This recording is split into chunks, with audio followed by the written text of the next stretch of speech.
The Century of Revolution. 1603 to 1714. Christopher Hill. Author's Preface. The arrangement of this book calls for a word of explanation. In order to avoid repeating at length what can be found in many textbooks, and to have more space for attempts at explanation, I have, in the narrative chapters, given merely a bald summary of events.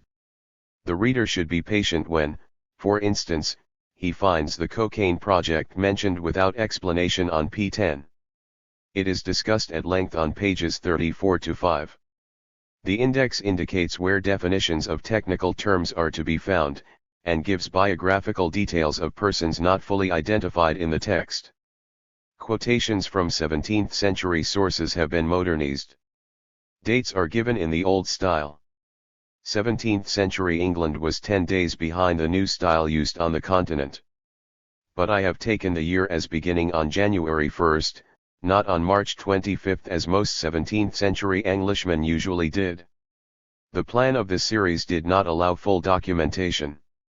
When I have consciously used someone else's idea, or quoted a phrase from a historian not easily identifiable from the context, I hope I have normally given the reference in a footnote.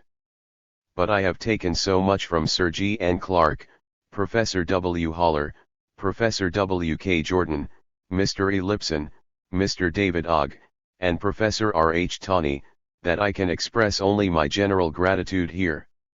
Extracts from Clarendon's History of the Rebellion and his life have been included by kind permission of the Clarendon Press.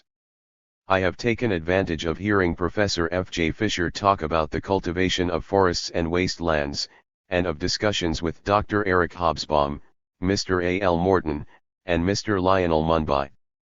Again and again, though this cannot be documented, I am conscious that my ideas are at least less half-baked than they would have been if I had not had to defend them in tutorial discussions with pupils, extending now over 25 years. Dr. J. B. Owen, Mr. Lawrence Stone, and Mr. Angus Walker read this book in typescript, and it has benefited greatly from their searching criticisms. The general editors of the series were encouraging but vigilant, and Mr. Dennis Mac Smith devoted a great deal of time to helping me to say what I meant. Mr. Richard Graspy very kindly read the proofs. My greatest debt, as always, is to my wife. 1960 C.H. I am most grateful to Mr. R. Barnes, Dr. G. R. Elton, Dr. H. Coipler, Professor V. de Sola Pinto, Mrs. Mena Prestwich, and especially Mr. John Cooper for pointing out errors in the first impression. If I have obstinately refused to accept all their good advice, the blame is mine alone. 1961 C.H. I have taken the opportunity of a new impression to correct some slips which reviewers have pointed out. I am particularly grateful for corrections suggested by Professor John Bromley and Mr. Yvonne Roots. I have also made some corrections arising from Professor Habakkuk's article on Interregnum Finance in Economic History Review, August 1962. 1962 ch. During the 20 years since this book was written, a great deal of valuable work has been done on 17th century English history. For this edition I have made a number of small revisions to incorporate what seem to me its most important conclusions, and I have added postscripts on pages 41, 99, and 141 drawing attention to especially significant books. I have retained diagrams 2 and 3, based on Thorold Rogers's figures, and have not replaced them by diagrams based on the more recent calculations of E. H. Phelps Brown and S. V. Hopkins, as some critics have suggested that I should. Phelps Brown and Hopkins state that, in respect of wages, until 1700 we have depended on Thorold Rogers. A graph of the movement of prices can most conveniently be found in Inflation in Tudor and Early Stuart England, by R. B. Outhwaite. This is based on the figures of Phelps Brown and Hopkins. Its main advantage over my diagram 2 is that it shows annual fluctuations, not decennial averages. But the general movement is substantially the same. I am grateful to too many people for help in revising to thank them all by name, but I should like particularly to mention Mr. John Dunn, since I failed in 1962 to correct a misstatement about Locke which he had pointed out to me. I hope I have got it right now. 1979 ch. 1. Introductory. But how can I explain to you? You will understand less after I have explained it. All that I can hope to make you understand is only events, not what has happened. And people to whom nothing has ever happened cannot understand the unimportance of events. T.S. Eliot, The Family Reunion. History is not a narrative of events. The historian's difficult task is to explain what happened. The years between 1603 and 1714 were perhaps the most decisive in English history. The dates are arbitrary, since they relate to the deaths of queens, not to the life of the community. Nevertheless, during the 17th century modern English society and a modern state began to take shape, and England's position in the world was transformed. This book tries to penetrate below the familiar events to grasp what happened, to ordinary English men and women as well as to kings and queens or abstractions like society and the state. What happened in the 17th century is still sufficiently part of us today, of our ways of thinking, our prejudices, our hopes, to be worth trying to understand. It may help if we start with a bird's-eye view of the period. It begins with the accession of King James, who united the crowns of England and Scotland. In 1707 Parliament achieved that more solid union of the two kingdoms which James had failed to bring about. James succeeded by hereditary right, confirmed by Elizabeth's nomination. In 1714 George I owed his throne to an Act of Parliament which passed over many persons with a better hereditary claim. James, like the Tudors before him, chose ministers and favourites as seemed best to him. By the early 18th century ministers could not govern without a parliamentary majority. James was still expected to live of his own, to finance government from crown lands, feudal dues, and the customs. No distinction was drawn between the public and private capacity of the king. Parliament, summoned at the king's absolute discretion, expected to vote taxes only in an emergency. By 1714 Parliament, in almost permanent session, had complete control of finance. In James's reign members of the landed class themselves admitted to being absurdly undertaxed. In Anne's the gentry paid for Marlborough's wars. By then Parliament had established a degree of control over the executive and over all its actions, including foreign policy, which early Stuart kings had regarded as their private preserve. James and Charles acted arbitrarily in matters affecting the stability of the country's economic life, raising or lowering the customs, granting industrial monopolies, controlling prices, prohibiting land enclosure. The economy was highly regulated. At the end of the period economic policy was formulated by Parliament, and laissez-faire had succeeded regulation in most spheres. This made possible the appearance of the Bank of England, the national debt, and other modern financial institutions. The England of 1603 was a second-class power, the Great Britain of 1714 was the greatest world power. Under James and Charles English colonization of America was just beginning.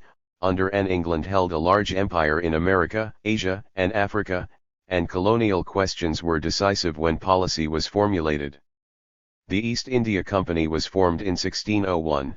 A century later it was the most powerful corporation in the country. At the beginning of our period men noted as evidence of the topsy-turviness of the times that some merchants were as rich as peers. Before the end, many a noble family had salvaged its fortunes by a judicious marriage in the city. Englishman's diet was transformed in this century by the introduction of root crops, which made it possible to keep cattle alive and so to have fresh meat in winter. Potatoes and many new vegetables were introduced, as were tea, coffee, chocolate, sugar, and tobacco. Port and gin drinking became national habits. Plague was frequent in the first half of the century, extinct by the end. The modern arrangement of meals, breakfast, lunch, and dinner, dates from the 17th century. So does the modern pattern of male costume, coat, waistcoat, breeches. 1 Calico, linen, and silk came in for clothes, leather went out. By the end of the century pottery and glass had replaced pewter and wood at table. Many families used knives, forks, mirrors, and pocket handkerchiefs. At Chatsworth the Duke of Devonshire had installed a bath with hot and cold running water. In 1603 all English men and women were deemed to be members of the state church, dissent from which was a punishable offence. Heretics were still burnt at the stake, just as suspected traitors were tortured. By 1714 Protestant dissent was legally tolerated, the church could no longer burn, the state no longer tortured. Church courts, powerful in all spheres of life since the Middle Ages, lost almost all their functions in this century. Under Charles I Archbishop Laud ruled the country, and it caused a sensation when, for the last time, a bishop was appointed to government office. Under the early Stuarts justices of the peace were subjected to direction from Whitehall, and had to answer in Star Chamber for recalcitrance. By Anne's reign country gentlemen and town oligarchies were virtual dictators of local government, responsible only to men like themselves in Parliament. James I and his son dismissed judges who were too independent of royal wishes. After 1701 judges could be removed only by address of both Houses of Parliament.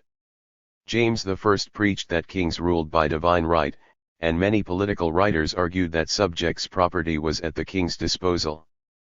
Parliamentarians countered these positions by biblical texts or medieval precedents. By 1714 politics had become a rational inquiry, discussed in terms of utility, experience, common sense, no longer in terms of divine right, texts, and antiquarian research. James wrote a treatise on witches, and was no more credulous than most of his subjects, with whom astrology and alchemy were still in high repute. The second half of the century saw modern science triumphant. By 1714 fairies, witches, astrology, and alchemy were no longer taken seriously by educated men. The majestic laws of Newton made nonsense of the traditional idea that the earth was the center of the universe in which God and the devil intervened continuously. Shakespeare had thought of the universe and of society in terms of degree, hierarchy. By 1714 both society and the universe seemed to consist of competing atoms. A man like Richard Cromwell, who was born under Charles I and lived into the 18th century, had seen the end of the Middle Ages, the beginnings of the modern world. Between his birth and his death the educated person's conception of nature and of man's place in nature had been transformed too. So we could go on through every phase of life and thought. T.S. Eliot thought that a dissociation of sensibility occurred during the century.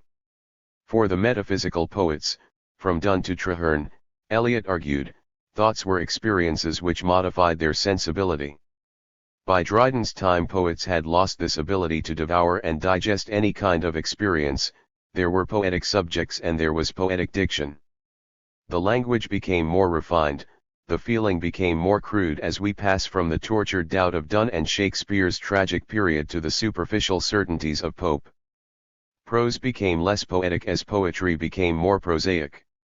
At the beginning of our period the fashionable style was scholarly, leisurely, rolled out in the elaborate periods of Richard Hooker or Sir Thomas Browne. When it ends the plain, straightforward prose of Bunyan, Swift, and Defoe is unmistakably that of modern English. Under James I, Roger North says, most sober families practiced both instrumental and vocal music. By the end of the period household chamber music was utterly confounded by public performances of opera, by virtuoso violinists and singers. It was a great century in English musical history, but by its end native creative talent appears to be dead. On the other hand, the first part of the century saw an increasing dominance of foreign masters and models in painting and architecture, the latter part the re-emergence of a native tradition and styles that were to survive. The transformation that took place in the 17th century is then far more than merely a constitutional or political revolution, or a revolution in economics, religion, or taste. It embraces the whole of life. Two conceptions of civilization were in conflict. One took French absolutism for its model, the other the Dutch Republic. The object of this book is to try to understand the changes which set England on the path of parliamentary government, economic advance and imperialist foreign policy, of religious toleration and scientific progress. Notes. 1. I owe these points to Miss K. Briggs's The Anatomy of Puck, p. 2 H. Baker, The Wars of Truth, p. 366. Part I, 1603-40. 2. Narrative of Events. The computation of times is not of so great moment, figures are easily mistaken, the 10 of July and the 6 of August, with a year over or under, makes not a man the wiser in the business then done, which is only that he desires. Samuel Daniel, Collection of the History of England. Queen Elizabeth died on March 24, 1603, and James VI of Scotland succeeded without opposition. An alleged plot of 1604 to put Arabella Stuart on the throne, for which Lord Cobham and Sir Walter Raleigh were imprisoned, was widely suspected to have been manufactured, or at least grossly exaggerated, by Sir Robert Cecil to strengthen his own position. Cecil, later Earl of Salisbury, son of Elizabeth's great minister, Burleigh, had been largely responsible for James's peaceful succession, and the king retained him as secretary, advancing him to the office of Lord Treasurer in 1608. James had been brought up a Presbyterian, and his accession was greeted hopefully by English Puritans, who sympathized with Presbyterian criticisms of the established church.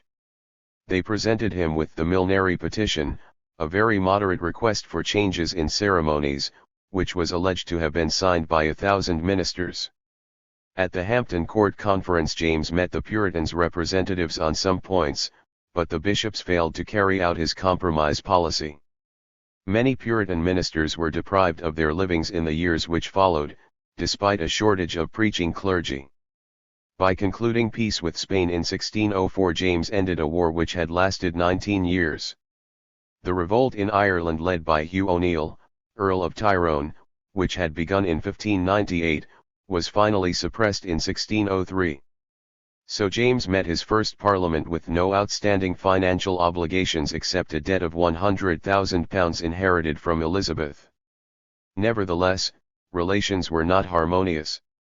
The king's proposal for a legislative union between England and Scotland was rejected. A clash over the right to determine disputed elections led the House of Commons to declare that their privileges were inherited of right, and were not due to the king's grace. The Catholic Guy Fawkes's attempt to blow up King, Lords, and Commons in 1605 caused a reconciliation, but there were financial quarrels, and James's high view of the royal prerogative aroused opposition. The Commons showed their alarm by attacking the Interpreter, a law dictionary published in 1607 by Dr. Cowell, professor of civil law at Cambridge. This stated the royalist position in terms of which James probably approved, but which he ultimately agreed to condemn. Parliament was dissolved in 1610, with the financial problem unsolved. Salisbury died in 1612. He had already been succeeded in James's confidence by the conservative family of the Howards. Allied with the Howards was James's Scottish favourite, Robert Carr, Earl of Somerset. In 1614 the addled Parliament was dissolved after 9 weeks, voting no supplies. The reputation of the government sank low, the Howards being justly suspected of corruption. Somerset was first involved in a divorce scandal, and then was condemned with his wife for poisoning Sir Thomas Overbury. From 1616 onwards the cocaine project led to a crisis of overproduction and unemployment in the clothing industry, England's major industry.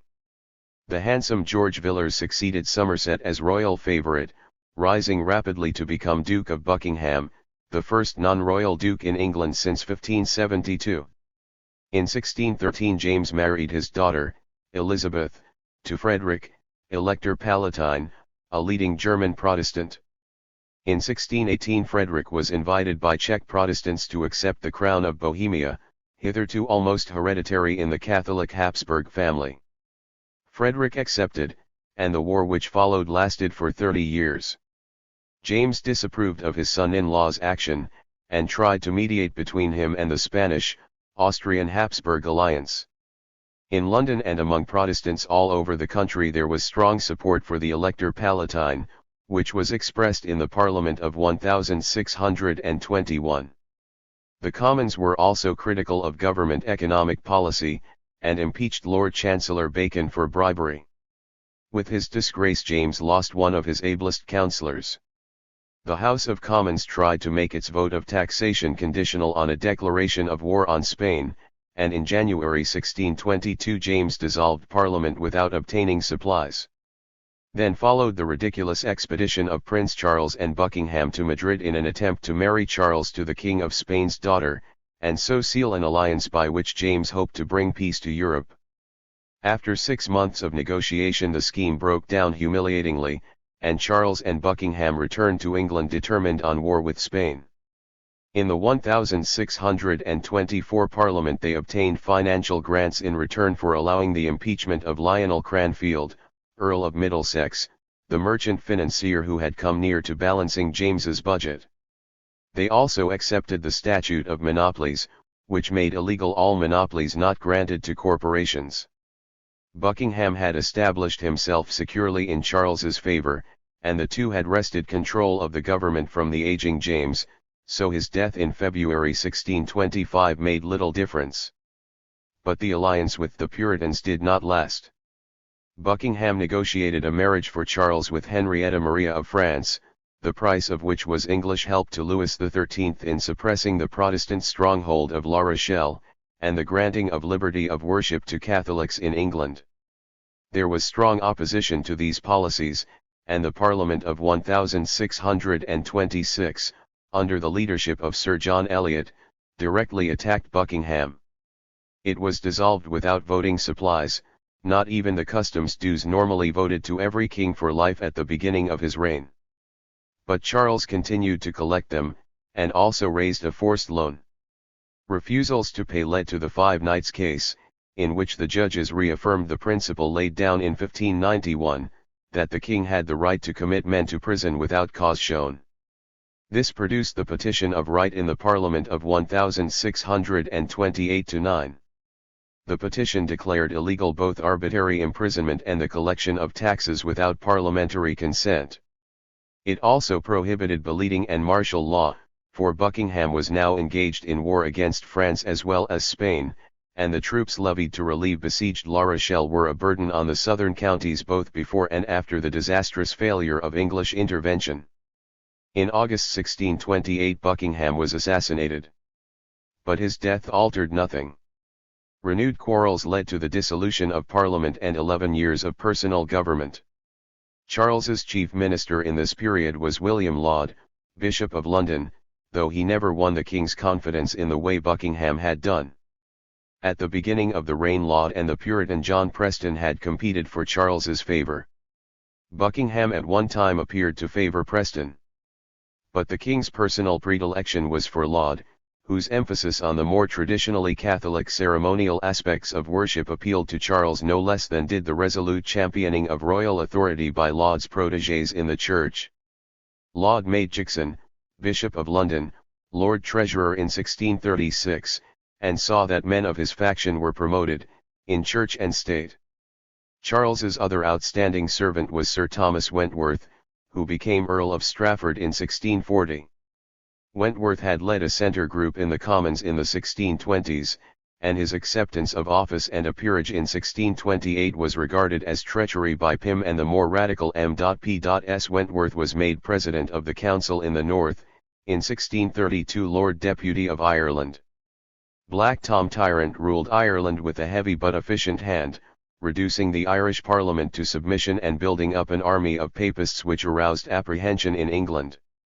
Charles's government was far from being united. Laud and Wentworth cooperated in working for what they called a policy of thorough. They were opposed by a group of courtiers around Lord Treasurer Weston, a Catholic who died in 1635, and later by Lord Coddington and Henrietta Maria. The Queen succeeded Buckingham as Charles's evil genius. Under her protection Catholicism became fashionable at court. The recusancy laws which fined Catholics for not coming to church were not enforced. In 1637 a papal agent was received at Whitehall. The Puritans blamed Laud for this policy, and for England's failure to give support to the Protestant cause in the 30 Years' War. Simultaneously critics of the state church were savagely punished. In 1637 the lawyer William Prynne, the Reverend Henry Burton, and Dr. John Bastwick were mutilated, heavily fined, and imprisoned for life. One reason for the feebleness of Charles's government in foreign affairs was lack of money. Weston effected numerous economies and a variety of financial expedients was adopted which alienated all sections of the population. It was ship money that at last made the government solvent. Originally an occasional tax on port towns in lieu of providing a ship for the Royal Navy, ship money was extended in 1635 to inland towns.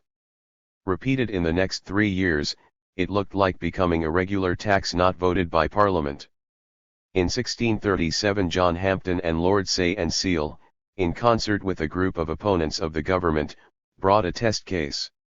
The judges decided in favour of the legality of ship money.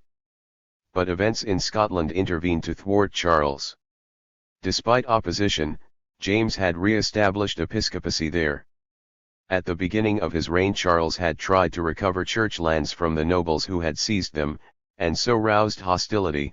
In 1637 he introduced a slightly modified version of the English prayer book, and touched off a national resistance movement. In 1638 the National Covenant was signed all over Scotland and an army was raised. Next year war broke out. Charles collected an army to oppose the Scots, but he had no money to pay the reluctant troops. In June 1639 he had to sign the Treaty of Berwick. But he would not agree to abolish episcopacy in Scotland, and negotiations were again broken off. The leaders of the English opposition were already in touch with the Scots, and when Charles at last called a parliament in April 1640 he found it impossible to appeal to English patriotism against the old enemy. The short parliament was dissolved after 3 weeks. The Earl of Warwick, Lord Say and Seal, John Hampden, John Pym, and other parliamentary leaders were arrested. Unprecedentedly, convocation, the assembly of the clergy, was continued after Parliament was dissolved. It accepted a series of new canons which ordered the clergy to preach up the divine right of kings, placed restrictions on preaching, and ordered altars to be railed. Convocation also granted the king £20,000 as a benevolence from the clergy. Since Parliament had voted no supply, and the two bodies normally acted together, this demonstrated the Church's subservience to the Crown. But it did not solve the government's financial problems. The City of London refused to grant a loan. The army facing the Scots was mutinous. The latter entered England virtually unopposed and occupied Newcastle. Charles attempted to appeal to the peerage by calling a great council of peers at York in September 1640. Even they recommended summoning Parliament. Peace was signed at Ripon in October, but Charles had to promise the Scottish army £850 a day until a final settlement was reached. The Scots intended to force him to call Parliament. Petitions from the counties and demonstrations in London made the same demand. The last time for many years that the rack was used in England was on a drummer boy who had headed a procession to Lambeth to hunt William the Fox. At last the king had to surrender. The Long Parliament assembled on November 3. With intermissions it sat for nearly 20 years. 3. Economics. Castruccio, what an ass is that lord, to borrow money of a citizen. Belafont, nay, God's my pity, what an ass is that citizen to lend money to a lord. Decker, the honest whore, 2. The land. It is not very original to state that Britain is an island. Yet in the 16th and 17th centuries this fact was of crucial importance. The 150 years before the Civil War saw almost constant warfare on the continent. In England there was peace. National defence was looked after by the navy, there was no need for an army. After 1603 the frontier with Scotland no longer needed to be defended. England has excellent water communications, and water transport was in this period far cheaper than land transport. It cost as much to bring goods to London by land from Norwich as by sea from Lisbon. Coastal trade expanded rapidly. In the reign of Charles I the Thames was navigable as far as Oxford, York, Nottingham, Shrewsbury, Stratford-on-Avon, Peterborough, Hertford, Bedford, and Cambridge were all ports. but government policy and social privilege combined to counteract the advantages which geography had given England. In 1627 the city of Gloucester obtained a charter permitting it to levy tolls on all vessels proceeding up the Severn towards Birmingham, and mighty men were able in the next decade to prevent improvements in Severn navigation which were essential for the Midlands industries. The real improvement of communications came after 1640 when aristocratic privilege counted for less. The century before 1640 was one of inflation. The price of wheat rose 6 times, and the general price level 4 or 5 times. This favored those producing in order to sell, whether in industry or agriculture, provided their own subsistence was ensured by possession or secure tenure of land. The overwhelming majority of the population lived by agriculture, those of the propertied class, from peer to yeoman, who were parsimonious, skilled, or lucky, might get rich quickly, the extravagant or unlucky might founder. Many factors were involved: fortunate geographical location, in a sheep farming or clothing area, near a market or cheap water communications, the discovery of minerals on one's estate. For a gentleman or peer, luck might include lucrative office at court, though no doubt as many gamblers ruined themselves drawing blanks in that expansive lottery as made fortunes. Having a successful lawyer or merchant in the family, or making a judicious marriage with legal or commercial wealth, might be the turning point, though not all were as fortunate as Mr. Emmanuel Badd of the Isle of Wight, who by God's blessing and the loss of 5 wives grew very rich. But the safest road to prosperity lay through careful attention to profit and loss, bookkeeping, watching markets, checking and shortening leases, racking rents, through avoidance of unnecessary extravagance. To improve land with profit, Adam Smith was to say, like all other commercial projects, requires an exact attention to small savings and small gains, of which a man born to a great fortune, even though naturally frugal, is very seldom capable. The situation of such a person naturally disposes him to attend rather to ornament, than to profit. These bourgeois virtues, which were also those inculcated by Puritanism, were less likely to be found in aristocratic families, with their traditions of ostentatious living, their troops of serving men, retainers, and poor relations, than among lesser gentry and yeomanry or small farmers. That profits made on great estates went into the pockets of stewards rather than landlords was a familiar jest in Jacobean literature. For the plough, wrote Smith of Nibley, formerly a steward himself, none gaineth thereby but he that layeth his eye or hand daily upon it. Gentlemen disdaining traffic and living in idleness, observed Fynes Morrison, do in this course daily sell their patrimonies. The buyers are for the most part citizens and vulgar men. Nevertheless, though a noble family might take longer to adjust itself than smaller landlords or vulgar men, peers had tremendous reserves of wealth and credit to draw upon when they took in hand reorganization of estate management. Against the Veres, Earls of Oxford, who virtually went bankrupt in the early 17th century, we must set the Herbert and Percy families, who undertook a very profitable reorganization, or the Russells, whose estates in the outskirts of the expanding city of London proved a gold mine. In the decades before 1640 land was passing from the crown and the peerage to the gentry. Contemporaries believed that an important section of the gentry was rising in economic status, and these were the men represented in the House of Commons. In 1628 a peer observed, with disapproval at the way times were changing, that the lower house could buy the upper house 3 times over. 1. This period is traditionally regarded as the golden age of the yeomanry. These small independent farmers caught the eye as the rising class, but we should not exaggerate their significance.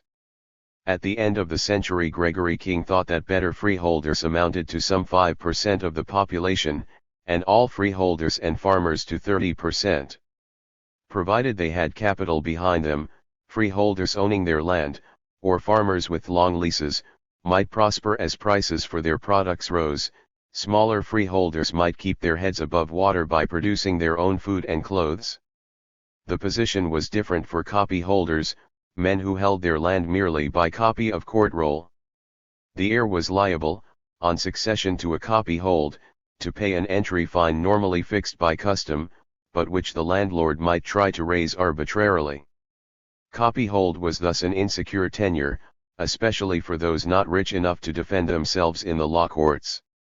The hunt for minerals endangered any copyholder unlucky enough to have them discovered under his land. The smaller man might also be evicted when the lands of his village were enclosed.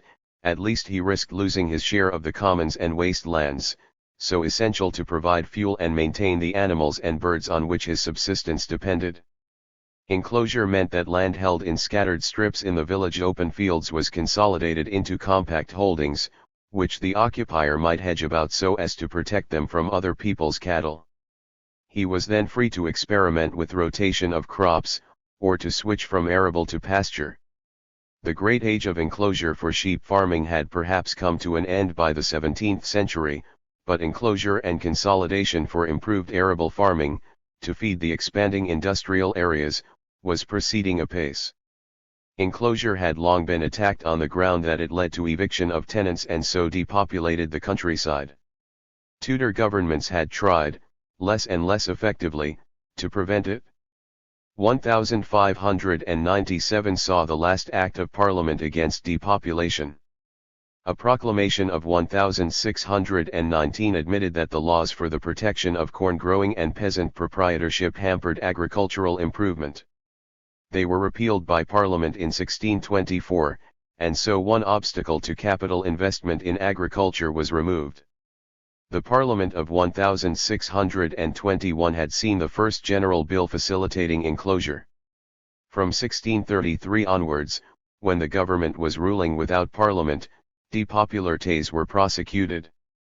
600 persons were fined for enclosure between 1636 and 1638, 23 out of 46 members returned to the Long Parliament from 5 Midland counties came from families which had suffered. Laud's activities on the Enclosure Commission were attacked as a breach of the common law, and contributed not a little to his unpopularity. As the debates in 1621 showed, enclosure was a complicated question, affecting more than the profits of individuals. If the English economy was to continue to expand, a more specialized division of labor was essential. More food would have to be grown to feed the industrial areas, food prices must be lowered, and corn import ended. There were many ways to increase production. Consolidation of holdings assisted capital investment in improvements. Introduction of root crops led to reduction of fallow.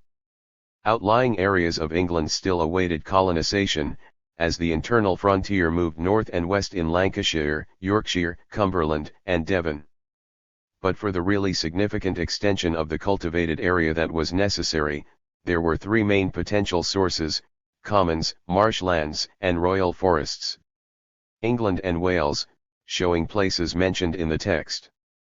The combined effects of the 16th century increase in fuel consumption, the needs of the navy, the importunity of courtiers, and the demand for cultivable land had led to some clearance of forests in the Cotswolds, the Chilterns, the Severn Valley, Devon, Wiltshire, Warwickshire.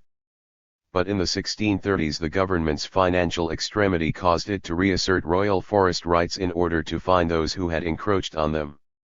The economic reality behind the famous battle over the forests, wrote Professor Tawney, was the struggle between more extensive and more intensive methods of land utilization, to which the increased profitableness of capitalist farming lent a new ferocity. Only after the collapse of the monarchy did royal forests become fully available for cultivation. Drainage of the fens, Sedgemoor, and other marshes had started, but it met with much popular resistance, led in his area by Oliver Cromwell, the Lord of the Fens. The attack on wastelands also gained fresh momentum after the interregnum. Until this breakthrough in agriculture, England remained what is now called a backward economy, with the mass of the population permanently underemployed, especially in agriculture. Even in industry employment was often seasonal, because of dependence on water power. Point 2. Industry. The inflationary century before 1640 had seen a considerable industrial expansion. Its basis was a rapid development of coal production, from about 200,000 tons a year to 1,500,000 tons. High timber prices created the demand, and England's excellent water communications provided the means of transport. By 1640 England produced 3 times as much coal as the rest of Europe put together. Correct your maps, Newcastle is Peru, sang John Cleveland. Coal was as precious as silver.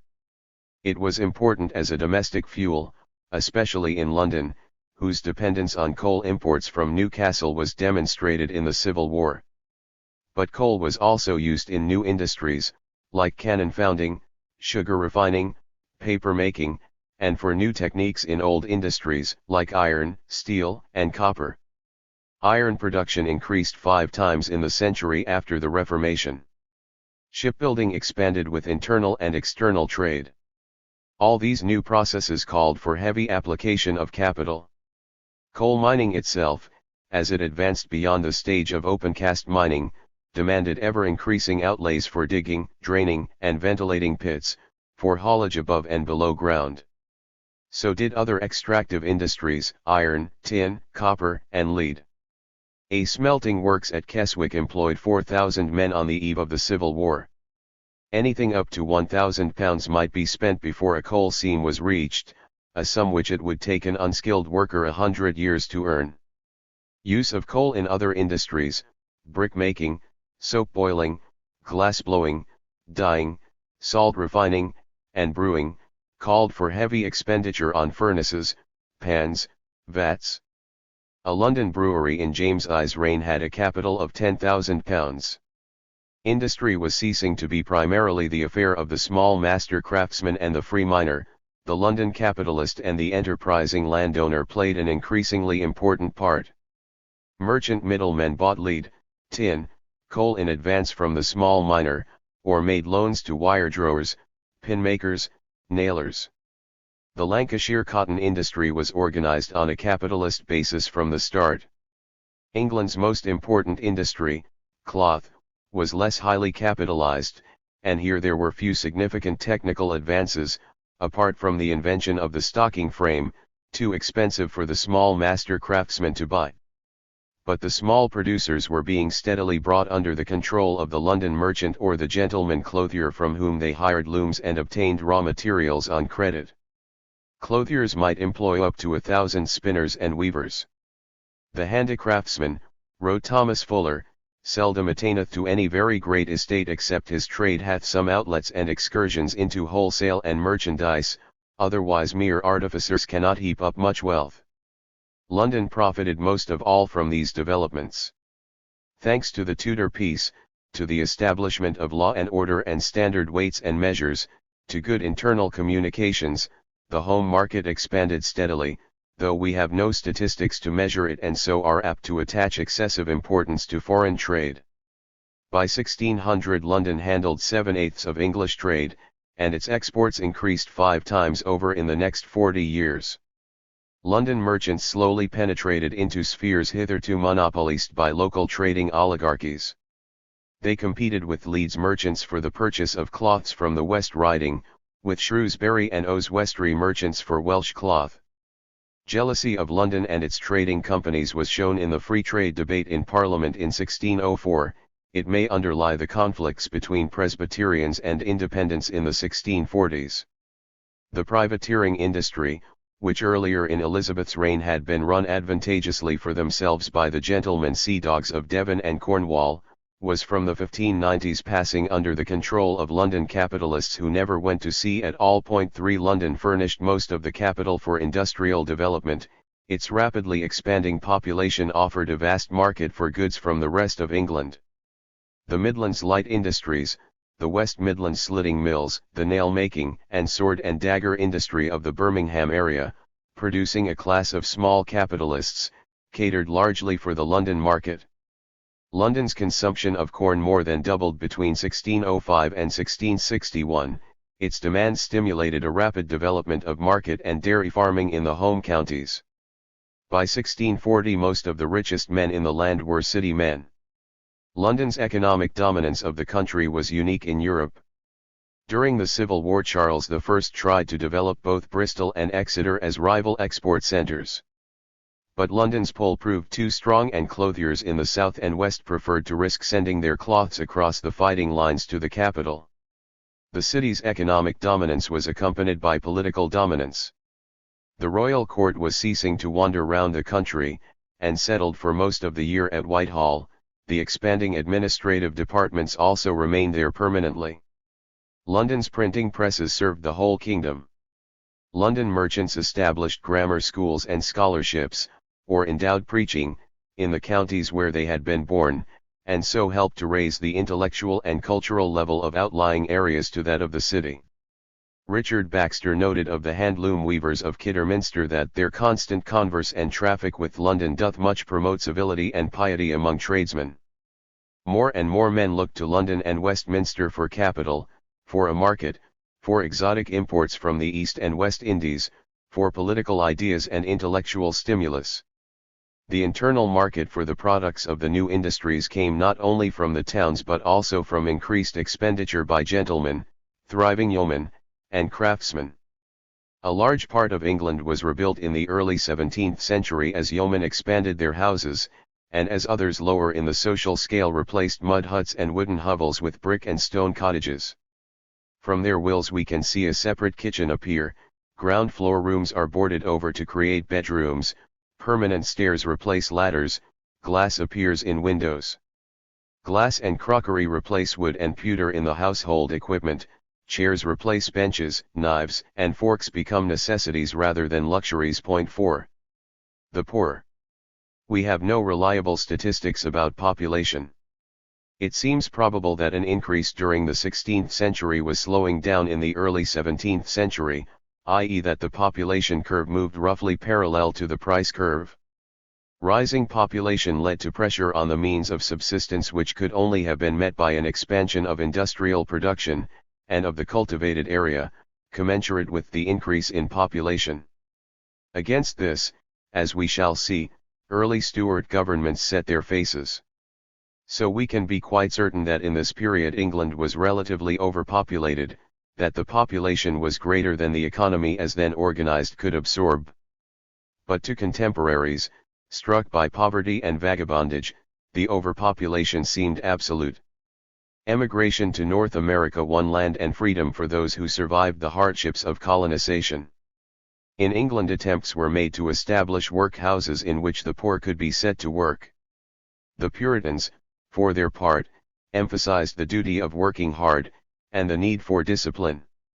For in a backward economy it was easy for the idle, the debauched, the profane to take things easy, to work by fits and starts, observing every saint's day as a holiday. There was little incentive to earn when there were so few consumer goods within the purchasing power of the lower classes. Only the lucky few appeared to be helped by God to help themselves. This explains Puritan approval of the Poor Law's sharp distinction between deserving poor and those who would not work. Poor law and ministers were very harsh against sturdy rogues, whose existence menaced the social stability necessary for industrial expansion. Far-sighted men, like Francis Bacon, could already see here the possibility of abolishing poverty altogether, for the first time in human history.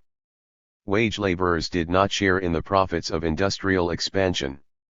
As prices rose during the 16th century, the purchasing power of wages had fallen by something like 2/3.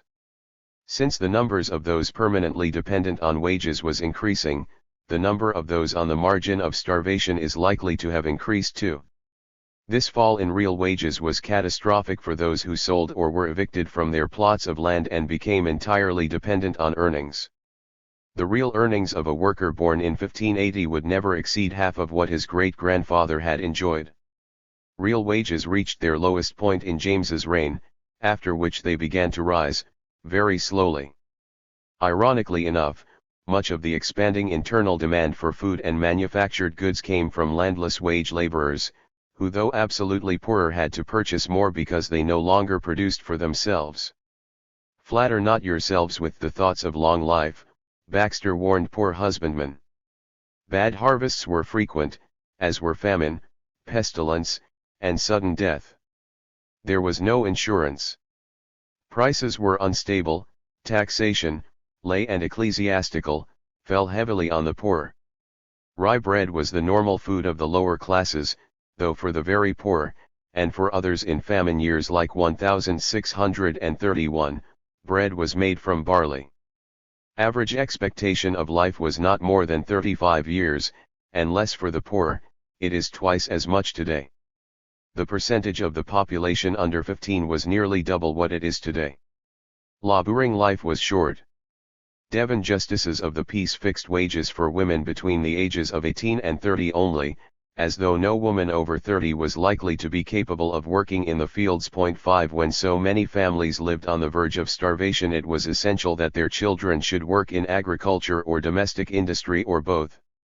The absolute paternal authority on which all 17th-century moralists insisted corresponded to the economic necessities of the average home. 17th-century laborers had no organizations to protect them. Employers had. Wages were fixed by justices of the peace, themselves members of the employing class. Official wage rates were not always observed, and government intervention may have helped to keep wages up in years of famine, though in the long run it probably held back industrial expansion. But normal industrial wages hardly sufficed to maintain life. Robert Ray said of Suffolk in 1618 that where the clothiers do dwell or have dwelt, there are found the greatest number of the poor. The existence of a system of poor relief encouraged justices of the peace to fix wages at the lowest possible rates. This helped employers, since where relief was necessary all other ratepayers were taxed to provide it. In 1637 the owner of a paper mill at Horton, John Milton's village, expected the ratepayers to produce £7.50 a week to supplement the wages of his workers. Hence ratepayers often fiercely opposed the setting up of an industry in a new area. Since there was a wage freeze in a period of price rise, the distinction between the poor and the rest of the population was growing sharper, and the numbers of the former were increasing. The harsh poor law was breaking up the bands of roaming vagabonds which had terrorized Elizabethan England, but it could not prevent London attracting an underworld of casual labourers, unemployable, beggars, and criminals.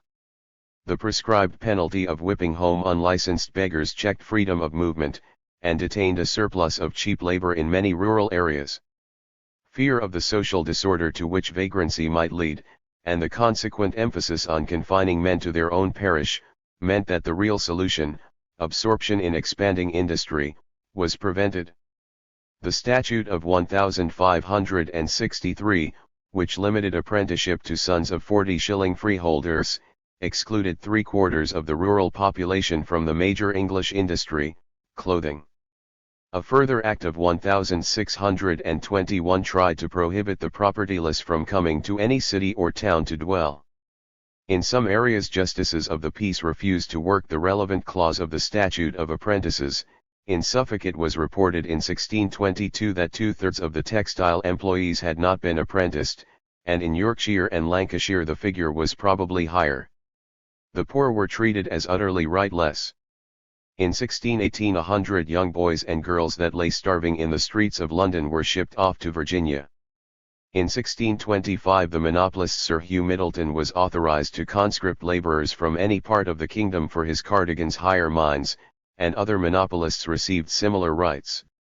In the Middle Ages relief of the poor had been a matter for charity, dispensed through the Church. The state, which took over so many of the Church's functions at the Reformation, was reluctant to assume this one. The Poor Law was a minimum framework aimed at providing sufficient employment to prevent disorder, but relief of poverty was left mainly to private initiative. The charitable, in this period, were overwhelmingly merchants and the Puritan section of the gentry. So governments, by failing to cope with the problem of poverty in any positive way, encouraged merchants and Puritan gentry to step in and remold society along the lines which seemed best to them, by establishing schools, almshouses, credit for apprentices, etc. 6. Since the Poor Law placed the propertied classes in complete control of those who produced their wealth, they viewed with grave suspicion any government attempt to upset their local dominance. The Stuart policy of social justice aimed at preserving stability, at reducing eviction from small holdings, for this meant loss of taxpayers, of trained men for the militia, and of tithe-payers for the church, and it created the possibility of riots and unrest. But even law never effectively helped the lower classes. When the government fined an enclosing landlord, he then presumably raised the money by grinding the faces of his tenants harder still.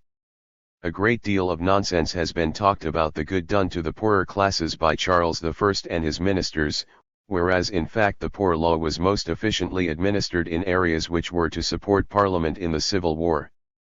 Wentworth had no scruples about selling his corn dear in time of shortage. The Crown enclosed, and a great peer like the Earl of Worcester could obtain permission to enclose Wentwood Chase in return for a loan to the king, however loudly the inhabitants protested. In the 1640s, when the Levellers attacked the parliamentary governments on many counts, they sometimes said things had been merrier in England before the Reformation. They never, so far as I am aware, said the poor had been better off economically under Charles I. So, although it would be wrong to think of any body of organized discontent, there is a permanent background of potential unrest throughout these decades. Given a crisis, a famine, large-scale unemployment, a breakdown of government, disorder might occur, as it did in 1607, when there were levellers in Northamptonshire and diggers in Warwickshire. In 1622 Gloucestershire unemployed went in groups to houses of the rich, demanding money and seizing provisions. There were revolts in the southwestern counties in 1628–31, and anti-enclosure riots over large areas of England in 1640–3. There was no police force in Stuart England, no standing army. The substitution of firearms for bows and arrows had the effect of disarming the people. Gunpowder and cannon could be monopolized by the state. Those entitled to bear arms, the armigeri, were the landed class. The gentry, said Sir Walter Raleigh, are the garrisons of good order throughout the realm. A naked basis of force underlay social relations. The prevention of peasant revolt was thus the monarchy's job. In this it had the support of the propertied class. Problems arose only when royal policy hit the pockets of those on whose behalf law and order were being maintained, as in the case of restraints on enclosure. So there was a steady undercurrent of fear of the many-headed monster. He might be led in revolt by a God-sent leader like Captain Pouch of 1607, he might be misguided by a clergyman like the Reverend Peter Simon, who in 1631 was said to have preached the equality of all mankind in the Forest of Dean. Fear of possible seduction of the lower orders into social and political heresy underlay the paranoiac opposition to religious toleration in the 1640s. Both Charles I and the parliamentary leaders expected this social anxiety to bring the other side to accept their terms in the Civil War. We shall often misinterpret men's thoughts and actions if we do not continually remind ourselves of this background of potential unrest. Government economic policy. The attitude of governments towards the new economic developments was ambiguous. Since they needed armaments and ships, they encouraged expansion of the metallurgical and gunpowder industries, and of shipbuilding. Some industries were protected as being of a special advantage to the nation, like the alum industry, which freed England from dependence on a papal monopoly. Since all early 17th century governments needed money, attempts were made to establish claims to royalties in the extractive industries, and to sell monopoly rights of new industrial processes. But in general the official attitude towards industrial advance was hostile, or at best indifferent. It was suspicious of social change and social mobility, of the rapid enrichment of capitalists, afraid of the fluctuations of the market and of unemployment, of vagabondage and social unrest. The Elizabethan Code, wrote Sir G. N. Clarke, aimed at stabilizing the existing class structure, the location of industry and the flow of labor supply by granting privileges, and by putting hindrances in the way of mobility and freedom of contract. Noblemen, gentlemen, and others, as employers in their households, were left quite free. The Reverend William Lee, who invented the stocking frame, was positively discouraged by governments, and died in poverty in 1610. Laud disliked profiteering. This last year's famine was made by man, and not by God, he said in Star Chamber, when enclosers were being heavily fined. Throughout the early Stuart period, governments thought it their duty to regulate industry, wages, and working conditions.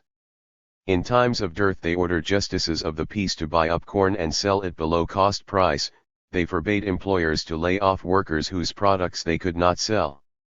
Star Chamber, the prerogative court which had been developed by the Tudors against subjects too mighty to be dealt with in the common law courts, was used by Stuart governments to enforce economic regulations whose interference with property rights neither Parliament nor common law courts would have approved.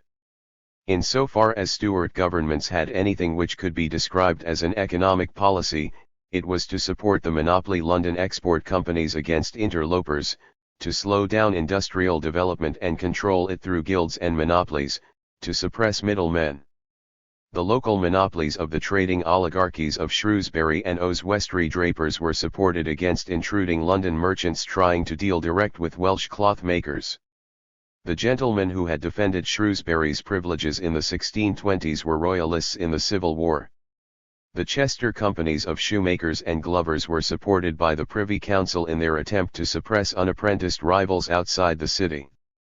Chester was one of the few royalist cities in the Civil War. On the other hand, the success of the metallurgical industries around Birmingham was due to the fact that their craftsmen were not organized in guilds and that newcomers to the industry did not have to serve the regular 7 years apprenticeship. During the Civil War the region produced sword blades and volunteers for Parliament only. The only branch of the clothing industry which prospered in the 20s and 30s was the new draperies. 7 The manufacture of these lighter cloths flourished in East Anglia, and in Lancashire, thanks to lack of guild regulation. East Anglia was parliamentarian in the Civil War. The clothing area was the only part of Lancashire except the port of Liverpool which supported Parliament.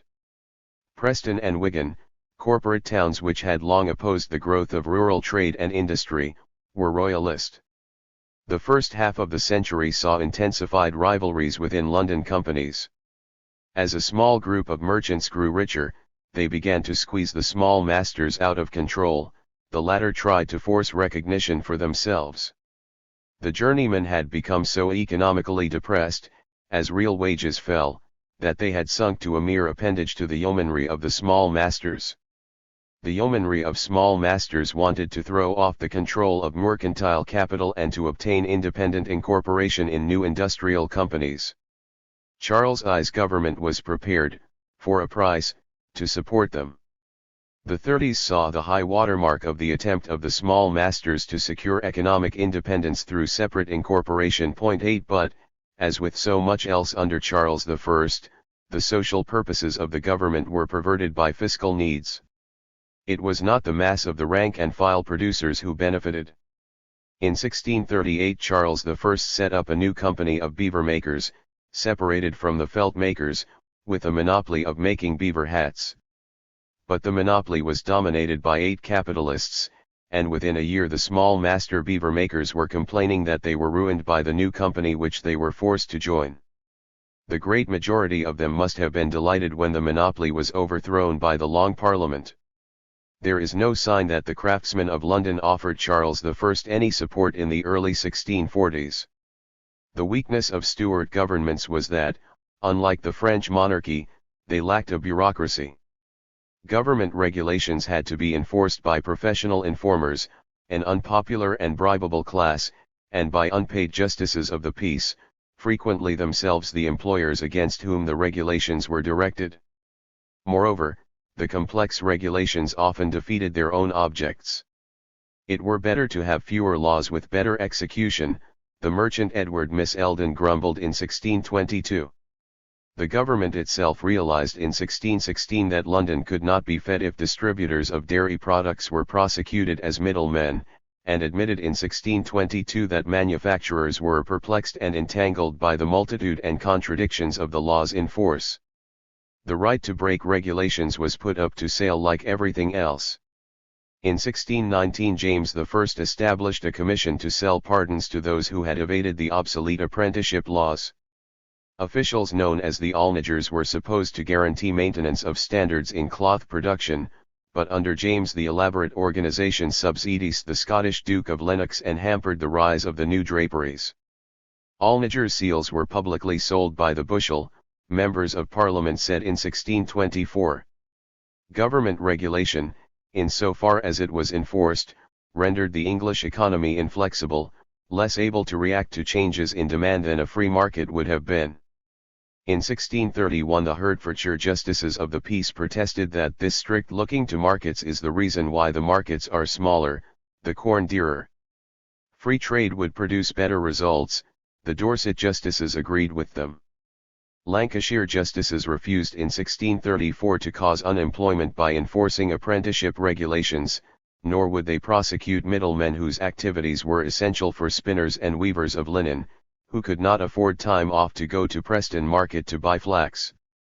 In Essex it was found by experience that the raising of wages cannot advance the relief of the poor, since employers would not take men on at the enforced higher wage rates. Much of the resentment against Charles I's personal government sprang from objection to this autocratic and ineffective interference from Whitehall in local affairs. Monopolies aroused most hostility. Often there were good reasons for protecting new industries by giving them a guaranteed market for a period of years. Mines Royal helped to make England independent of foreign copper for the manufacture of cannon, and Bushel, the privileged licensee of some Welsh mines, prospered sufficiently to furnish the king with £40,000 in the Civil War. Other monopolies protected armaments industries, like that in saltpetre on which the fortunes of the Evelyn family were founded. But too often selling monopolies became a means of solving the government's fiscal problems. Monopolies were obtainable only by those with court influence. Thus the pinmakers, of humble origin, had to bribe courtiers to get a charter of incorporation. The courtiers in consequence acquired real control of the new company. In 1612 the Earl of Salisbury was receiving £7,000 a year from the silk monopoly, the Earl of Suffolk £5,000 from currants, the Earl of Northampton £4,500 from starch. 9 On a humbler scale, Sir Edmund Verney had a share in one monopoly for inspecting tobacco, in another for hackney coaches, and in a third for sealing woolen yarn before it was sold or wrought into cloth. He also had pensions worth £200 a year, and used his position at court to speculate in Irish lands and the drainage of the fens. When Sir Edmund said he must support the king in the Civil War because he had eaten his bread and served him near 30 years, the statement was literally true, but his reasons for thus helping to preserve and defend those things which are against my conscience to preserve and defend were perhaps less purely idealistic than those who quote the passage sometimes appear to think. In 1601 a member of Parliament asked, when a list of monopolies was read out, "Is not bread there?" His irony exaggerated only slightly. It is difficult for us to picture to ourselves the life of a man living in a house built with monopoly bricks, with windows of monopoly glass, heated by monopoly coal, burning in a grate made of monopoly iron. His walls were lined with monopoly tapestries. He slept on monopoly feathers, did his hair with monopoly brushes and monopoly combs. He washed himself with monopoly soap, his clothes in monopoly starch. He dressed in monopoly lace, monopoly linen, monopoly leather, monopoly gold thread. His hat was of monopoly beaver, with a monopoly band. His clothes were held up by monopoly belts, monopoly buttons, monopoly pins. They were dyed with monopoly dyes. He ate monopoly butter, monopoly currants, monopoly red herrings, monopoly salmon, and monopoly lobsters. His food was seasoned with monopoly salt, monopoly pepper, monopoly vinegar. Out of monopoly glasses he drank monopoly wines and monopoly spirits. Out of pewter mugs made from monopoly tin he drank monopoly beer made from monopoly hops, kept in monopoly barrels or monopoly bottles, sold in monopoly licensed alehouses. He smoked monopoly tobacco in monopoly pipes, played with monopoly dice or monopoly cards, or on monopoly lute strings. He wrote with monopoly pens, on monopoly writing paper, read monopoly printed books, including monopoly Bibles and monopoly Latin grammars, printed on paper made from monopoly collected rags, bound in sheepskin, dressed in monopoly alum. He shot with monopoly gunpowder made from monopoly saltpetre. He exercised himself with monopoly golf balls and in monopoly licensed bowling alleys. A monopolist collected the fines which he paid for swearing. He traveled in monopoly sedan chairs or monopoly hackney coaches, drawn by horses fed on monopoly hay. He tipped with monopoly farthings. At sea he was lighted by monopoly lighthouses. When he made his will, he went to a monopolist. Peddlers were licensed by a monopolist. Mice were caught in monopoly mousetraps. Not all these patents existed at once, but all come from the first decades of the 17th century. In 1621 there were alleged to be 700 of them. Apart possibly from beer and salt, these were not quite necessities.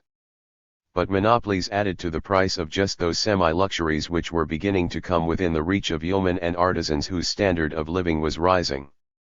They affected the daily life of hundreds of thousands of Englishmen. By the end of the 1630s they were bringing nearly £100,000 a year to the exchequer. Monopolies interfered with the normal channels of trade.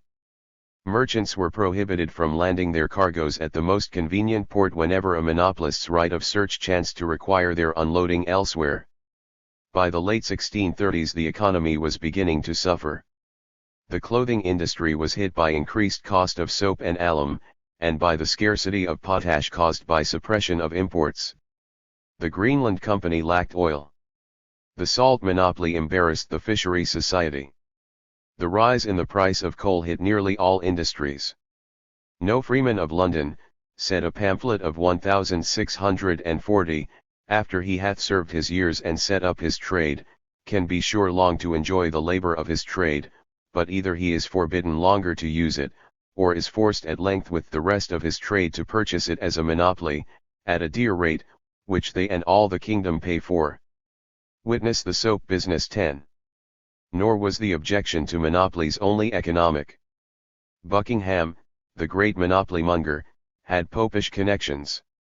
The soap monopoly, which promised the king £20,000 a year in the 1630s, was attacked not only because it doubled the price and its inferior product blistered the hands of washerwomen, but also because the monopolists were papists. If we think of monopolies simply as a tax, then we can regard them as a crude anticipation of the excise, the value-added tax on consumption later developed under Parliament's auspices. The fiscal benefit to the Crown from monopolies was considerable, but it could not compare with the injury done to the consumer and industry by the rise in prices.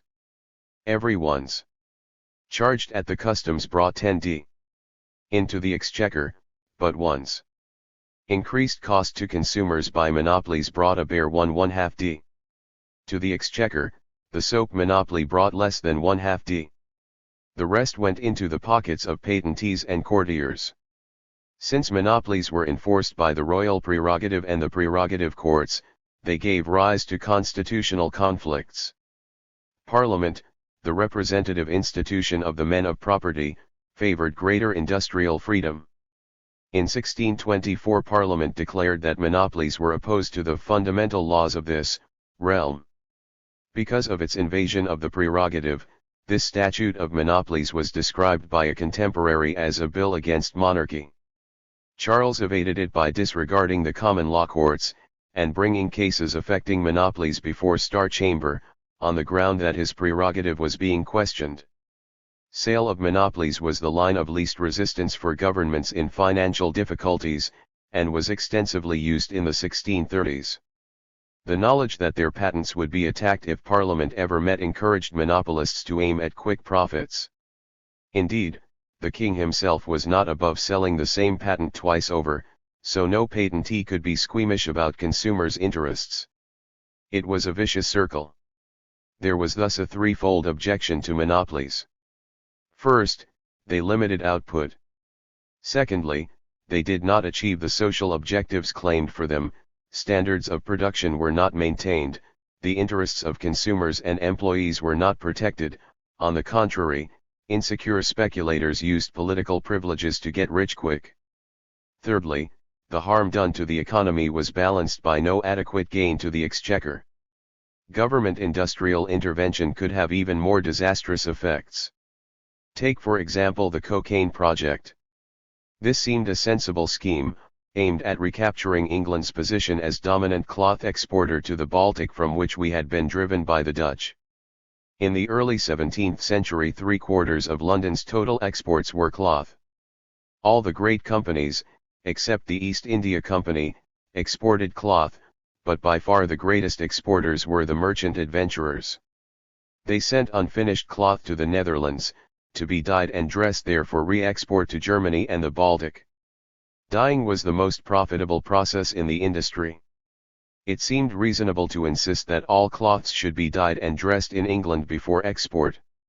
In 1614 the merchant adventurers' privileges were withdrawn, and a new company, the King's Merchant Adventurers, was founded, licensed to export dressed cloths only. James's object was to bring the whole business of cloth export under royal control. Unfinished cloths came mainly from the rural areas. Towns preferred to market their cloth already dressed and dyed. So the scheme had the additional advantage, for the government, that it weakened the areas of freer capitalist industry and strengthened the towns. Sir William Cockayne, to whom the new company was entrusted, promised £300,000 a year to the Crown, over and above the £400,000 profit which he expected to make. The time seemed favourable for a variety of technical reasons. Alum for dressing cloth had been discovered in Yorkshire, indigo for dyeing was being imported by the East India Company. But the scheme was a total failure. Cockayne was more interested in winning a share in a profitable monopoly than in stimulating English industry. The Dutch at once prohibited the import of any English cloths, finished or not, and the King's Merchant Adventurers lacked the shipping for direct export to the Baltic. Nor had they the capital or technical facilities for undertaking the finishing processes at home on anything like the scale required. They soon had to admit defeat and obtain permission to export undyed cloth. Unable to sell abroad, they could not afford to buy at home. There was a crisis of overproduction. 500 bankruptcies were reported. Despite wage cuts and emigration, unemployment soared. There were weavers' riots in Wiltshire and Gloucestershire. The government insisted on cloths being bought by London merchants and on clothiers continuing to employ their weavers.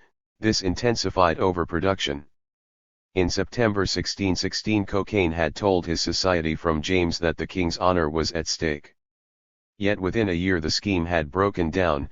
The old merchant adventurers were restored to their privileges, though it cost them £60,000 to £70,000 in bribes, a sum which they recouped by a tax deduction from the price offered to clothiers.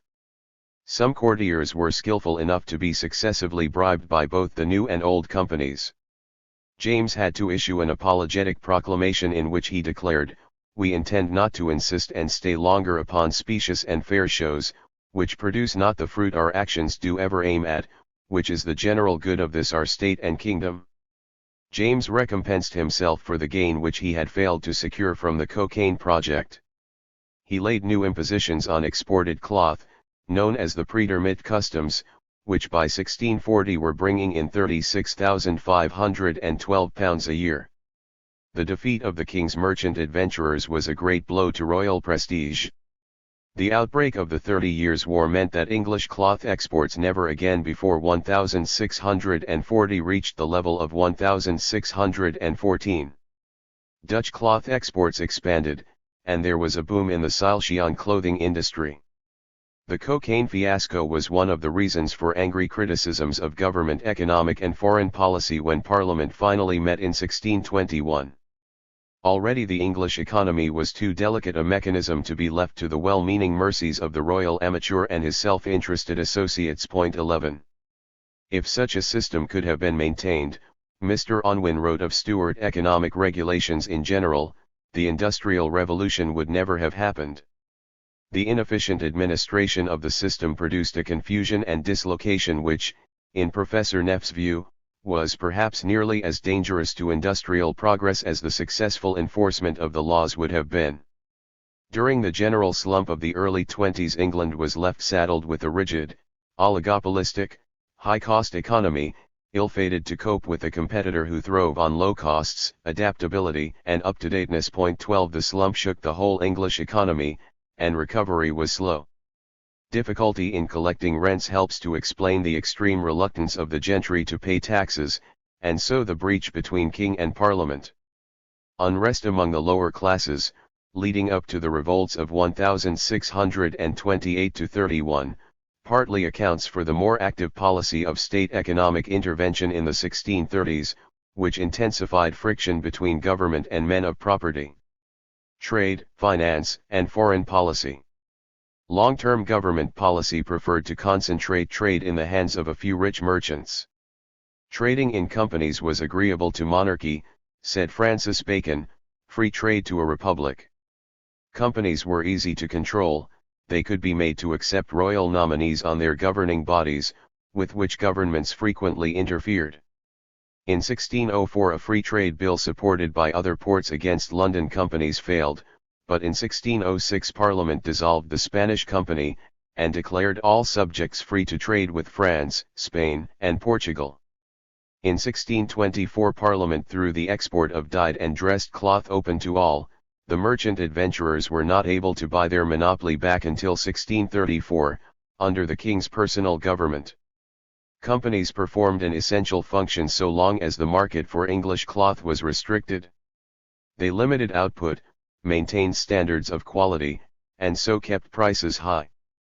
But as the market widened, in Europe and beyond, so the rival possibility appeared of selling large quantities of lower quality goods, as the Dutch had begun to do. In a competitive world the future lay with the lighter and cheaper new draperies, produced in relatively free conditions, and so far more adaptable to changing market demand. Yet companies were still needed in the early 17th century. They supplied convoys and ambassadors. Convoys were necessary until the seas were policed by a navy, so was collective trading until English foreign policy was conducted by governments which regarded the lowering of tariffs against English goods and the ensuring of personal security abroad as part of their normal function. It was the fleets of Blake and William III that rendered most of the companies obsolete. But the companies were also exploited and plundered by early Stuart governments. The Venetian ambassador summed up the situation in 1622 when he said that although favored by various privileges, the companies are declining owing to the charges laid upon them by sovereigns, and because to maintain themselves they are compelled to disburse great sums to the favorites, the lords of the council and other ministers. Thus burdened and protected they are enabled and compelled to tyrannize over the sellers without and the buyers within the kingdom. 13 So the richer merchants were left restive while prospering, all others hated the system. There were big profits to be made in overseas trade. In 1611 and 1612 the Russia Company paid a dividend of 90%, in 1607 the East India Company made a profit of 500%. But such profits were highly speculative, and they were restricted to a narrow circle. The entrance fee for the East India Company was £50, £66 for a shopkeeper, and such terms as they thought fit for gentlemen. For the merchant adventurers the fee rose at one time to £200. By 1640 not only were some London merchants richer than peers, but many merchants in provincial towns like Exeter were better off than the surrounding gentry who despised them. Tension naturally resulted. Tension resulted especially from an alliance which was formed in the 1630s between the government and a group of rich merchants who advanced money in return for being allowed to collect the royal customs. Many of the customs farmers were also hated as monopolists. As the crown got increasingly into debt to them it could repay only by granting more privileges. By 1640 the revenue had been anticipated for years ahead. So, as Professor Ashton put it, the court and a section of the city were aligned versus the rest. When the Long Parliament met it cancelled the lease of the customs farmers and so precipitated the bankruptcy of the government. 14. Governments saw trade primarily as a source of revenue. There was no concerted policy of actively forwarding the expansion of English commerce, nor even of protecting it. In 1612 Barbary pirates inflicted £40,000 damage on the Newfoundland fishing fleet. There was continual interruption to coastwise shipping, and on many occasions London's coal imports from Newcastle were endangered. The pirates grow so powerful, wrote Secretary Winwood in 1617, that if present order be not taken to suppress them, our trade must cease in the Mediterranean Sea. Present order was not taken, because the Lord Admiral, Nottingham, was bribed by English pirates. His successor, Buckingham, was no more active against piracy. Parliament's reluctance to vote tonnage and poundage arose in part from the consideration that these customary dues had been traditionally granted to the king for securing the sovereignty of the narrow seas and the safety of merchants, and now the navy had been allowed to decay. Defense against pirates was one of the pretexts for ship money. But the Grand Remonstrance, after referring to tonnage and poundage, impositions, ship money, added, and yet the merchants have been left so naked to the violence of the Turkish pirates that many great ships of value and thousands of His Majesty's subjects have been taken by them and do still remain in miserable slavery. So though initially the peace which James I concluded in 1604 with Spain brought prosperity to England, there were soon complaints that in the struggle for markets England was being outtraded. The French held the leading position in Mediterranean trade, Dutch merchants gained control of the carrying trade to the Baltic, and even with English colonies in North America and the West Indies. The government of the Dutch Republic enthusiastically supported its merchants, whilst James I felt it beneath his dignity to do more than mediate in squabbles between English and Dutch merchants. Englishmen were virtually excluded from the East India trade, and the massacre of Amboina went unavenged. In 1604, 1617, and 1635 the Crown licensed rival traders to the East Indies, in defiance of the charter which the king himself had originally sold to the East India Company. In the 1630s, in consequence of lack of government support, the company's profits were declining so catastrophically that it seriously considered withdrawing.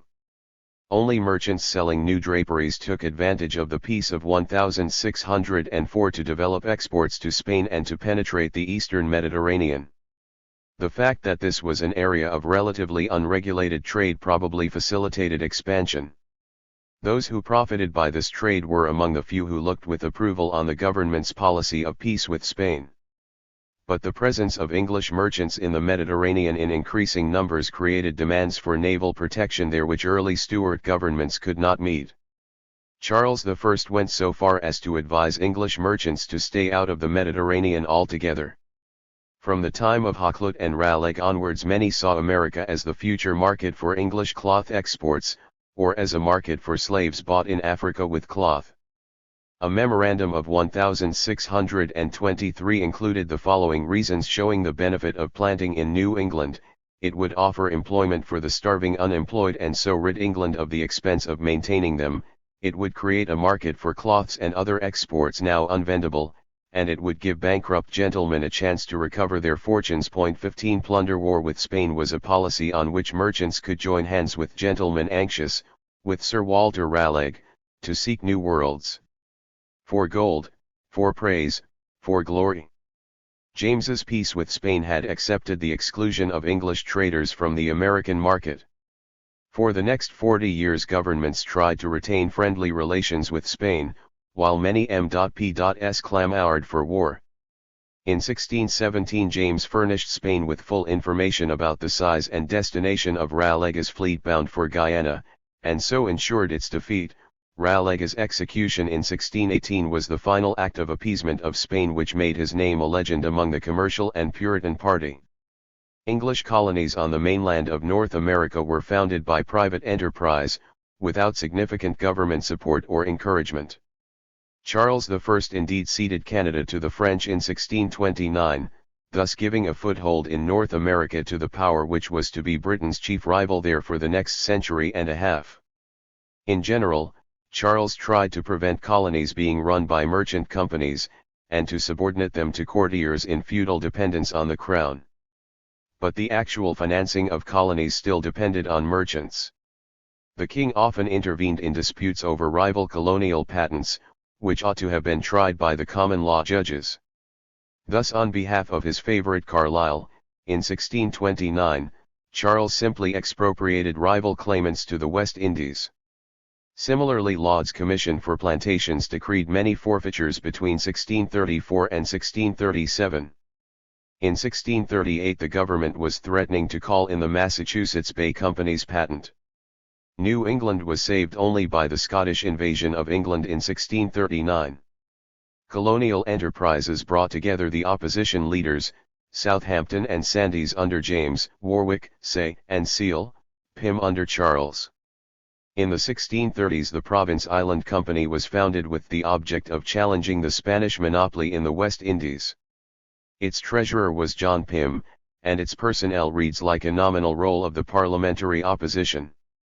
It acted in fact as a cover organization for this opposition. Hampton's resistance to ship money was planned by Providence Island adventurers. Meanwhile the government of Charles I had entered into a secret treaty with Spain, and so wished to discourage plans for settling America.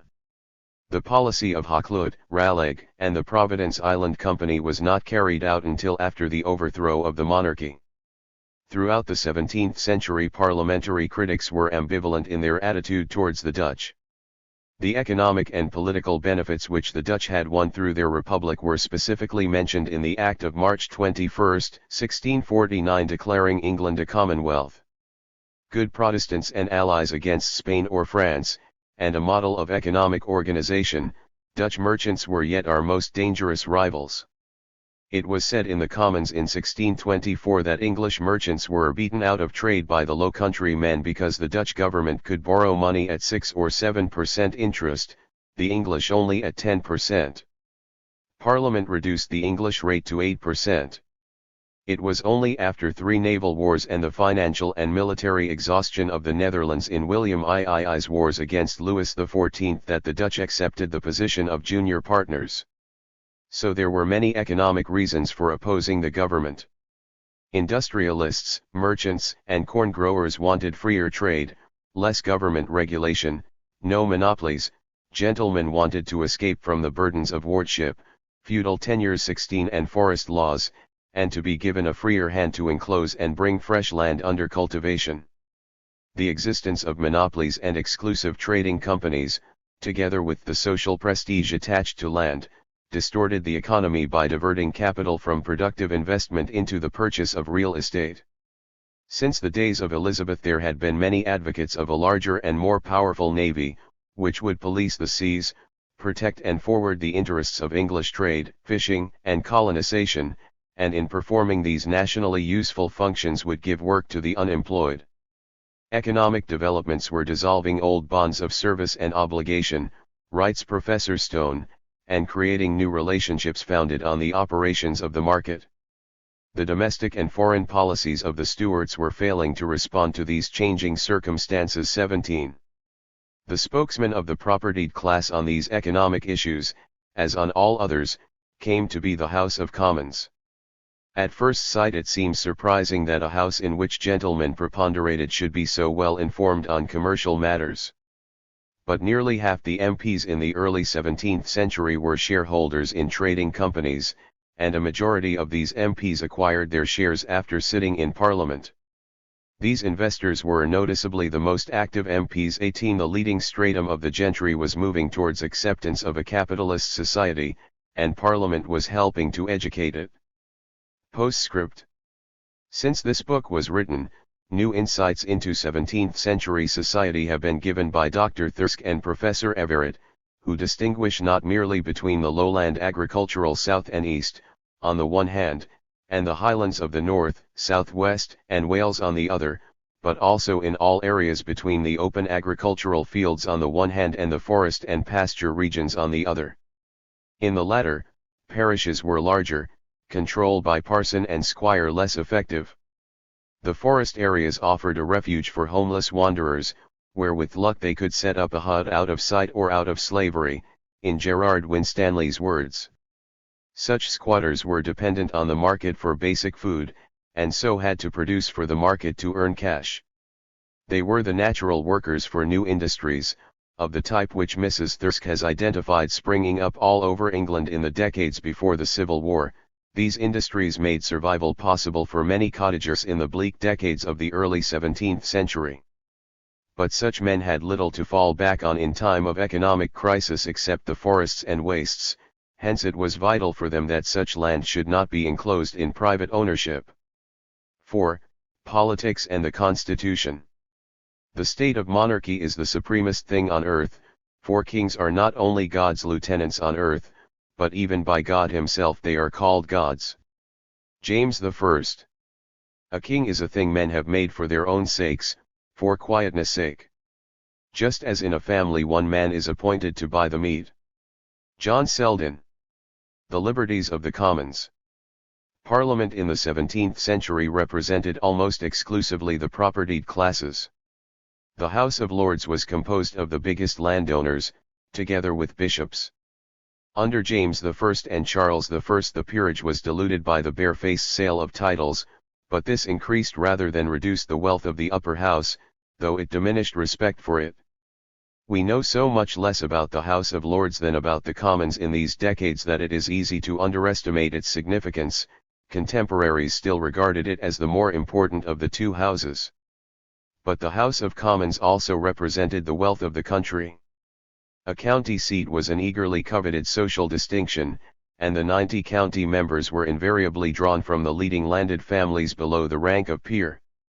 The county electoral franchise, restricted to men having freehold land worth 40 shillings a year, excluded smaller freeholders, copyholders, cottagers, leaseholders, and paupers, who probably formed 80 to 90% of the rural population, and many lesser 40-shilling freeholders, voting by show of hands in open court. Richard Baxter said, ordinarily choose such as their landlords do desire them to choose. In towns the franchise was more varied.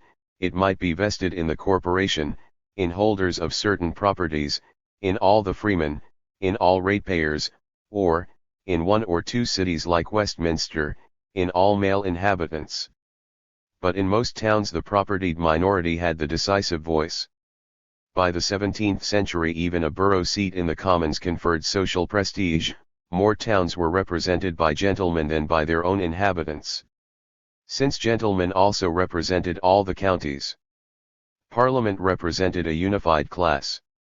The divisions which marked the beginning of the Civil War were not between gentlemen and townsfolk but within the ruling class. Disputed elections were usually not concerned with political issues, but with rivalries for power between local families, though these rivalries might acquire a political flavor as one family attached itself to a court favorite and its rival therefore adopted an opposing standpoint. As tension rose in the 1620s there are signs that the lower classes were beginning to interest themselves in political issues, and on occasion to show independent initiative. The number of disputed elections trebled between 1604 and 1624, and doubled again by 1640. The Parliament men of the early 17th century, writes Dr. Hurst, were sometimes acutely aware of the political forces operating outside Westminster. 1. By and large, however, the House of Commons represented not the people of England but a small fraction of them, those who mattered in the country, those who effectively controlled local affairs as justices of the peace. The lower house spoke for the prosperous gentry and the richer merchants. "We be the gentry," said a member in 1610. 31 years later Sir Thomas Aston equated the gentry with the lawgivers. In Parliament, he explained, the primates, the nobles, with the minors nobles, the gentry, consult and dispose the rules of government, the plebeians submit to and obey them. 2 The House of Commons represented freeholders in counties, freemen in boroughs. Note this use of the word free. Libertas in medieval Latin conveys the idea of a right to exclude others from your property, your franchise. To be free of something means to enjoy exclusive rights and privileges in relation to it. The freedom of a town is a privilege, to be inherited or bought. So is a freehold estate. Freeholders and freemen are a minority in their communities. The parliamentary franchise is a privilege attached to particular types of property. The liberties of the House of Commons were peculiar privileges enjoyed by members, such as immunity from arrest, the right to uncensored discussion, etc. Our privileges and liberties, the House told James in 1604, are our true right and due inheritance, no less than our lands and goods. Similarly, when James wrote the true law of free monarchies he wished to emphasize that kings, like their propertied subjects, had their rights and privileges. The problem of early 17th century politics was to decide where the king's rights and privileges ended and those of his free subjects began. The majority of the population did not come into it.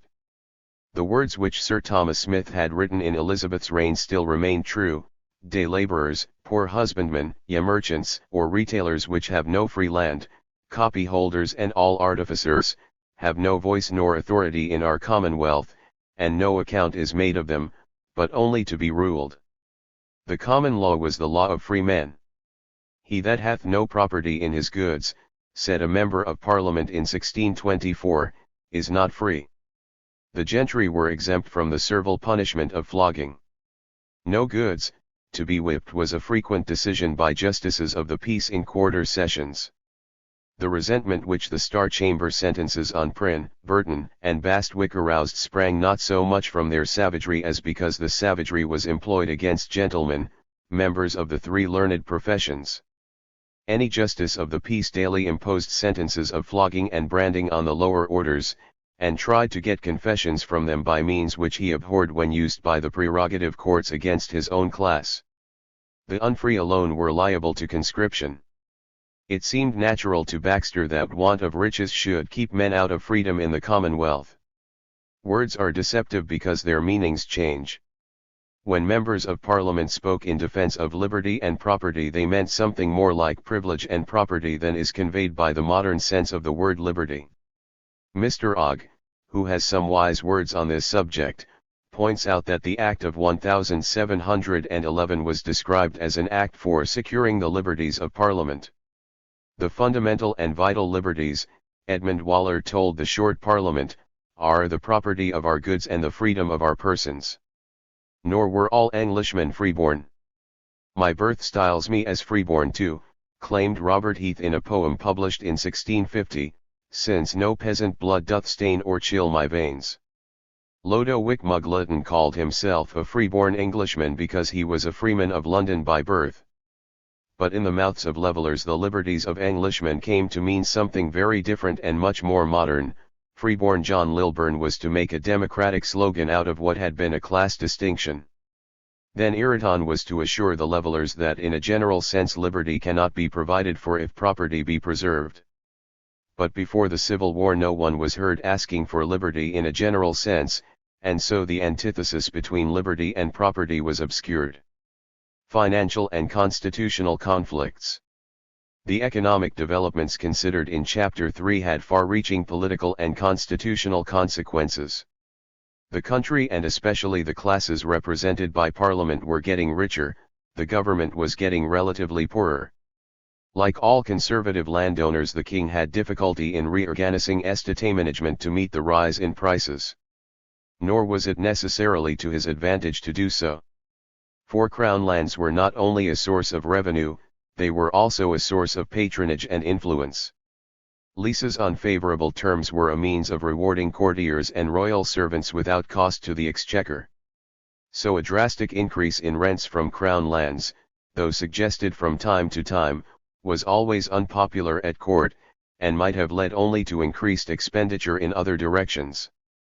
Yet government expenditure was rising rapidly. The court was ceasing to move round the countryside, living in part at the expense of the great aristocratic families. Members of those families were more and more reluctant to serve the state at their own expense. On the contrary, they had their own economic problems, and looked to the crown for financial assistance. Bounty, wrote even a reformer like Cecil, is an essential virtue of the king. James was personally extravagant, but he also had a duty to distribute largesse to well-deserving subjects. His council told him, such liberality would multiply and confirm affection and duty. 3 Unlike his predecessor, James had a wife and children to be provided for in accordance with the lavish standards of the day. The cost of warfare was increasing, ships were getting larger, cannon heavier, firearms were becoming essential for the rank and file of an army. All this involved an increase in paperwork at Whitehall, of staffs in the Admiralty and Ordnance departments. War was becoming a financial disaster. This, rather than Elizabeth's parsimony or James's fear of cold steel, is the explanation of both sovereigns' sensible desire to remain at peace. To pay for the Spanish and Irish wars at the end of her reign, Elizabeth had sold crown lands worth over £800,000, she still left James debts to pay. Revenue from lands in James's first year was 3/4 of what it had been a dozen years earlier. The king ended both wars, but he still had to sell land valued at £775,000, and so income from crown lands fell by another 25% between 1603 and 1621, despite improved management. When wars began again in the 1620s, Charles was forced to sell another £650,000, mostly to the City of London in repayment of loans. In 1639 he could only borrow from the city by offering crown lands as a security. What was left of them was sold by Parliament after 1649 for less than £2 million. Selling land was living on capital. But it was more than a mere financial disaster. Apropos sale of royal forests in 1623, John Coke had written to Buckingham, "The crown will necessarily grow less both in honour and power as others grow great." Lord Treasurer Middlesex, the best financial adviser James ever had, told the king that in selling land he did not only sell his rent, as other men did, but sold his sovereignty, for it was a greater tie of obedience to be tenant to the king than to be his subject. Meanwhile the House of Commons increased in confidence as those whom it represented waxed rich and as governments grew more dependent on the taxes it voted, even in time of peace. The House was always sensitive to any suggestion that the king had a right to levy arbitrary taxation. The civil lawyer Dr. Cowell in 1610, the Laudian clergymen Subthorpe, Montague, and Mainwaring in the 1620s, were all censured for elevating the royal prerogative in this respect. Elected parliaments, said a letter writer in the 50s, are the bulwark of property for. Revenue from land dropped, but that from customs rose with the expansion of trade. Customs revenue more than doubled in the first 18 years of James's reign, and in 1621 brought in nearly 3 times as much as crown lands. But control of the customs was in dispute. In 1608 James issued a new book of rates, cautiously revising the valuation of certain commodities, and embodying additional duties on new imports. In an inflationary age, periodical readjustment of customs rates was clearly necessary, and trade with the East was bringing new commodities like currants into the country. The Crown's right to make such adjustments had not hitherto been disputed. But as in so many spheres, economic developments were changing men's attitudes towards legal rights. Foreign trade was increasing in importance, the economic structure of the country was becoming more complex, the men of property felt that they should have a say in the formation of economic policy, and the House of Commons did not want the king to become financially independent of the taxes they voted. If James established a right to levy impositions at will, he might soon gain a revenue far in excess of the £70,000 a year which the 1608 Book of Rates gave him. Sir John Eliot later pointed out that in the Netherlands customs revenue was far greater because customs rates were far lower, since there the government encouraged trade and benefited from its extension. In 1605 a Mr. Bate had refused to pay an increased duty on currants, and in 1610 the House of Commons took up his case. The judges had decided against him, rightly in law, but this verdict, the House told James in 1610, might be extended to the utter ruin of your subjects' right of property of their lands and goods. The king ultimately agreed to remit some of the impositions, and the Commons to grant him the remainder on condition that levying impositions without consent of Parliament was henceforth declared illegal. But Parliament was dissolved before the bargain was completed. Attempts to settle the question in later parliaments were unsuccessful. The new impositions laid a heavy burden on trade and the taxpayer, and played their part in allowing Dutch merchants to grab our carrying trade. As a result of this failure to agree about impositions, the House in 1625 took the unprecedented step of refusing to grant tonnage and poundage, the traditional customs dues, to Charles I for life, and voted them for 1 year only. Charles dissolved Parliament before this bill was passed, and continued to collect tonnage and poundage without parliamentary authority. So were initiated the quarrels which led on to the Petition of Right. In 1610 it was proposed to solve the king's financial problems, and reduce burdens on landowners, by abolishing feudal tenures and wardship. When military service had been the method by which tenants-in-chief paid for their lands, it was natural that the king should take over the property when the tenant's heir was a minor.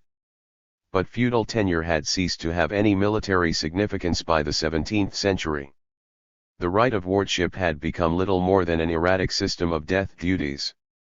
If the heir chanced to be a minor, and men died younger then than now, either the family had to buy the wardship from the king, or the property was likely to be handed over to a courtier, who would make what profit he could out of the estate during the minority, and no doubt marry the heir or heiress to some needy kinsman of his own.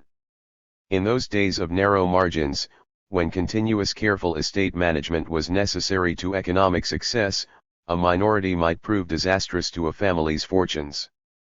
Much money was not raised this way, Bishop Burnet wrote of the Court of Wards, but families were often at mercy, and were used according to their behavior.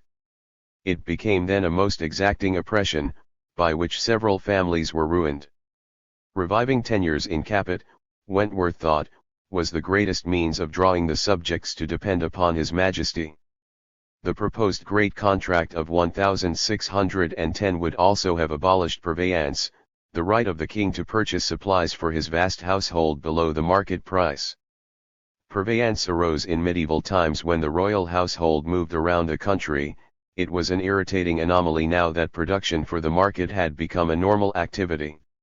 It had become a fixed levy, equivalent to an annual tax of £50,000, not voted by Parliament. Yet less than a quarter of what was paid in wardship and purveyance came into the national treasury. Most of it went to courtiers. 5.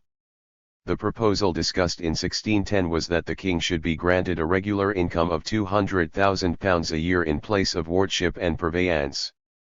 The contract broke down because on reflection neither party was satisfied with it.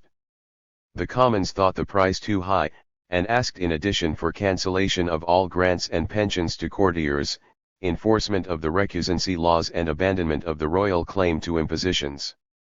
The king began to realize that he would be giving up his power to influence and control his greater subjects, a power whose value could not be expressed in money.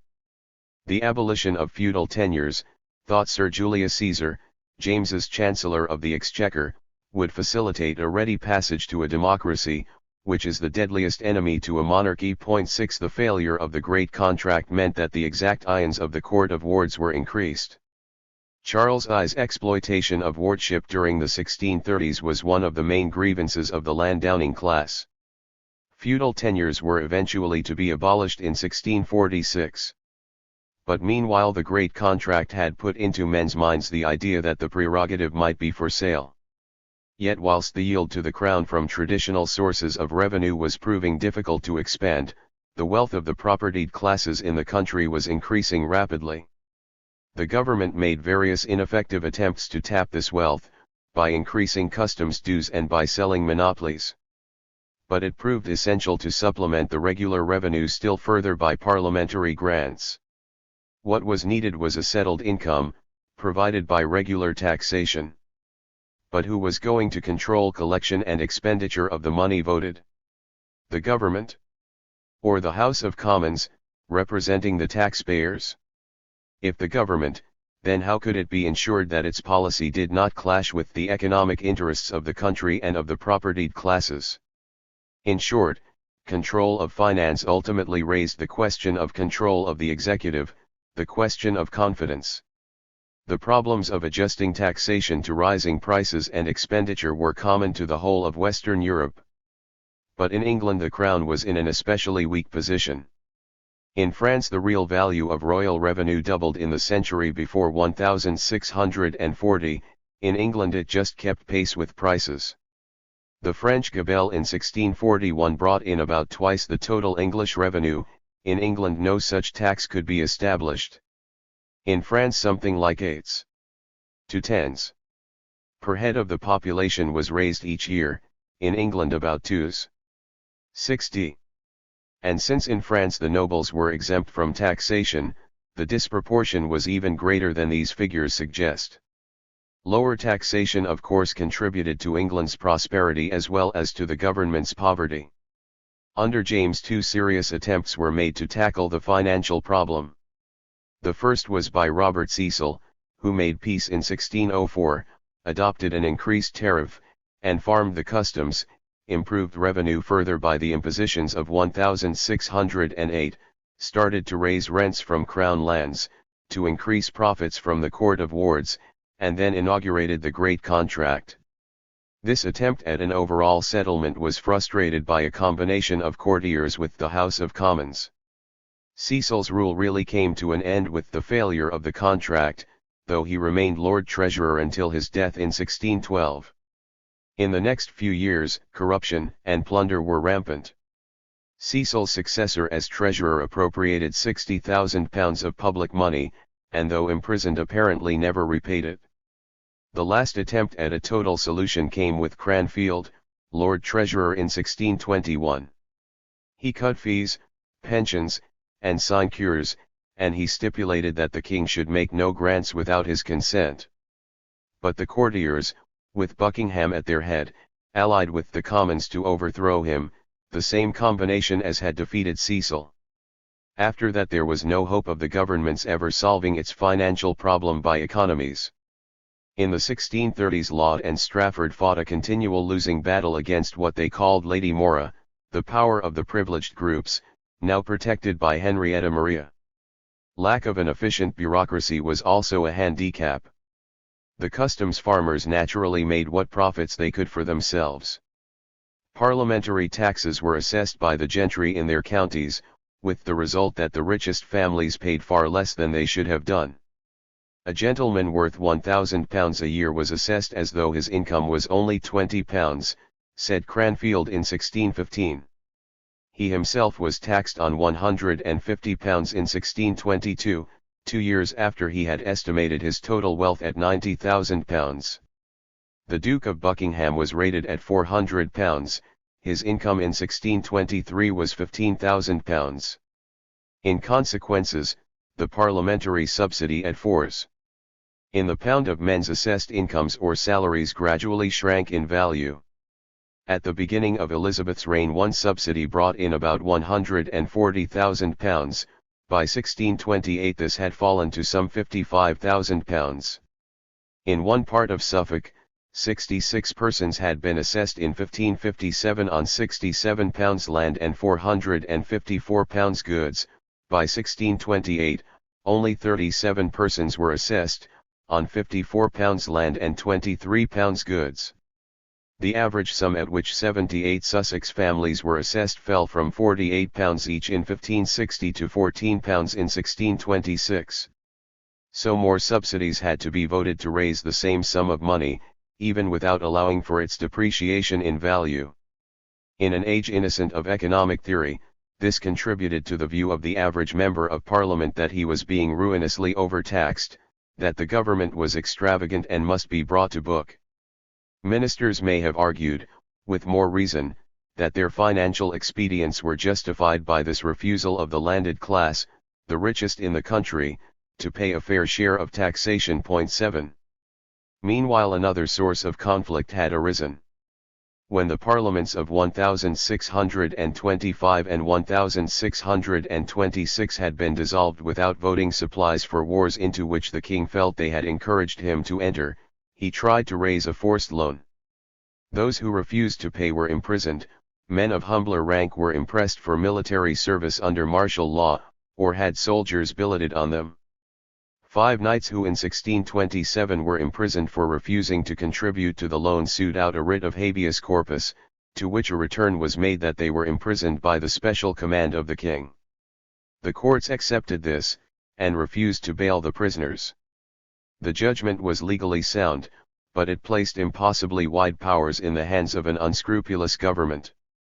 In 1628 martial law was proclaimed in many southern and western counties, overriding the authority of justices of the peace. All these grievances were brought together in the Petition of Right in 1628. Its 4 clauses laid it down that no man hereafter be compelled to make or yield any gift, loan, benevolence, tax, or such like charge, without common consent by Act of Parliament, that no free man be detained in prison without cause shown, that soldiers and sailors should not be billeted upon men without their agreement, that commissions for proceeding by martial law should be revoked and never issued in future. So the House of Commons hoped to safeguard property by preventing arbitrary taxation and arbitrary arrest, to re-establish the supremacy of the justices of the peace in local government, and to make it impossible for the king to build up a standing army in order to dispense with parliaments altogether. The petition had not been presented in the form of a parliamentary bill, out of deference to Charles, but it was a petition of right, asking for confirmation of old liberties, not the granting of new.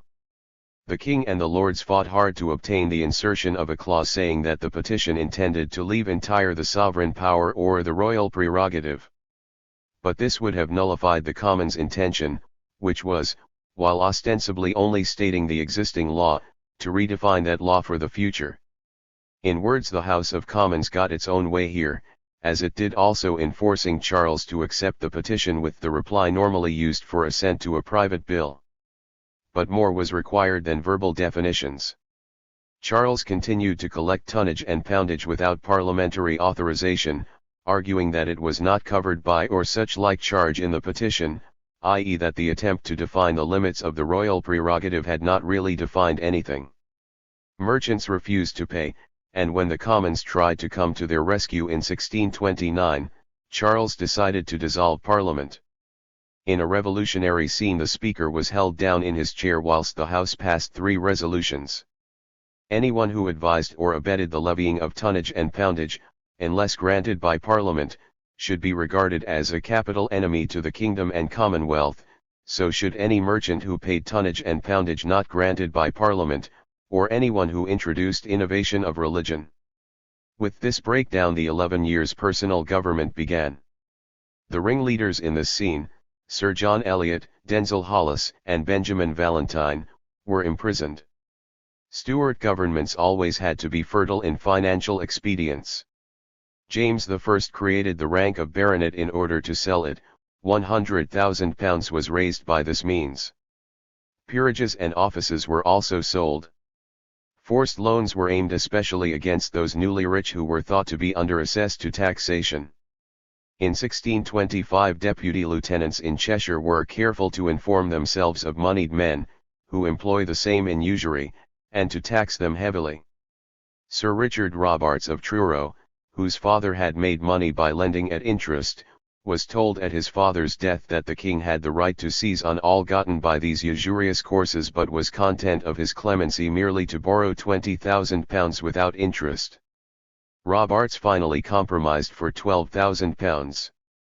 He was still rich enough to buy a peerage for £10,000 in 1625. His son, rather naturally, was later a leader of the parliamentary cause in Cornwall. During Charles I's personal government all sorts of schemes were tried: fines for enclosure, for encroachments on royal forests, for all those with incomes above £40 a year who refused to incur the expense of being knighted. This last brought in over £150,000 in 2 years. Prodigious efforts by Lord Treasurer Weston raised the ordinary revenue by 25%. In 1635 the budget was all but balanced, although crown debts amounted to £1 million. Between 1636 and 1641 Lord Treasurer Jackson further improved the position by raising the customs farms and reducing pensions and annuities. The city was mulcted for allegedly failing to carry out its obligations in colonizing Londonderry. But the greatest of all expedients was ship money. This extended to the whole kingdom the king's traditional feudal claim to demand ships from certain ports, a claim which had been exercised in the reigns of Elizabeth and James I. It could reasonably be argued that the whole realm should pay for national defense and commerce protection, not merely the ports. In many technical ways ship money marked a great advance. It tried to tap the new commercial and professional wealth of the country by a reassessment on the true yearly value of rents, annuities, offices. Whereas hitherto the clergy had been taxed separately, ship money taxed them together with the laity. Assessment and collection were centrally controlled, the sheriff replaced local commissioners, too likely to be partial, though the Crown's lack of a bureaucracy led to failure here, since sheriffs had to rely on constables and petty constables. But the importance of ship money for contemporaries was political, not technical. If it could be established as a regular tax which the king was entitled to collect without parliamentary consent, the fundamental constitutional issue of the century would be decided in favor of the monarchy. This was the question underlying the ship money case of 1637, not the £1 which the very rich John Hampden refused to pay. Chief Justice Finch declared that any act of Parliament was void which claimed to bind the king not to command his subjects, their persons and goods, and money too. When the verdict went against Hampden, the Venetian ambassador observed that this meant royal absolutism and the end of parliaments. It was an utter oppression of the subjects' liberty, the antiquarian Sir Symonds d'Ewes wrote.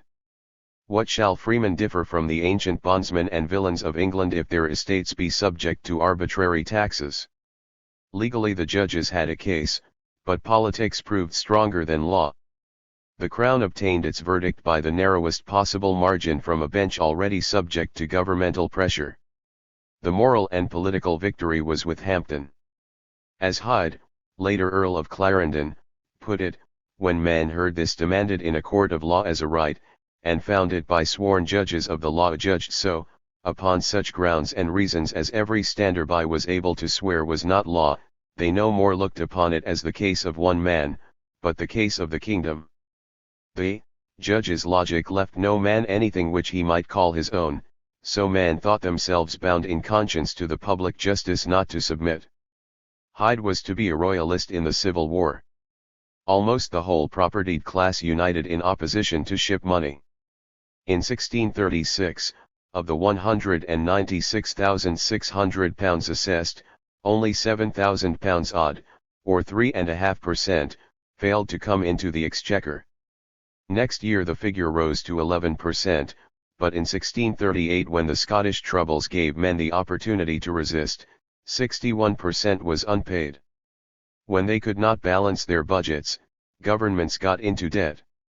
Bills were left unpaid, and state contractors, instead of pressing for payment, trebled their prices. Loans were not repaid for decades. That made to the king by the Corporation of London in 1617, for instance, was paid off in 1628, and then only in the form of crown lands. In 1640 the city refused to lend to the government because of its resentment of past treatment. Charles's credit became so bad, as we have seen, that he could only borrow from persons like the customs farmers, upon whom he could put pressure and who hoped to obtain further favors. Before the existence of banks a merchant might invest in land, if he became wealthy enough, or in plate, but normally he lent his money to others, or tied it up in goods. He was thus very susceptible to fluctuations in the market, and to the kind of uncertainties which early Stuart governments were all too skillful at creating. Hence he was often short of ready cash, especially at those times when governments found themselves most inclined to demand forced loans or to billet troops on him. Erratic government policy created the crises, and then arbitrary government finance intensified them. The business community longed for stability, regularity, confidence. It was a London merchant who complained, "The merchants are in no part of the world so screwed and wrung as in England. Our estates are squeezed from us," declared another. These laments were not strictly true, but they accurately represent men's feelings. Foreign policy. Finance and trade were the most obvious source of disagreement between king and parliament. But quarrels also arose over foreign policy. In the 30 Years' War the Habsburgs were trying to reverse the effects of the Reformation. Many Englishmen feared that, if this policy succeeded on the continent, its consequences would be felt in England too. Nearly a century of history and propaganda lay behind the identification of Protestantism and English patriotism. The heretics burnt in Mary's reign had been popularized as the victims of Spain by Fox's Book of Martyrs, of which there was a copy in many churches. The tortures of the Spanish Inquisition, Alva's Council of Blood in the Netherlands, the massacre of Saint Bartholomew in France, the Spanish Armada, gunpowder plot, all had been skillfully exploited to build up a picture of cruel papists striving to dominate the world, and of God's Englishmen bravely thwarting them.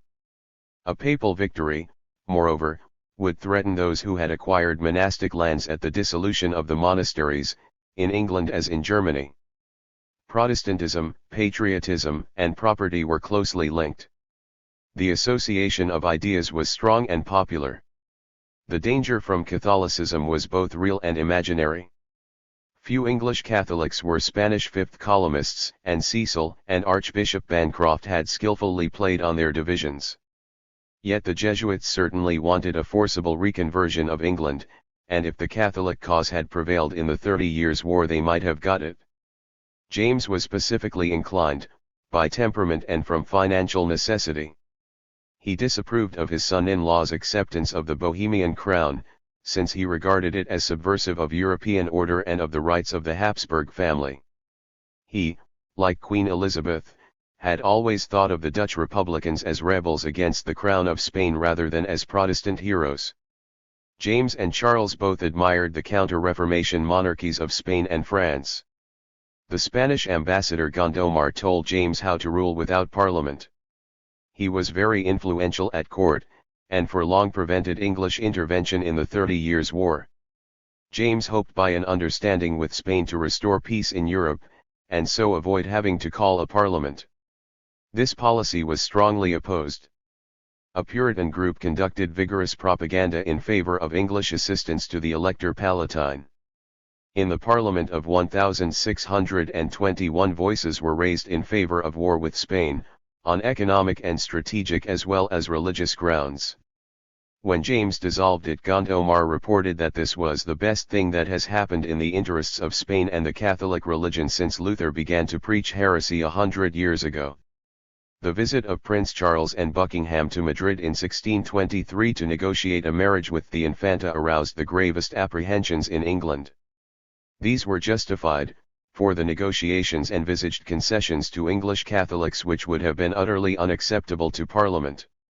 The return of Charles, unmarried, in October 1623, was the occasion of nationwide rejoicing. In the Parliament of 1621 James had, in the Elizabethan manner, refused to allow the Commons to discuss foreign policy. But in 1624 Buckingham and Charles, now set upon war with Spain, virtually put themselves at the head of opposition to James's plans. They forced a new foreign policy on the king and overthrew Cranfield, who opposed war because it would ruin his policy of financial retrenchment. With what would have seemed intolerable insolence a few years earlier, Parliament made its grant of 3 subsidies conditional upon James's reversing his foreign policy.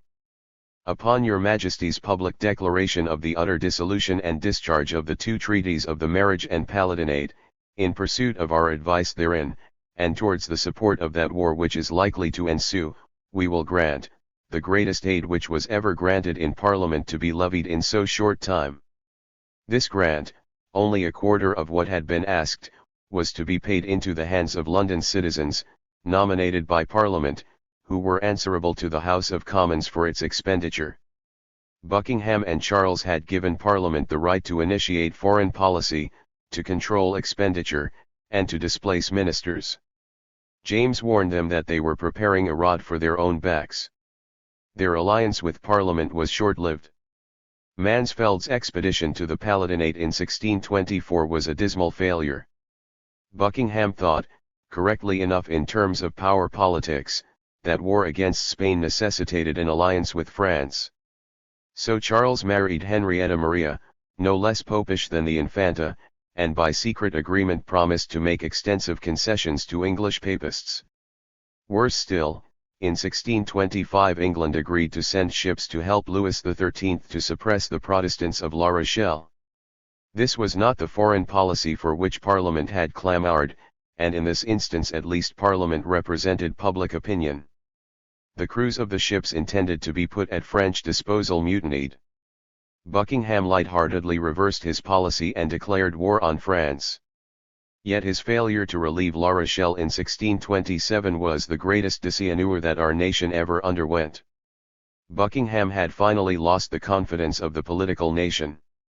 "I see little hope of any good," wrote Isaac Pennington to his cousin, "unless the King and Parliament shall agree, for without that no money will be forthcoming, and without money nothing can be done. I pray God incline the heart of the King to yield to that which may further God's glory, that so we may enjoy peace and prosperity under him. I mean peace with all the world, but war with Spain." 8. Pennington thought that war with Spain meant prosperity. The King must yield if God's glory and domestic harmony were to be won. Pennington was an important merchant, later Lord Mayor of London and a close ally of Pym in the Long Parliament. His opinion was echoed by Sir Edward Coke, doyen of the common lawyers. England never throve so well as when at war with Spain. This view was not shared by the government. As Gustavus Adolphus of Sweden marched into Germany to fight Protestantism's battles there, Charles I secretly promised the Spanish envoy in London 12,000 English levies, though he never dared to send them. In return, when Charles proposed to subject Scotland by force in 1637, he conducted secret negotiations with Spain for veteran troops.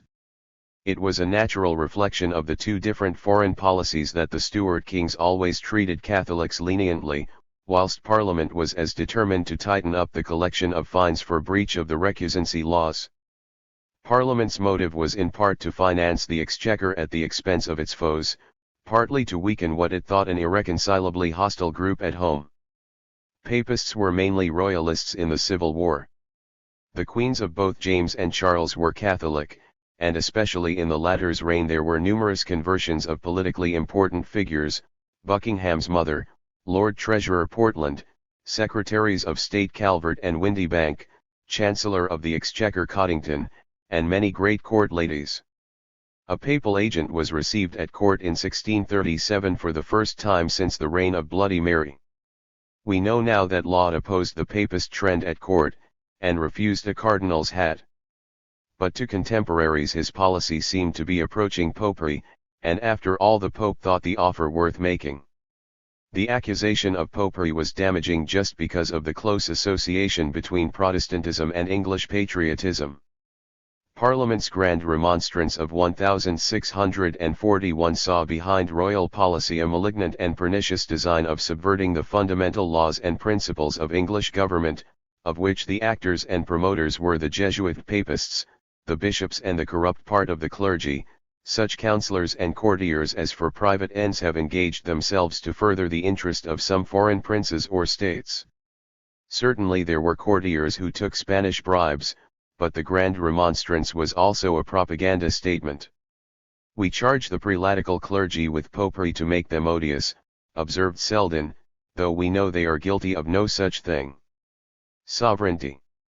Impeachment was a 15th-century process, whereby the House of Commons accused an individual of crimes and presented him for trial before the House of Lords.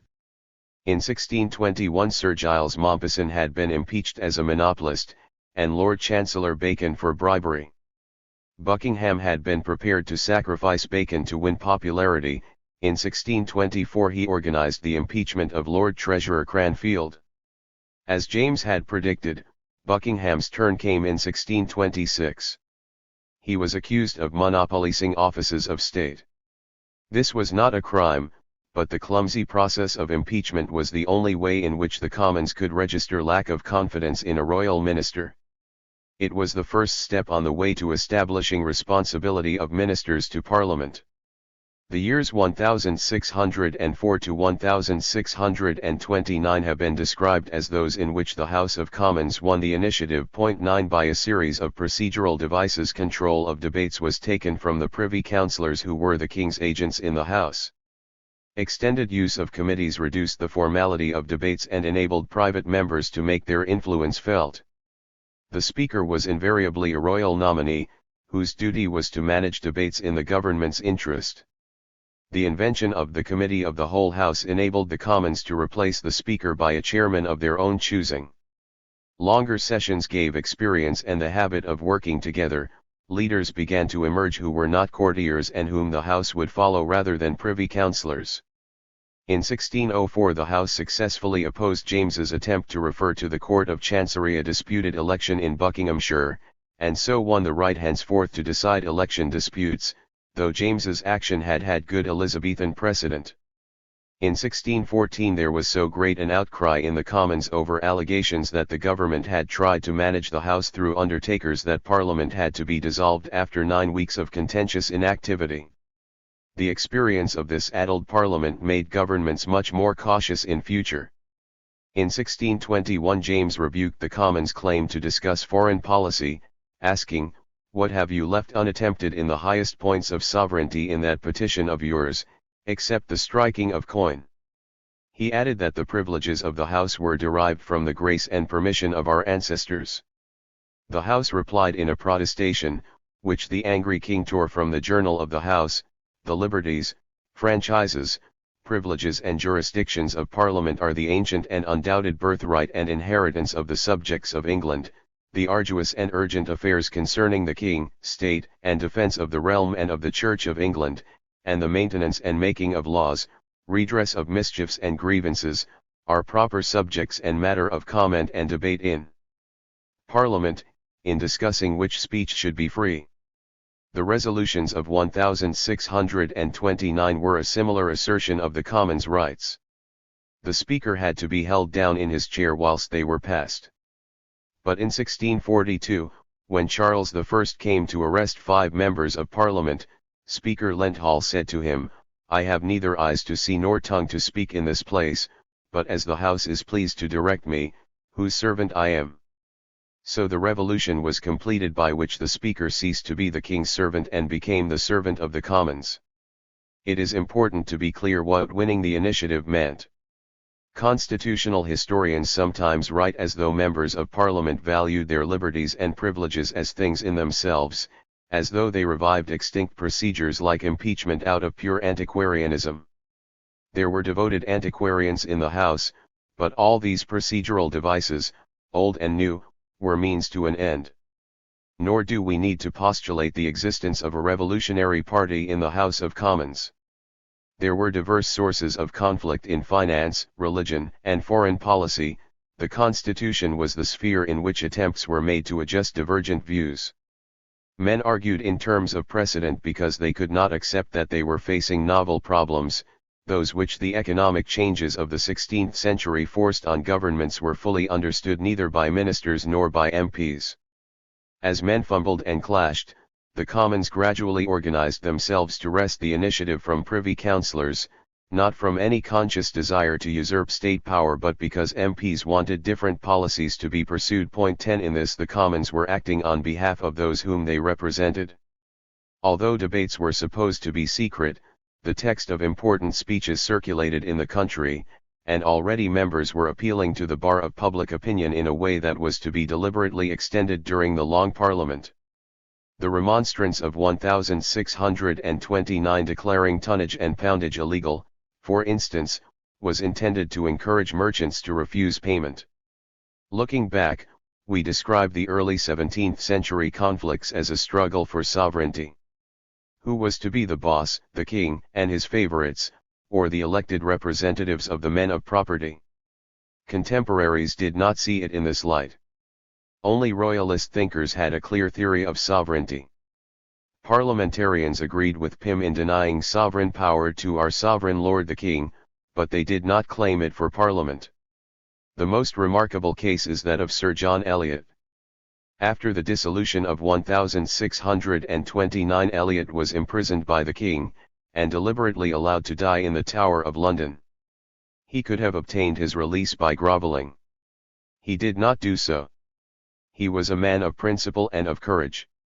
In the Tower he compiled a treatise, De Jure Majestatis. Not all the views expressed in this treatise are necessarily Eliot's, since he copied out some of them from other authors. But he apparently did so because he agreed with them. In normal times, Eliot wrote, "The sovereign may not touch property without the owner's consent. In case of necessity he may tax arbitrarily. There is no contract between king and people, bad kings must be obeyed, lest greater evils result. Any liberty granted to subjects is without prejudice to royal sovereignty."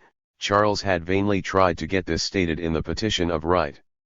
Subjects cannot share sovereignty, and in England, since parliaments can be summoned only by the king, he is sovereign.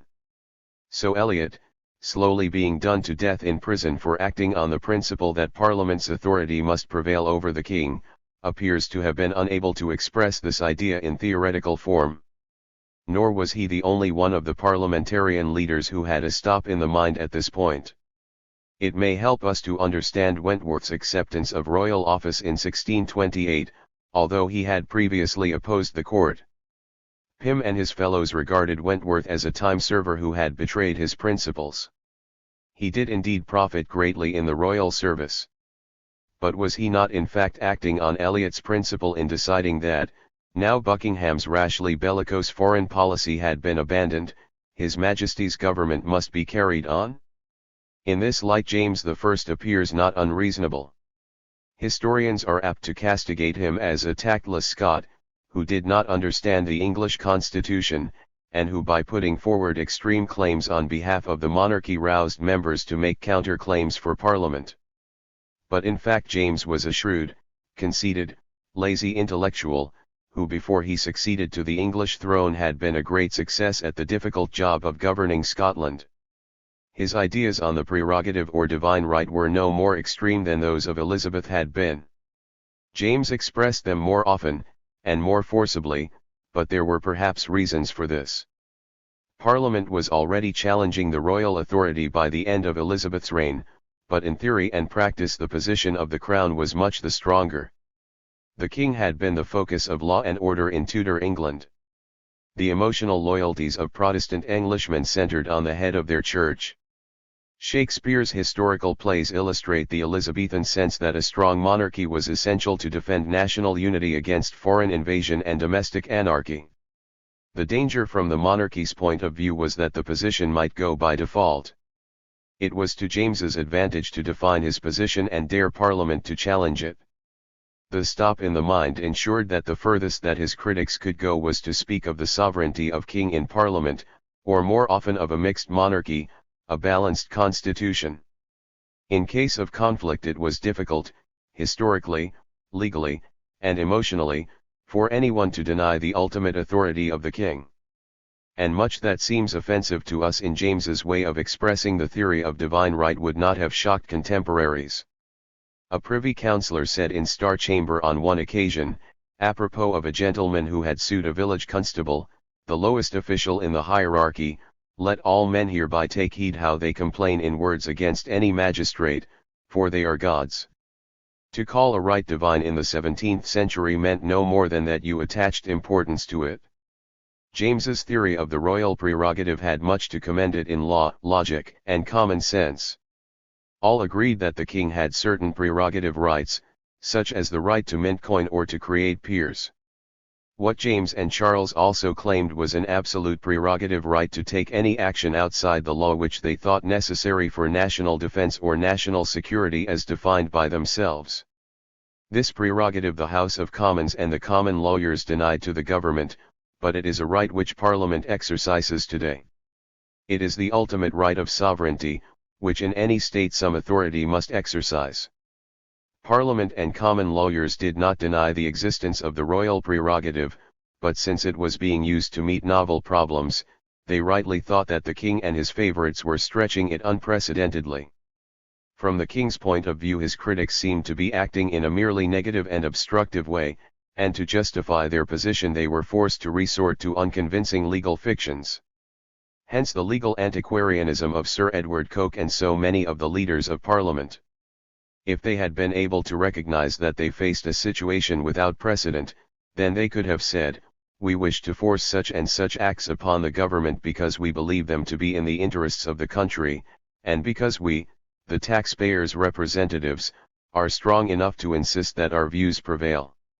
Instead they had to claim that they were only exercising immemorial rights of the commons, those who advised the king otherwise were the innovators.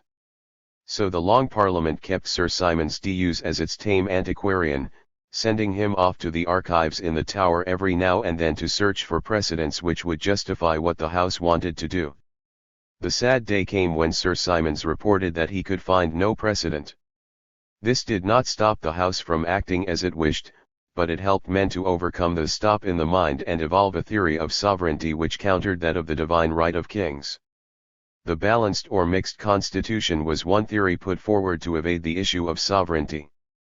King, lords, and commons were jointly sovereign, and so the upper house might be expected to hold the balance between the two rivals. But this theory was foundering when it could be said that the House of Commons could buy the House of Lords 3 times over. During the disputes over the Petition of Right, Eliot said he was confident that should the Lords desert us, we should yet continue flourishing and green.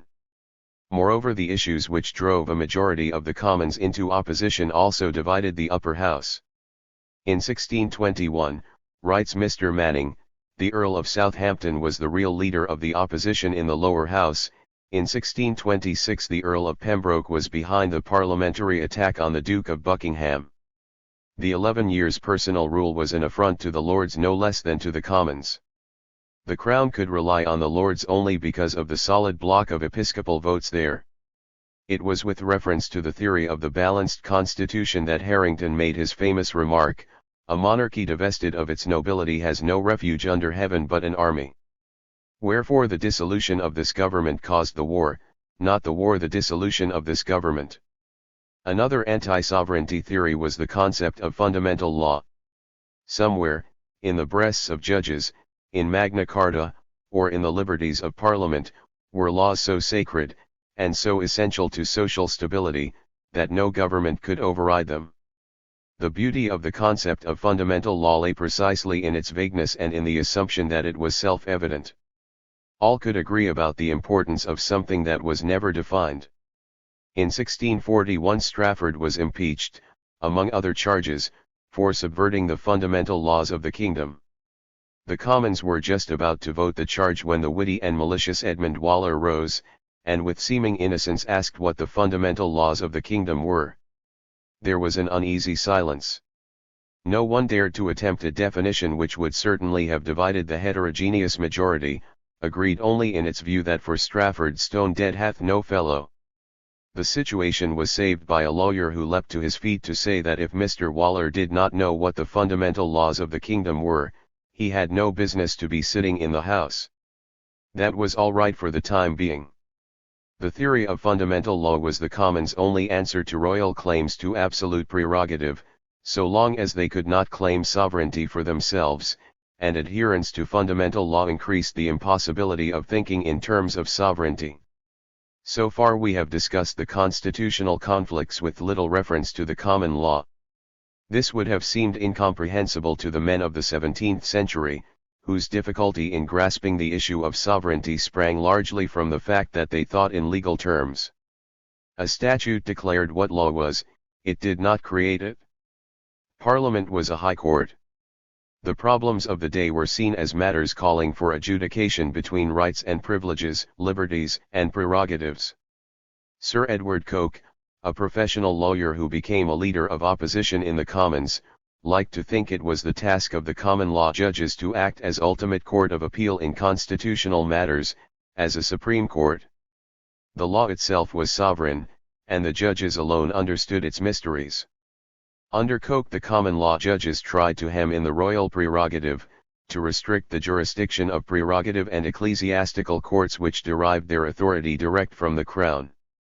Coke believed that the common law had survived from the time of the ancient Britons, and that the Roman, Anglo-Saxon, and Norman conquests had left it virtually unchanged. Yet the law was changing, radically, in Coke's own time, and Coke himself was the main instrument of change. He it is, more than any other lawyer, to whom legal historians attribute the adaptation of the medieval law to the needs of a commercial society. By 1621 a member of Parliament could even make the historically absurd claim that the common law did ever allow free trade. When in 1624 Parliament declared monopolies illegal, it insisted that they should be tried and determined according to the common laws of this realm and not otherwise. Similarly, the Act abolishing Star Chamber in 1641 said that all cases involving property should be tried at common law. The common law was the law of free men. All free subjects are born inheritable as to their land, so also to the free exercise of their industry, said Sir Edwin Sandys in the Commons of 1604. The cost of litigation in the royal courts meant that only the well-to-do could enjoy this birthright. So there was not merely a conflict of courts, in the sense that the common lawyers grudged business and fees to church or prerogative courts, though that entered into it. More important was the type of justice which the courts administered. The common law courts, King's Bench and Court of Common Pleas, increasingly defended absolute property rights, the right of every man to do what he would with his own. The prerogative courts became more and more organs of the government. During the personal rule of Charles I they enforced monopolies and rode roughshod over the private property rights of enclosing landlords. So the alliance between the House of Commons and common lawyers was natural. The law, Parliament declared in August 1642, was that by which the nobility and chief gentry of this kingdom, enjoy their estates, are protected from any sort of violence and power, and differenced from the meaner sort of people, with whom otherwise they would be but fellow servants. Because of the antiquarianism of most members of Parliament, because of their appeal to the common law and their alliance with the common lawyers, early Stuart governments needed judges who accepted the general lines of royal policy. In 1616 Chief Justice Coke was dismissed for refusing to defer to James I in giving judgment. 10 years later Charles dismissed Chief Justice Crewe for refusing to admit the legality of a forced loan. In 1628, apropos the verdict in the Five Knights case, Wentworth in his opposition phase complained that the judges were tearing up the roots of all property.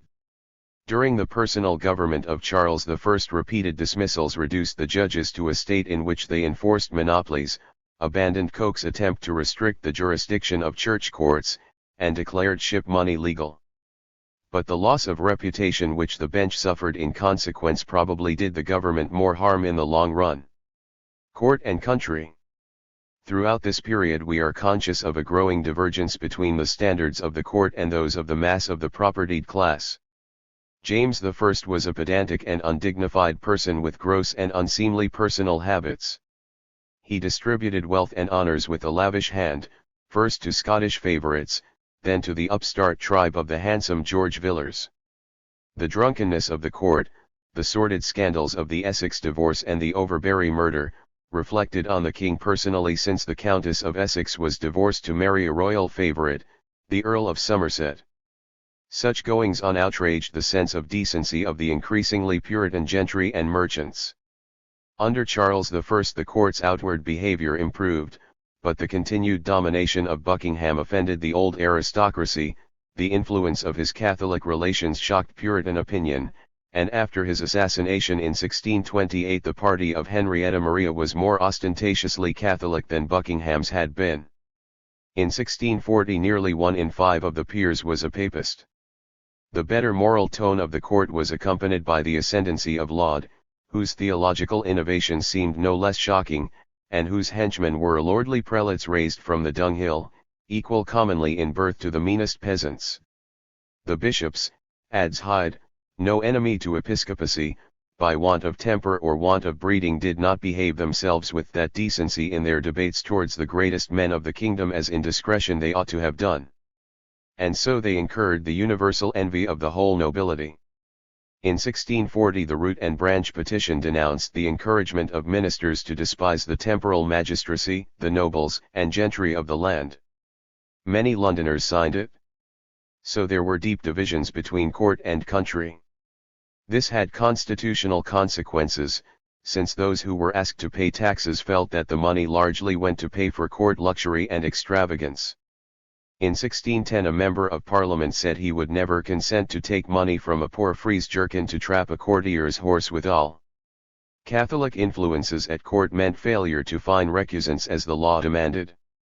The country saw this as a lost source of revenue, which they must make good, and as lenient to a potential fifth column at a time of national danger. For over a decade Buckingham personified those evils which the country saw at court. He was an upstart who pushed his own family, and excluded the old aristocracy from the offices and the disposal of patronage to which they thought they had a right. He protected monopolists and papists. As Lord Admiral he failed to protect trade. His foreign policy was unprincipled, vacillating, and disastrous. He became so megalomaniac that he actually thought of establishing himself as independent sovereign of a West Indian island reputed to contain a gold mine. 11 Under him the sale of offices and honors was systematized. Selling peerages, baronetcies, and offices might be defended as a form of taxation, which tapped the wealth of the richest and most under-assessed elements in the population. It was a significant if incalculable source of revenue, through which courtiers could be rewarded without expense to the government, by giving them the making of a knight. But considered as a tax it was extremely clumsy and inadequate. It also had grave social disadvantages. The government's object was to maintain the stable hierarchical society of degree, yet sale of honors undermined it. The inflation of honors diminished respect for the peerage, infuriated the older peers, and progressively reduced the value of the commodity sold. In 1640 there were more than twice as many English lay peers as in 1603, 4 times as many Irish. Nor was much gratitude felt by those who had to pay heavily for their honors. Sale of offices brought new men into government, but it led to inefficiency and corruption. A man who purchased his post could hardly put service to the public first, he had to recoup himself by taking fees and bribes. His office was a freehold, and so governments had little or no control over him. In the 1630s office holders may have received £300,000 to £400,000 a year, half the total royal revenue. When a commission was set up to inquire into the taking of excessive fees, 2 of its clerks and its messenger had to be dismissed or reprimanded for bribery, blackmail, or similar offences. 12 There were not enough jobs at court and in the government to meet the aspirations of all those newly ennobled or knighted, and sale of offices diminished the supply as sale of honours increased the demand. So the gentry were alienated too. When great favourites came in, said the Duke of Newcastle, they jostled out the gentry. In 1626 the House of Commons made Buckingham's trade and commerce of honour one of the chief grounds for his impeachment, which did not prevent him financing the expedition to La Rochelle the next year by the same methods. What could the government do? 2 of the periods in which honours were most actively sold were reforming periods, in which serious attempts were being made to balance the budget. Charles I saw the social objections to sale of honours, and after Buckingham's assassination he abandoned it. But his revenues remained inadequate. The king simply had to get at the wealth of his subjects by other means, for example by reviving an antiquated claim to fine those who refused to buy the knighthoods debased by his father. Even the commission on fees was used to raise money, by fining those who extorted too much. There could be no permanent solution so long as confidence was lacking between court and country, between crown and parliament, until the court had ceased to be parasitic on the country. It was as necessary for princes to have places of preferment to prefer servants of merit as money in their exchequer, said Richard Lloyd in 1641, defending the council in Wales. The ability to distribute offices was an essential means of governing the country. Throughout the century a major reason for wanting to occupy high office was the money to be obtained from it. Even a man like Strafford, who was very critical of the corruption of others, increased his income by nearly £17,000 a year in 11 years of royal service. 13 Except possibly during the interregnum, we must never forget this economic point underlying the political struggles. The conflicts of the century aimed, among other things, at controlling distribution of the spoils of office, and transferring this lucrative patronage from the king to those who regarded themselves as the natural rulers of the country. Just as excessive concentration of power in Wolsey's hands helped to bring about the Reformation, so the monopolization of patronage by Buckingham did much to cause the division between court and country, the split in the ruling class, which made possible the Civil War. When we speak of the country, to whom do we refer? We mean those of the free who did not occupy court or government office, the main body of the gentry. On them the ultimate stability of the government depended. No domestic policy could succeed in the long run without the cooperation of unpaid justices of the peace, who controlled local government. The constitutional conflicts of the century were not only a struggle between Crown and greater landlords for disposal of government patronage, they were also a struggle of lesser landlords to escape control from Whitehall. The patent for licensing alehouses held by Mitchell and Mompesson threatened the local influence of justices of the peace. It was overthrown by the House of Commons in 1621. Martial law overrode the powers of justices of the peace. It was forbidden by the Petition of Right.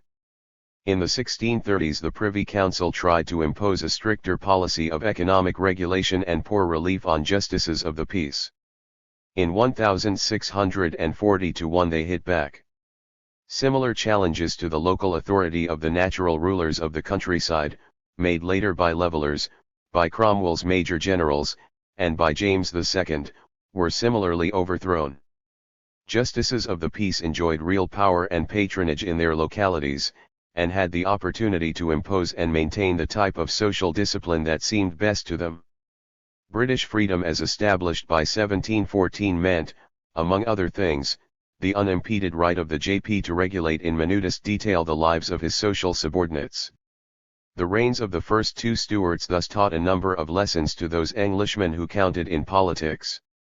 The first was that administration could be carried on, and the royal budget balanced, without parliamentary taxation, if the government abstained from foreign war. This had been shown during the two 11-year periods when no parliamentary grant had been voted, 1610-21 and 1629-40. The warfare which followed in the 1620s and after the Scottish invasion necessitated the calling of parliaments. A corollary was that no expansionist foreign policy, such as many of the propertied classes conceived to be in the best interests of the country, could be embarked upon without regular sessions of Parliament. Patriotic Englishmen in the 1630s were filled with shame when they saw German Protestants rescued by Gustavus Adolphus, whilst their government continued to negotiate with Spain, when in 1639 Spanish and Dutch fleets fought an engagement in English waters whilst the English fleet looked helplessly on. In the same year Lord Admiral Northumberland wrote to the English ambassador in Paris that Laud, Wentworth, and the Scottish Marquis of Hamilton, the persons that do absolutely govern, are as much Spanish as Olivares, the Spanish First Minister.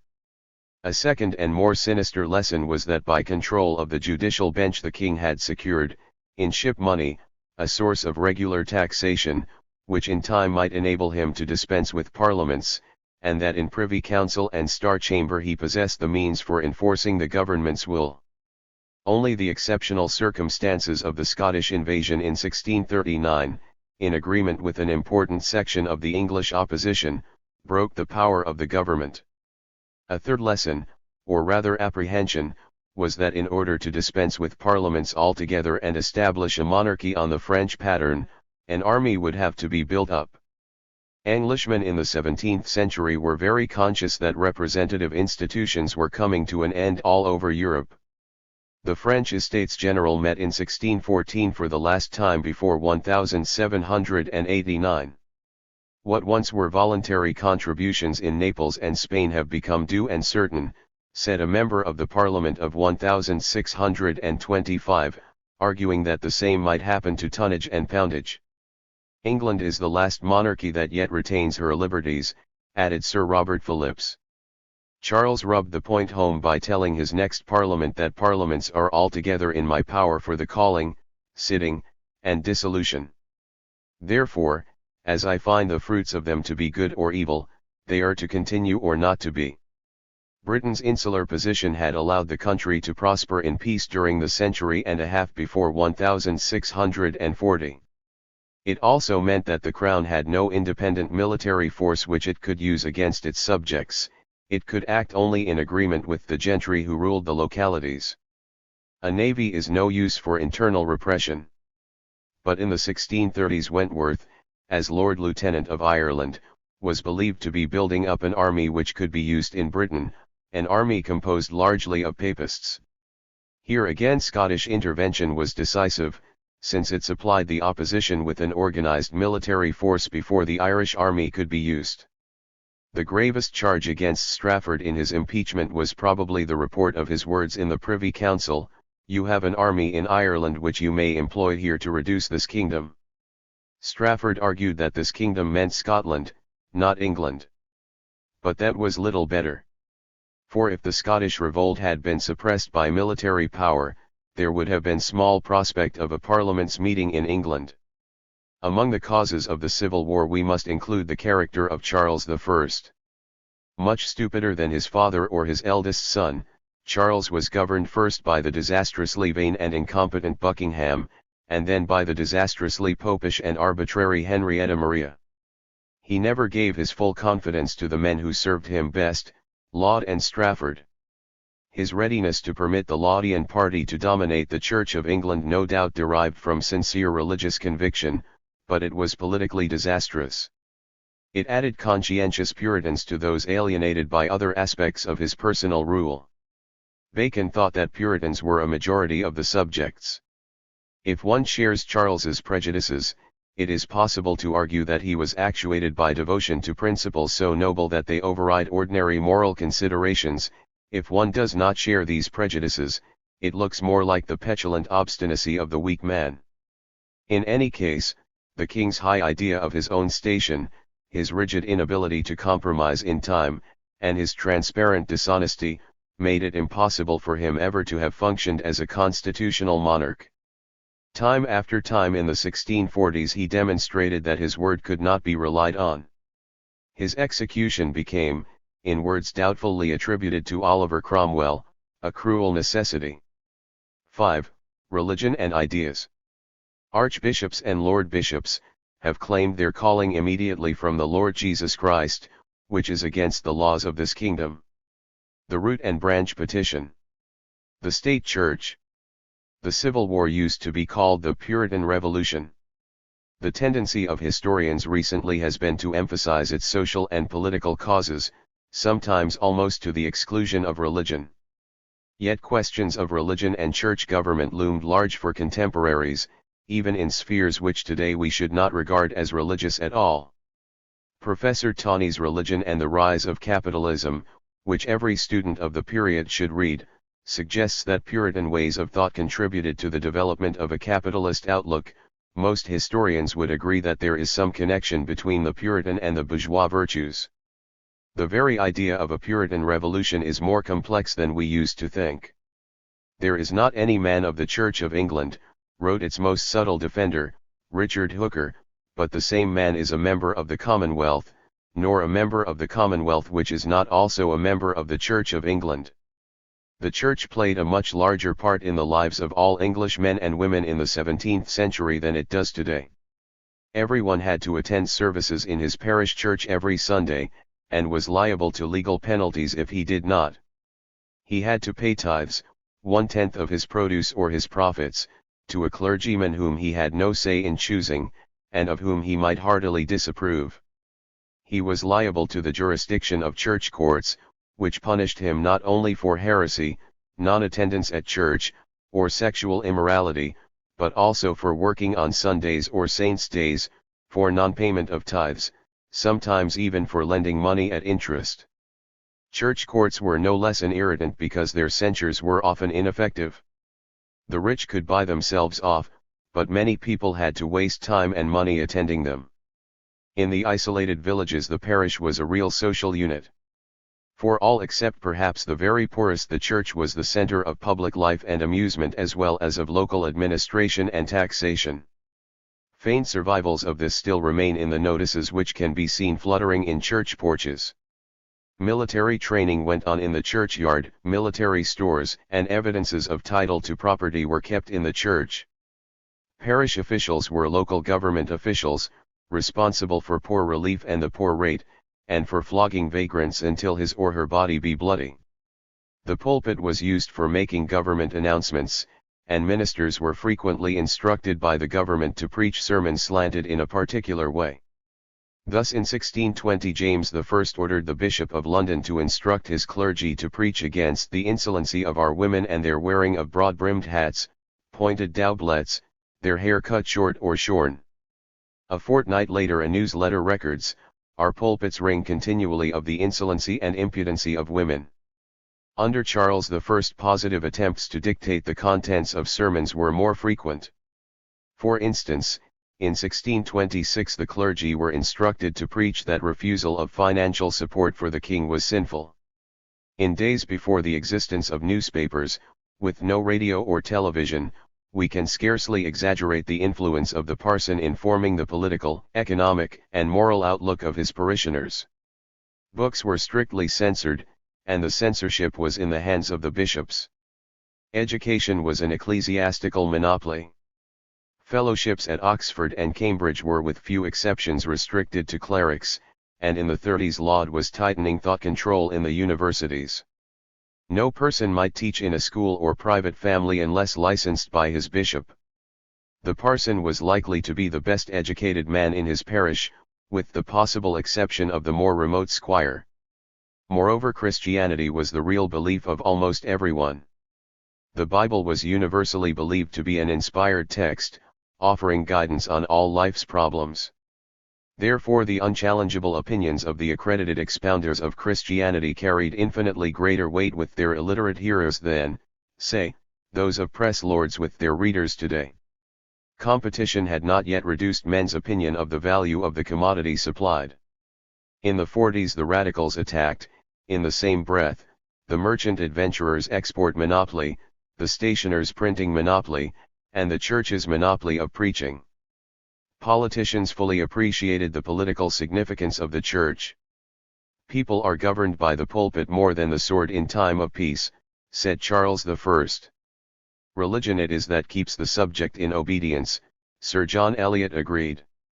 Oliver Cromwell himself was alleged to have said, after he had become Lord Protector, that no temporal government could have a sure support without a national church that adhered to it. Such expressions of opinion must be borne in mind when we try to assess the religious element in the 17th century conflicts. The parson was a key figure in the struggles of the time. It is therefore important to know who appointed him. The answer is revealing of the nature of 17th century society. Apart from a mere handful of parishes where the congregation, a town corporation, or a London company had the patronage, presentation was invariably in the hands of a member of the landed ruling class. More often than not this was a layman, the king, a local squire, or a great man like the Earl of Warwick. But the higher clergy, bishops, deans, and chapters, Oxford and Cambridge colleges, also enjoyed much patronage.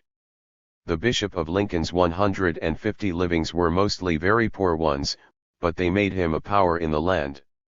If the patron be precise, wrote Robert Burton in The Anatomy of Melancholy, so must his chaplain be; if he be papistical, his clerk must be so, or else be turned out. The bishop was legally bound to accept a patron's nominee unless he was manifestly scandalous in morals or knowledge.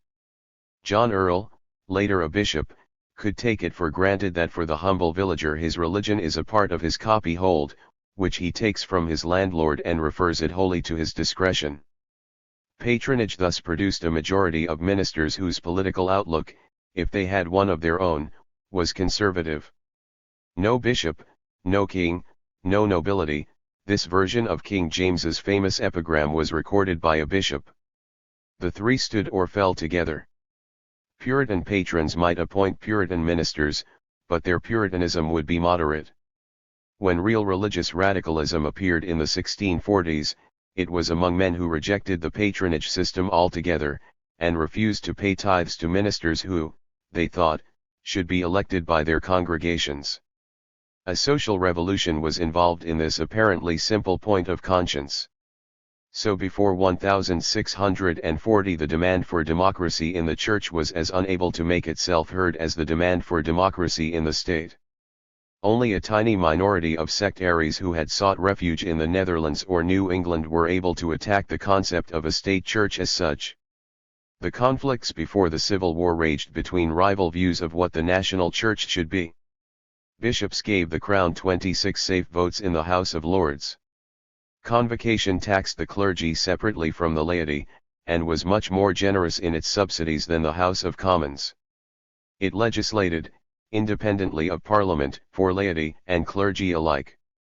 In 1604 it published canons, enforced by the church courts, whose authority rested only on a royal proclamation. Bishops were also civil servants and administrators. Gerard Winstanley in 1649 spoke of kings, bishops, and other state officers. They depended on the crown for protection and promotion, so as a group they naturally tended to elevate the royal prerogative. Under law, ecclesiastics were being drawn increasingly into civil government. Consider the following extract from the Archbishop's diary for March 6, 1636, William Jixon, Lord Bishop of London, made Lord High Treasurer of England. No churchman had it since Henry VII time. And now if the church will not hold up themselves under God, I can do no more. John Robinson, pastor to the Pilgrim Fathers before they left for America, accurately described the church as the state ecclesiastical. The High Commission, the supreme power in the church, was as much an organ of the royal bureaucracy as the Star Chamber. Its censorship of books was used for political as well as religious purposes. Excommunication was used both for political offenses and for technical and procedural offenses, against great and small alike, with an impartiality which seems to us one of its virtues, but which did not so strike most contemporaries.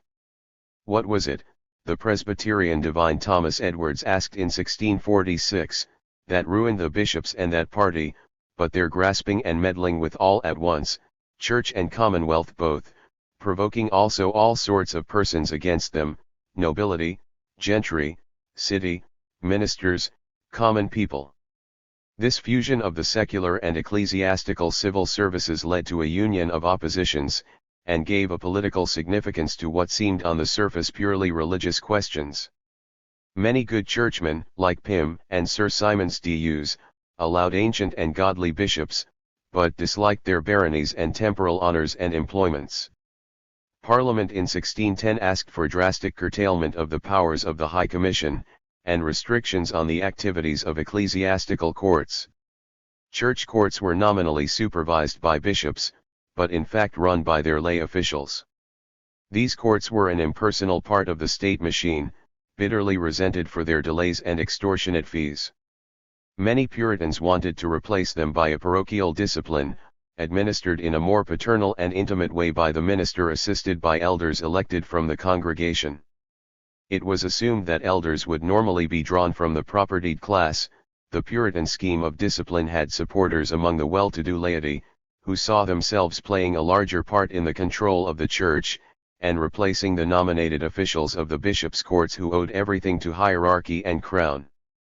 This is an essential element in the Puritan alliance, those laymen of the propertied class who objected to the political and administrative powers of bishops and their courts, and who were beginning to reject the whole idea of punishing sin.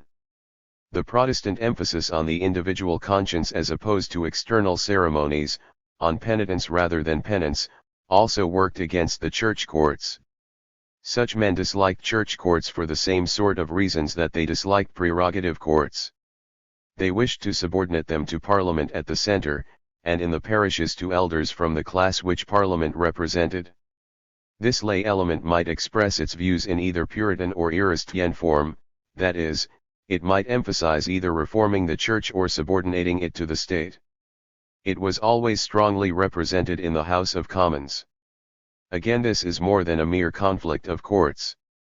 The type of justice would vary according to the court in which a case was tried.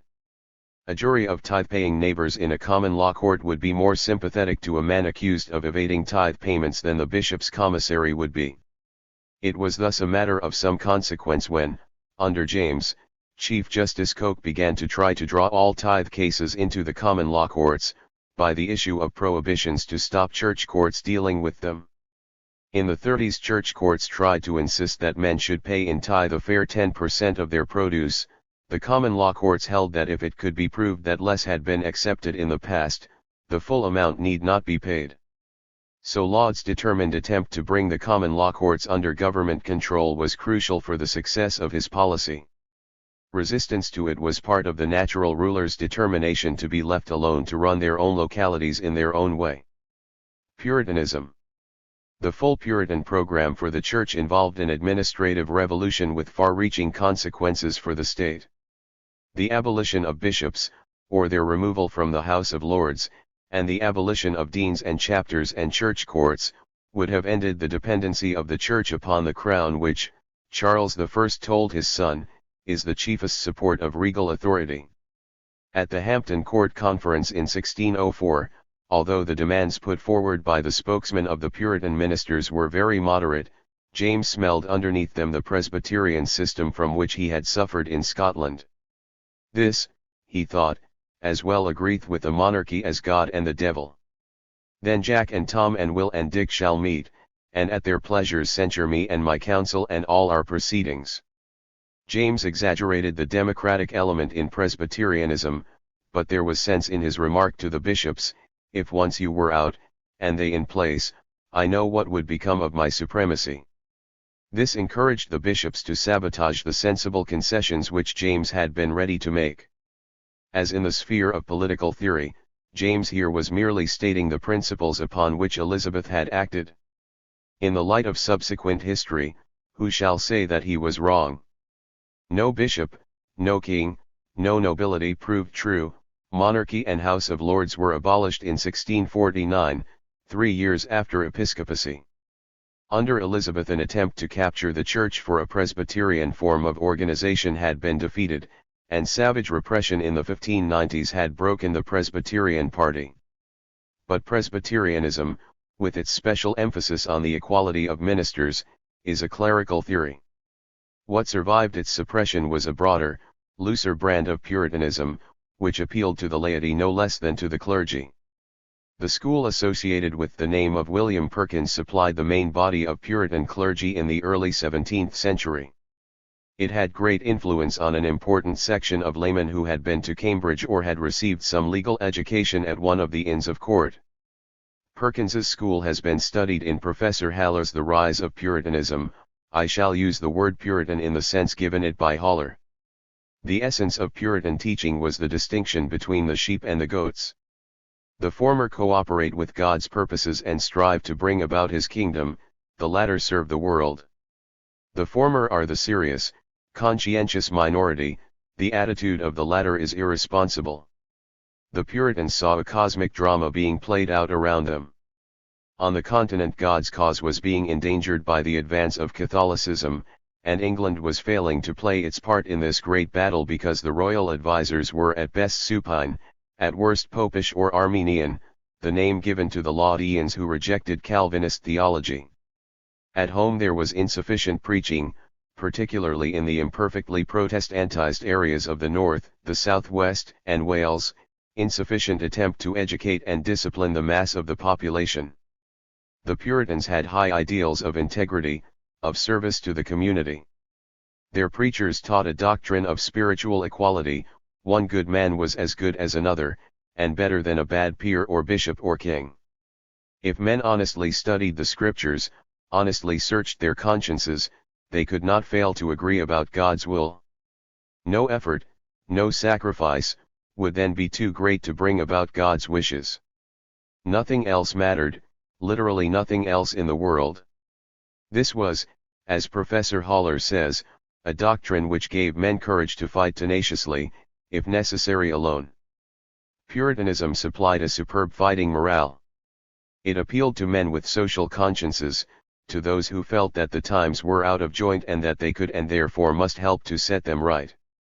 Thomas Taylor neatly summed up the distinction between justification by faith and justification by works, as the Puritans saw it, in words which illuminate the social context of the two doctrines. We teach that only doers shall be saved, and by their doing though not for their doing. The profession of religion is no such gentlemanlike life or trade, whose rents come in by their stewards, whether they sleep or wake, work or play. Puritanism was for doers only, for those who often look into their account books and cast up their reckonings. But a bankrupt has no heart to this business. Of the many aspects of Puritanism 3 only can be touched on here, because they have a bearing on our main theme, preaching, discipline, and Sabbatarian. The emphasis on preaching, on the intellectual element in religion as against the sacramental and liturgical, dates from the Reformation. It is revealed in architecture, Protestant churches were no longer primarily places in which processions were held, they were auditoria for the pulpit.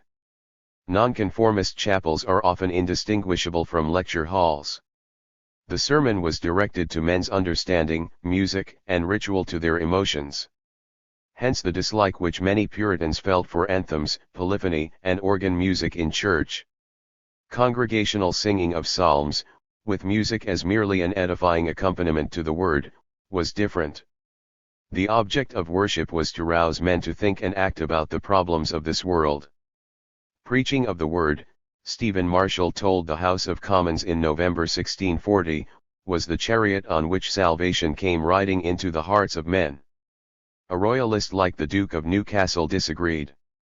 There should be more praying and less preaching, he wrote, for much preaching breeds faction, but much praying causes devotion. In 1622 instructions were issued that preachers should adhere strictly to their text, and that afternoon sermons should be limited to expositions of the Catechism, the Creed, the Ten Commandments, or the Lord's Prayer. In 1626 writing or preaching about controversial matters in religion was prohibited. This silenced the Puritans on the subjects they most wanted to discuss. Nevertheless, their devotion to preaching gave them the advantage over their opponents. For the demand for sermons and religious discussion was almost insatiable, so aware were men of a spiritual crisis in their society. In 1607 the Commons petitioned James for a restoration of silenced ministers, in view of the great shortage of preachers, and this remained their consistent wish. To men who felt as the Puritans did, Laud's emphasis on ritual and ceremony, on the beauty of holiness, seemed little better than popery. Some of his innovations, railing off the altar, for instance, and insistence on kneeling at communion, suggested to Puritans the doctrine of the real presence of Christ's body and blood in the sacrament, and so seemed to be deliberately reversing the Reformation where it most closely concerned laymen. For Luther's doctrine of the priesthood of all believers had denied the need for a mediator between man and God, who alone could perform the miracle of the Mass, and so had reduced the priesthood to an equality with the laity.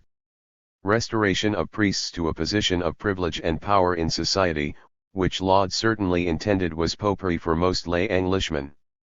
Hence Milton's reference to the railed-off altar as a table of separation, hence the fact that in 1639, in the army scraped together to fight against the Scots, when the troops got drunk of a Saturday night they tended to let off steam by pulling down and burning altar rails. The distinction which Laud saw between his own theology and that of Rome was not clear to such men. The archbishop's ideals were little appreciated by contemporaries, who were more aware of his quick temper and his savage persecution of opponents.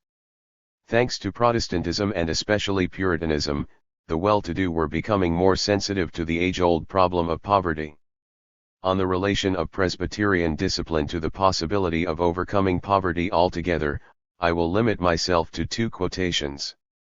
One, dating from before our period, is from Sir Francis Walsingham, because multitude of rogues and poverty was an eyesore and dislike to every man, therefore they put it into the people's head that, if discipline were planted, there should be no beggars nor vagabonds, a thing very plausible.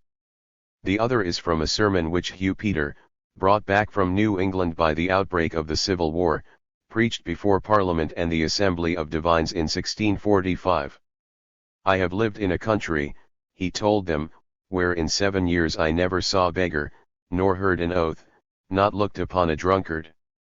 Why should there be beggars in your Israel where there is so much work to do? Here undoubtedly was one element of the Puritan appeal, the view that a parochial discipline, supervised by lay elders and backed up by excommunication, would be effective in solving England's unemployment problem. It would provide relief for the impotent poor, work for the sturdy, and punishment for the idle. Discipline was something that concerned this world as well as the next. It is one of the many points at which Puritanism appears to serve the needs of early capitalism. Those to whom it especially appealed were the small employers. Puritanism was always strongest in the economically advanced areas of England, in London, the home counties, East Anglia, towns, and the clothing areas generally. Part, though only part, of the appeal of Puritanism to the urban propertied classes derived from its emphasis on the duty of working hard in one's calling. Men served God here on earth by productive labor for the welfare of the community. Puritan Sabbatarian is often regarded as mere irrational bibliolatry. But it seemed very different to contemporaries. For it was combined with the demand that saints' days should no longer be holidays. In medieval England, and in Catholic countries in the 17th century, the year was marked out by over 100 holy days, on which no work was done. Many besides Puritans thought a regular weekly rest more appropriate to the regular rhythms of industrial society. There should not be so many holy days, wrote Nicholas Bonda, the great Puritan Sabbatarian, lest thereby men should be hindered from the necessary works of their callings, which hath moved the Reformed churches, to cut off many that were used in time of popery. Yet throughout the reigns of James and Charles, church courts were proceeding against men for working on saints' days. For Puritans the importance of the Sabbath was its association with preaching, Bible reading, and household prayers. Hence their disapproval of the traditional Sunday sports, which kept men away from afternoon sermons. But the justices of most of the clothing counties, and of many towns, were also taking action to enforce Sunday observance.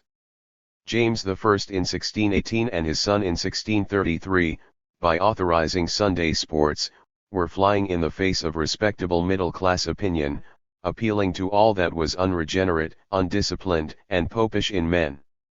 When James justified his declaration of sports, his reasons were, men would associate the traditional sports with popery, and become dissatisfied with the established church if deprived of them, the common and meaner sort would become unfit for military service, they would go in disgust to alehouses, and there indulge in a number of idle and discontented speeches.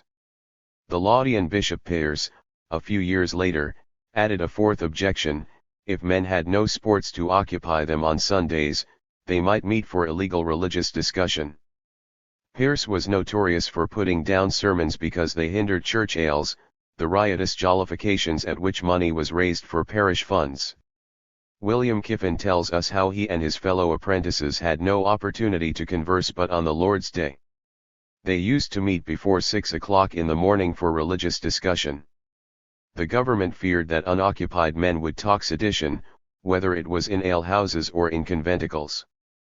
The traditional sports, the Duke of Newcastle assured Charles II later, will amuse the people's thoughts, and keep them in harmless action, which will free your majesty from faction and rebellion.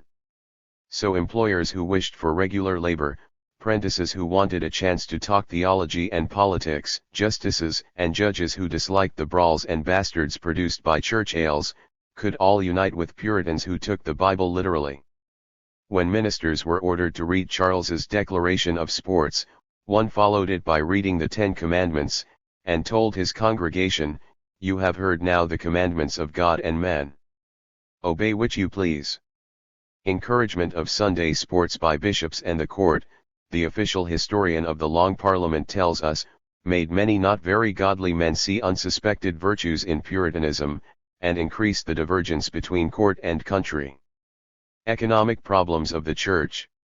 The Puritan demand for a preaching clergy brings us to another point of conflict, the poverty of the clergy. The rise in prices had increased economic divisions in the Church.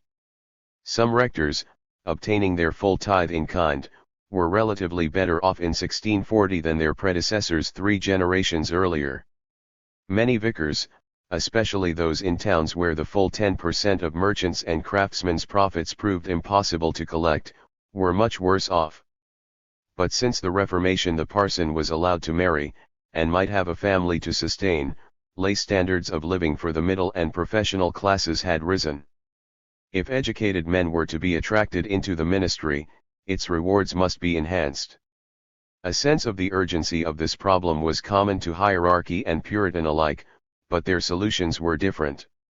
Archbishop Bancroft in 1610 put an ambitious program before the House of Lords. All tithes were to be paid in kind, the powers of ecclesiastical courts should be strengthened in tithe cases, and all exemptions from tithes abolished, mortuaries and other church fees should be revived.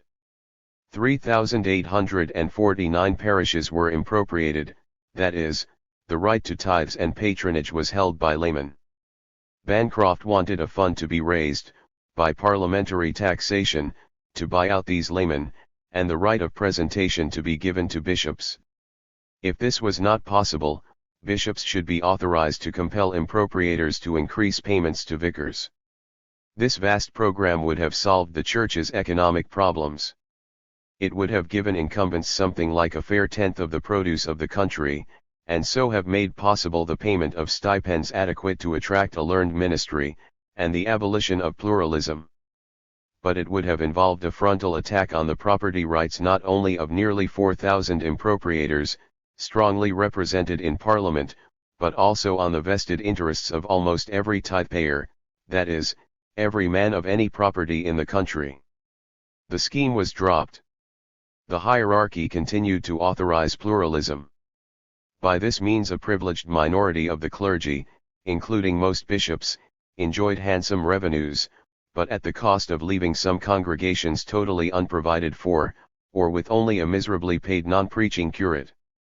In 1603, on the bishop's own figures, there were only 3,804 licensed preachers with degrees for the 9,244 parishes in England. Nearly 60% of benefices were occupied by persons either too stupid or too politically unreliable to be allowed to preach. Pluralism intensified inequalities and jealousies between court and country inside the church.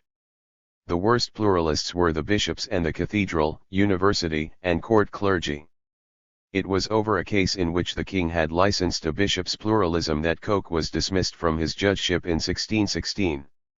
It was often suggested that the lands with which the higher clergy were endowed should be confiscated and used, like monastic property under Henry VIII, to solve the government's financial problems, and to enrich courtiers.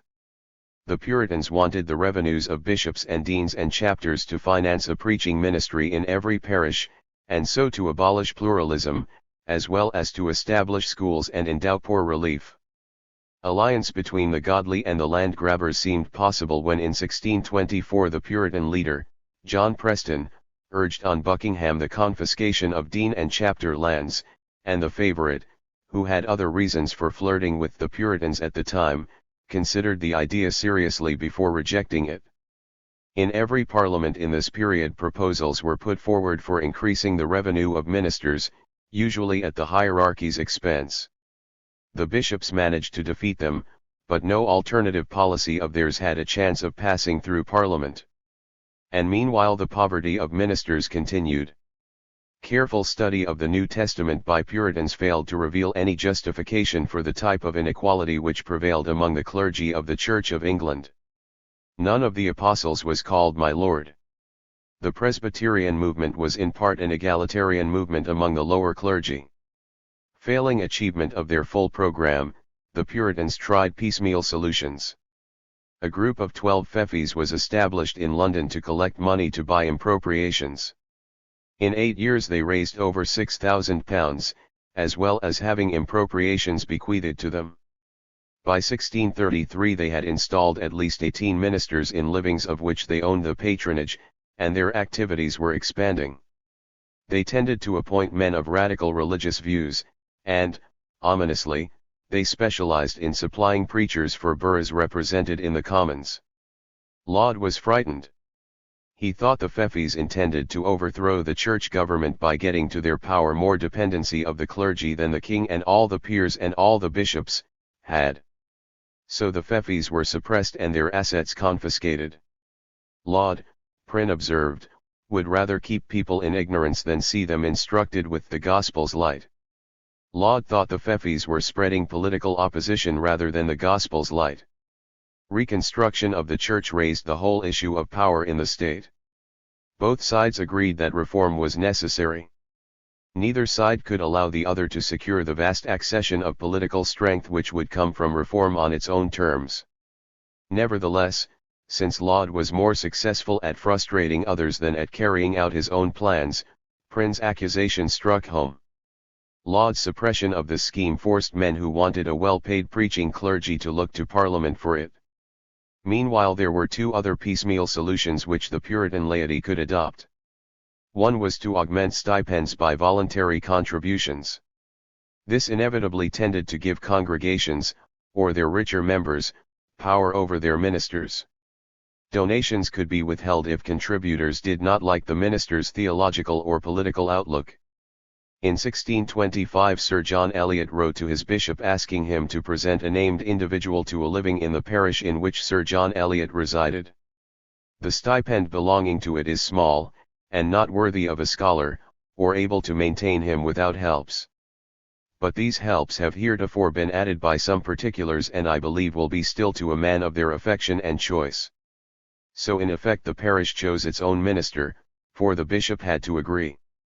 This was happening in very many parishes, especially in towns, where maintenance was particularly inadequate.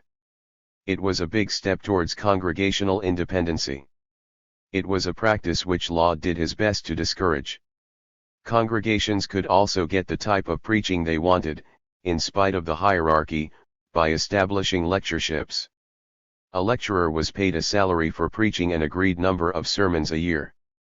He was not subject to the same supervisory control by the bishop as a minister with cure of souls. When the rich few who rule the roost could not get their nominee appointed to a living, Thomas Powell wrote in 1636, 10-1 but they will strain themselves to bring him in as a lecturer, which is a thing they reverence beyond the parson of the parish. The lecturer might preach quite a different theology in the afternoon from that which the incumbent preached in the morning. Lectureships gave those who financed them a great measure of control, since the stipend could be withdrawn, increased, or diminished at the will of the contributors. Lecturers were often endowed by London merchants or town corporations. There were lecturers in at least 74 of the 201 boroughs which returned MPs. The vast majority of MPs and residents in these boroughs supported Parliament in the Civil War. Hull, the first town to oppose Charles I in the Civil War, had been corrupted, Bishop Hacket thought, by its lecturers. Since the dominant group in most towns tended to be Puritan, there were continual quarrels with the hierarchy over the lecturers whom they appointed.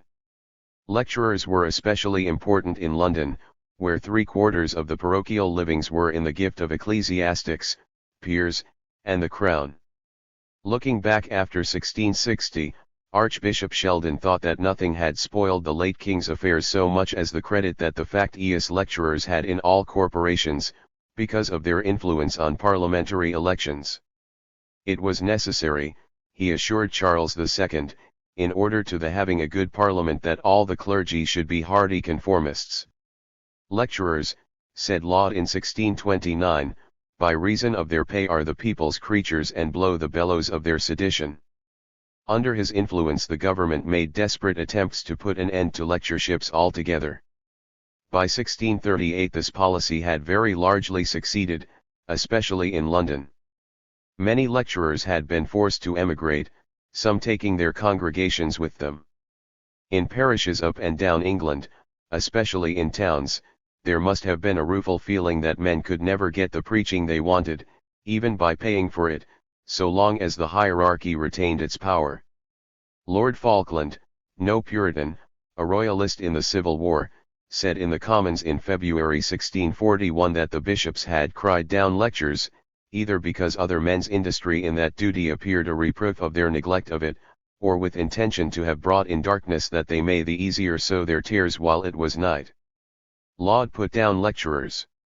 He ordered ministers not to preach on controversial subjects, to catechise rather than to preach. He suppressed the fefees for impropriations. He stopped the use of prohibitions by the common law courts, publicly disgraced Chief Justice Richardson, and reversed a number of earlier legal decisions, thus making, to quote Falkland again, as it were a conquest upon the common law of the land. He harried foreign Protestant refugees out of the country. But we must also recall the more positive aspects of his policy. He devoted fines in the High Commission to the rebuilding of St. Paul's. He began to enforce Bancroft's scheme for authorizing bishops to increase the sums which impropriators were legally bound to pay their vicars. He persuaded individuals to restore impropriations to the church, and told Sir Arthur Haslerigg that he hoped ere long not to leave so much as the name of a lay fee in England. He conducted a campaign to increase tithe payments in London and other towns, and here too was beginning to enjoy success when the Scottish army came to the rescue of impropriators and city merchants. So we come back to the Scots again. In Scotland the policy which Laud pursued in England had been carried to greater lengths. In 1625 the Scottish Act of Revocation tried to resume all church property which had been acquired by laymen since the Reformation. Compensation was offered, but not nearly so much as the owners thought reasonable. Simultaneously a commission was set up to buy out impropriators, again at what seemed inadequate rates. The united opposition of the nobility caused both schemes to be modified, but all contemporary observers agreed that these measures were decisive in convincing the Scottish aristocracy of the virtues of Presbyterianism. When the new prayer book of 1637 roused popular hostility, the nobility put themselves at the head of the movement against it. Their behavior on this occasion persuaded Charles and Laud that religious reform was merely a popular rallying cry used cynically by men with economic grievances. So the king failed to appreciate the genuinely religious and mass support for Presbyterianism and national independence in Scotland, and floundered on to defeat, while in England, observers of Charles's behavior in Scotland saw that the defence of property and Protestantism went hand in hand. Events in Ireland were equally alarming. Under Wentworth's patronage Bishop Bramhall was said to have recovered impropriations worth £30,000 to £40,000. But he did it by an open attack on property rights. The Laudian clergy went out of their way to drive the men of property and the Puritans into one another's arms. The high churchmen were also the supporters of personal monarchy. A well-known jest related how James I had asked some bishops whether he might tax without his subjects' consent. Neil said yes.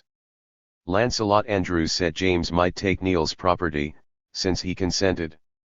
Neil was Laud's patron, and by him made Archbishop of York. Roberts of Thirp taught that if a prince impose an immoderate, yet an unjust tax, yet the subject is bound to submit. Roger Mainwaring preached that no subject may, without hazard of his own damnation in rebelling against God, question or disobey the will and pleasure of his sovereign. These were not irresponsible personal opinions.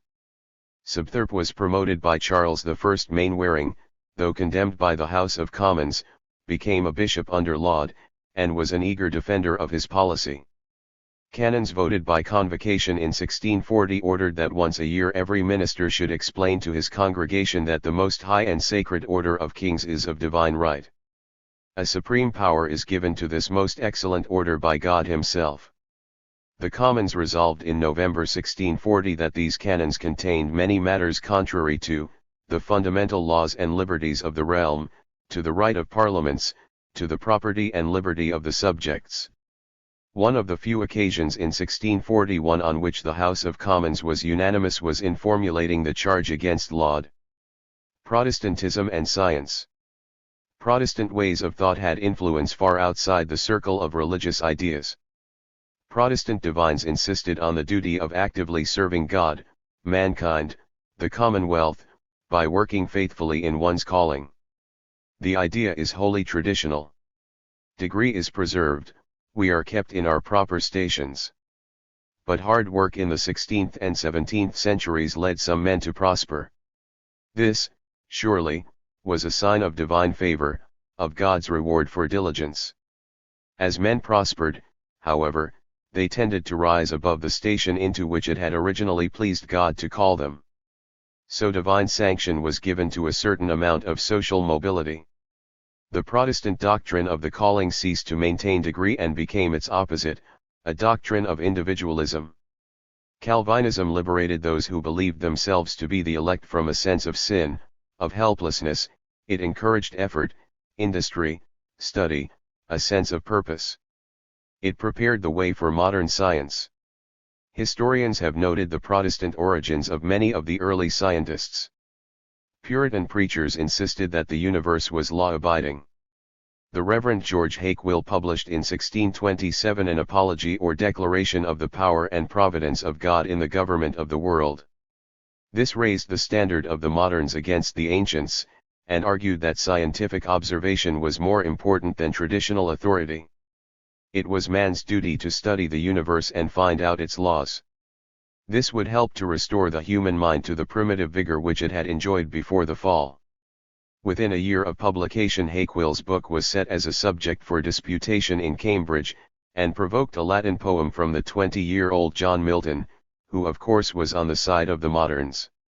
Looking through the wrong end of the telescope, we may imagine that the new scientific ideas broke through without difficulty. But men escaped no more easily from the tyranny of the past ideas about the world than of past ideas about politics. We meet with many stops in the mind. They can all be summed up as respect for authority and fear of independent reasons. In every sphere there were authorities: in philosophy Aristotle, in medicine Galen, in geography and astronomy Ptolemy. The Reformation demolished one authority, that of the Pope, but it did so by elevating other authorities: the divine right of kings, the authority of Scripture. Always men had to have an authority to lean on. Against the king one could set up parliamentary statutes, the common law, medieval precedent. Against bishops men appealed to the New Testament, to the primitive church. Men's lives were dominated by the past. Because of Adam's sin in paradise, all men and women risk suffering an eternity of torment, for all inherited the taint of original sin. Men looked to the Bible for solutions to moral and economic problems, to the Anglo-Saxons for solutions to their political problems. The initial challenge to authority came from the Protestant appeal to the individual conscience.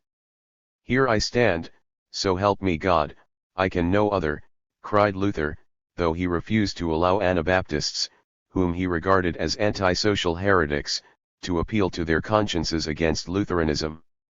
Economic individualism in society combined with individualism in religion to produce a quite new authority, that contained within each man's breast. It was long before even the most radical thinkers recognized this. Men said they were appealing to the authority of Scripture, when in fact they were appealing to their own interpretation of Scripture. But they were against any authority that was merely traditional. After refuting papal infallibility, the Puritan John Preston explained in a sermon before Charles I, "Hence we may learn to take nothing merely upon trust, nor to think things are so, only because the Church hath said." If Laud heard the remark, he can hardly have been pleased. They believe only what they see, it was later said of the Independents. Francis Bacon was the son of an intensely Puritan mother. His program of industriously collecting facts with the object of ultimately building up a body of knowledge which would help to improve man's lot on earth was entirely in the Protestant tradition. It suggests also one of the many connecting links between Protestantism and the productive needs of an expanding industrial society. Bacon called men to study the world about them, the activities of craftsmen rather than the speculations of philosophers. He referred specifically to the new industries, dyeing, glass-making, gunpowder, paper-making, agriculture, as the proper objects of scientific investigation. He pleaded for a restoration of the commerce of the mind with things. The empire of men over things depends wholly on the arts and sciences. For we cannot command nature except by obeying her. His belief that knowledge grows by increments, and so that the moderns can advance beyond the ancients, helped to make possible a theory of progress, an optimistic confidence in man for which Puritanism had already, paradoxically, prepared. He turned men's faces to the future. Like Haeckel, he envisaged getting back behind the fall by pushing forward the frontiers of learning. Despair, he thought, was the greatest of all hindrances to the progress of science. Even Bacon's method had forward-looking implications. "My way of discovering sciences goes far to level men's wits," it depended on the cooperative activity of many researchers. The end of knowledge was the relief of man's estate, to subdue and overcome the necessities and miseries of humanity, to endow the condition and life of man with new powers and works. Learning and power were identical. Acceptance of this novel doctrine constituted the greatest intellectual revolution of the century. James I had little use for the philosophy of his Lord Chancellor. Bacon's ideas began to be widely influential only after 1640. Almost all the early Baconians were parliamentarians. Conservatives were frightened by the skeptical implications of the new scientific method, its refusal to accept traditional authority, its readiness to test everything by reason and experiment. If the Earth was no longer the center of the universe, this had implications which reached far beyond the science of astronomy. In Donne's famous words, "New philosophy calls all in doubt, the element of fire is quite put out, the sun is lost, and earth, and no man's wit can well direct him where to look for it. And freely men confess, that this world's spent when in the planets and the firmament they seek so many new, then see that this is crumbled out again to his atomies. 'Tis all in pieces, all coherence gone, all just supply and all relation. Prince, subject, father, son, are things forgot, for every man alone thinks he hath got to be a phoenix, and that then can be none of that kind of which he is but he." So Donne linked the new philosophy with atomic individualism and political subversion. Contrast the confidence of a man who accepted the new spirit, Sir John Eliot. "All things are subject to the mind. It measures in one thought the whole circumference of heaven, and by the same line it takes the geography of the earth. The seas, the air, the fire, all things of either, are within the comprehension of the mind. It has an influence on them all, whence it takes all that may be useful, all that may be helpful in its government. No limitation is prescribed it, no restriction is upon it, but in a free scope it has a liberty upon all. And in this liberty is the excellence of the mind, in this power and composition of the mind is the perfection of a man. Man is an absolute master of himself, his own safety, and tranquility by God, are made dependent on himself." It is perhaps no accident that Donne had a successful political career at court, and that Eliot was in prison when he wrote those words. We might equally well have quoted from that history of the world which Raleigh composed in jail, and which was almost a second Bible for the Puritans. For the new scientific optimism gave a confidence in the future and a courage which could not be daunted by misfortune, and those who accepted this philosophy were unlikely to be successful at Stuart courts. Conflict in the arts. The juxtaposition of the passages from Donne and Eliot recalls some of the great themes of late Elizabethan and Jacobean drama. The boundless individualism of Marlowe's heroes, or of Macbeth, their unlimited desires and ambitions for power beyond power, set them in conflict with the standards of existing society. Yet their world itself has lost stability. Authority has gone, nothing can be taken for granted. "What is truth?" said jesting Pilate, and would not stay for an answer. All old conventions are being challenged. We could tell simply by reading the literature of the time that two sets of standards were in conflict. In King Lear traditional feudal, patriarchal loyalties are challenged by the blind individualism of Goneril, Regan, and Edmund. The themes of The Merchant of Venice and Coriolanus are similar. In Hamlet the conflict has entered the soul of the hero, who knows there is something rotten in the state, that the time is out of joint, yet can only bewail the cursed spite that called him to set them right. In later Jacobean and Caroline drama the poetic tension is lost. There had always been a sharp divergence of sympathies between court and city drama. Jonson and Fletcher on the one hand, Shakespeare and Heywood on the other, wrote different types of play and had different social attitudes. But after the first decade of James I's reign, as the conflicts in society became more acute, as the censorship became tighter and Puritanism extended its influence, so the popular theatre suffered a decline. Shakespeare ceased to write for the stage whilst still in his 40s. Most of the later Jacobean and Caroline dramatists remembered today wrote for the select coterie of courtiers and intellectuals with whom pessimism and melancholy became a fashionable pose. Their plays became more bawdy and more horrific. The golden age of the drama had ended long before Parliament closed the theatres in 1642. Only in the grounds of Ludlow Castle could a Milton show an individual at last triumphing over her worldly environment, because she had submitted to godly discipline.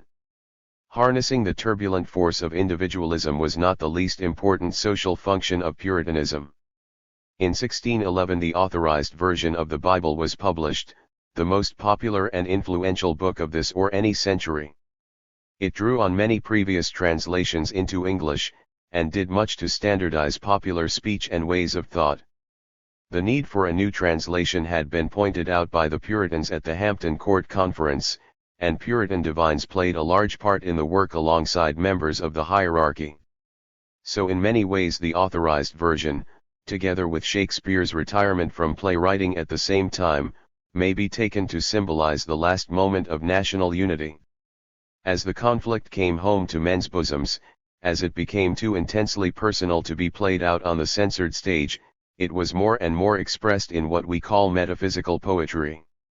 The essence of the metaphysical lyric is its paradox, its sharp antitheses, its clutch at connections between objects apparently the most incongruous, its agonizing soul questionings and search for salvation, its sense of the contrast between subjective and objective, desire and possibility.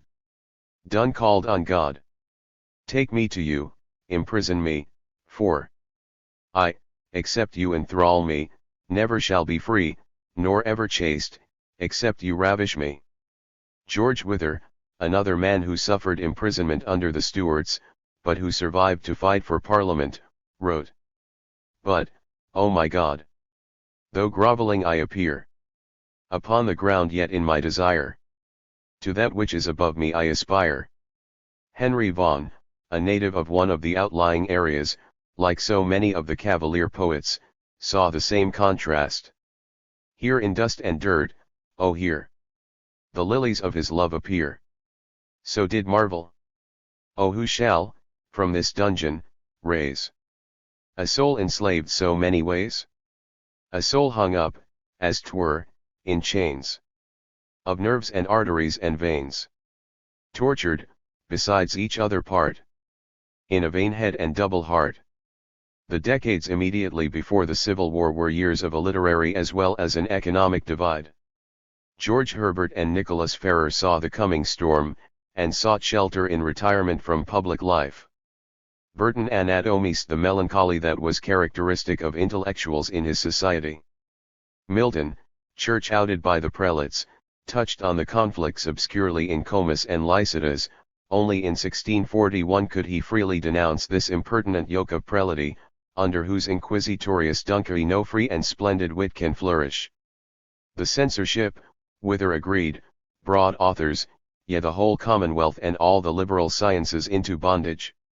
Among those who suffered from the censorship we may mention Chapman, Drayton, Ben Jonson, Donne, Raleigh, Fletcher, Massinger, Middleton, Burton, Joseph Hall, Fulke Greville, Selden, Coke, as well as Wither himself, who told John Taylor he must write against the government and get himself imprisoned if he wanted his books to sell.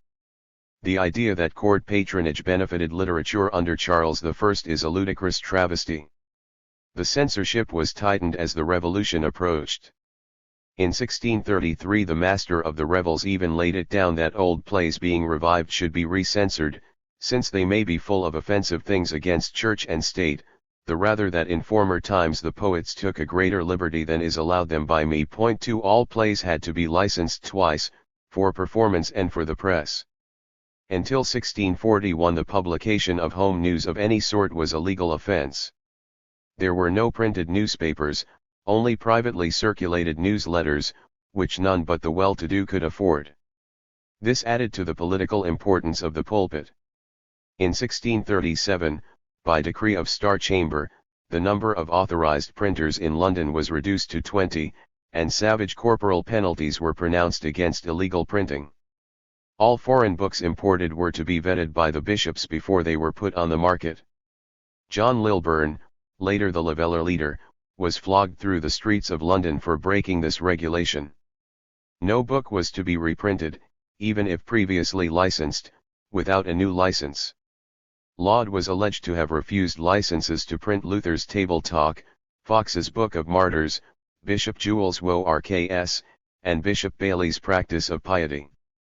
The Geneva Bible, with its anti-authoritarian marginal notes, had to be smuggled over from Holland. Sir Robert Cotton's library was raided. Sir Symonds d'Ewes decided not to write for publication. Even the saintly and conservative Nicholas Ferrer found his translation of a devotional work suppressed by the censor, and he had long political arguments before he could publish George Herbert's apparently innocuous The Temple.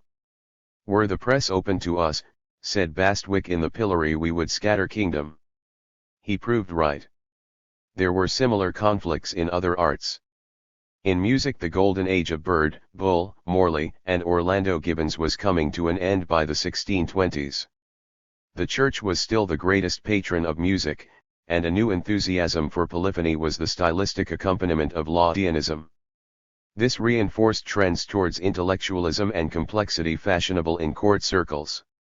Composers, like metaphysical poets, sought the new and startling for its own sake, the subjective and introspective. So a cleavage developed between the music of the few and the many, of the professional and the amateur. Polyphony was associated with Catholicism, ornament, ceremonies, luxury. The Puritans reacted towards simple tune playing, towards utilitarianism in the arts as in science. In the 1640s they sang psalms and removed organs from churches. 3 Patronage of painting was monopolized by the royal family and a few courtiers. Charles I was a discriminating patron. He conferred knighthoods on Rubens and Van Dyck, but he neglected native artists. Van Dyck has been described as a conscious propagandist in the cause of absolutism, who falsified the truth of appearances and hopelessly corrupted an honest British tradition in portraiture which was beginning to be formed. His flattering portraits of Charles I, his Queen, and his courtiers have contributed to a romantic view of the Stuarts that contemporaries did not share. Charles's niece was surprised to find that the Queen, who looked so fine in Van Dyck's painting, was a small woman, with long skinny arms and teeth like defense works projecting from her mouth. 4. There was an even more marked divorce between court and country taste in architecture. Inigo Jones, the greatest name, was surveyor to the Crown, 1615–42. All his best work was done for the royal family.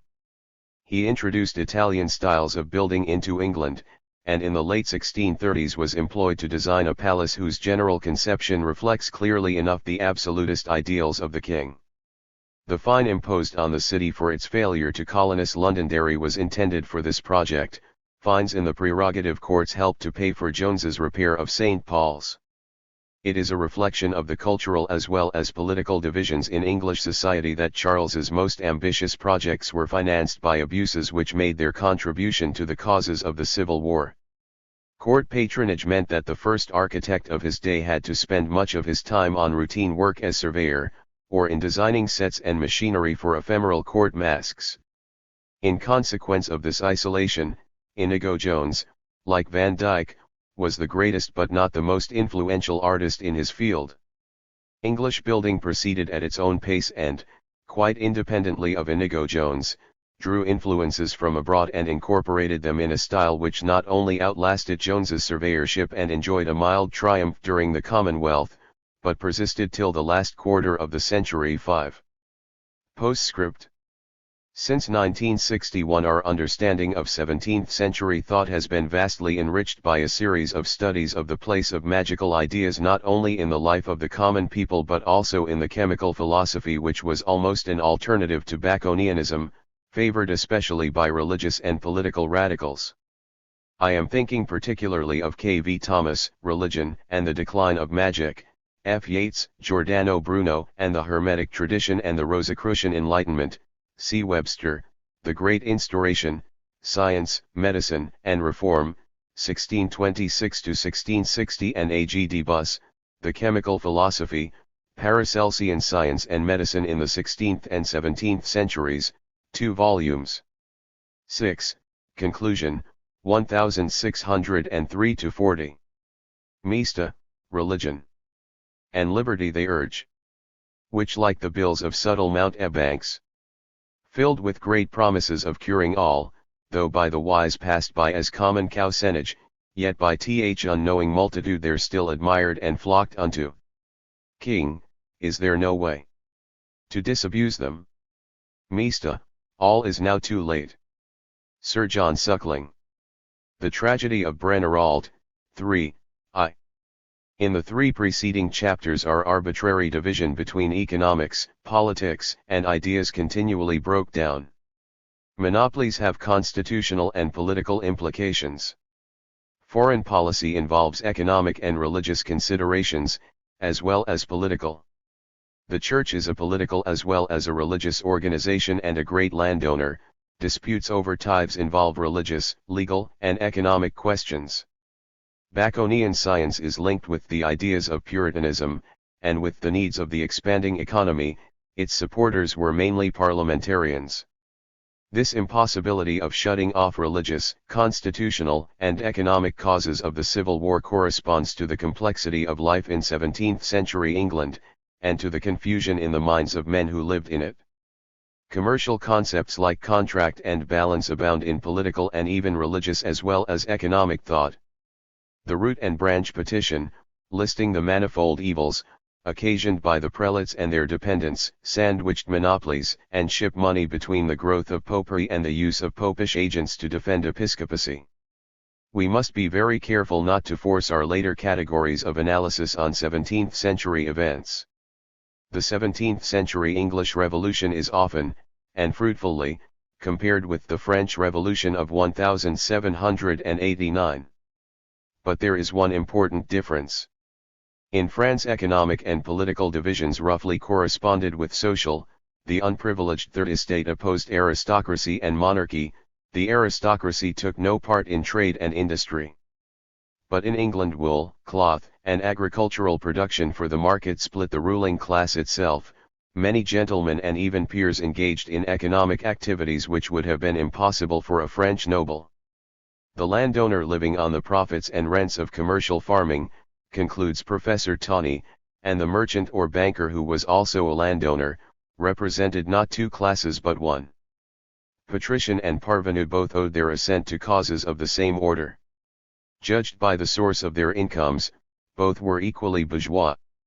The division in England is not third estate versus gentry and peerage, but country versus court.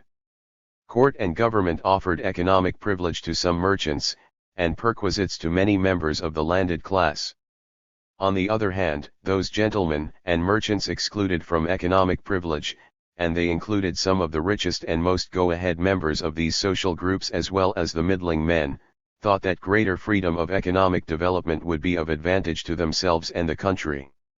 They looked to Parliament and common lawyers to help them to get it. They looked for leadership to a group of peers excluded from court favor.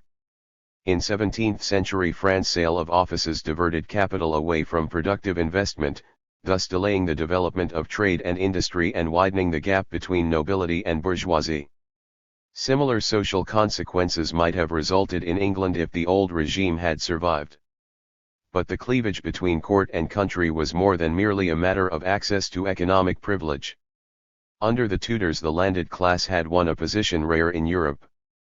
As justices of the peace, through control of wages and poor relief, they enjoyed great power over the masses of the population who existed only to be ruled, and this power was virtually independent of a government which had no standing army or bureaucracy.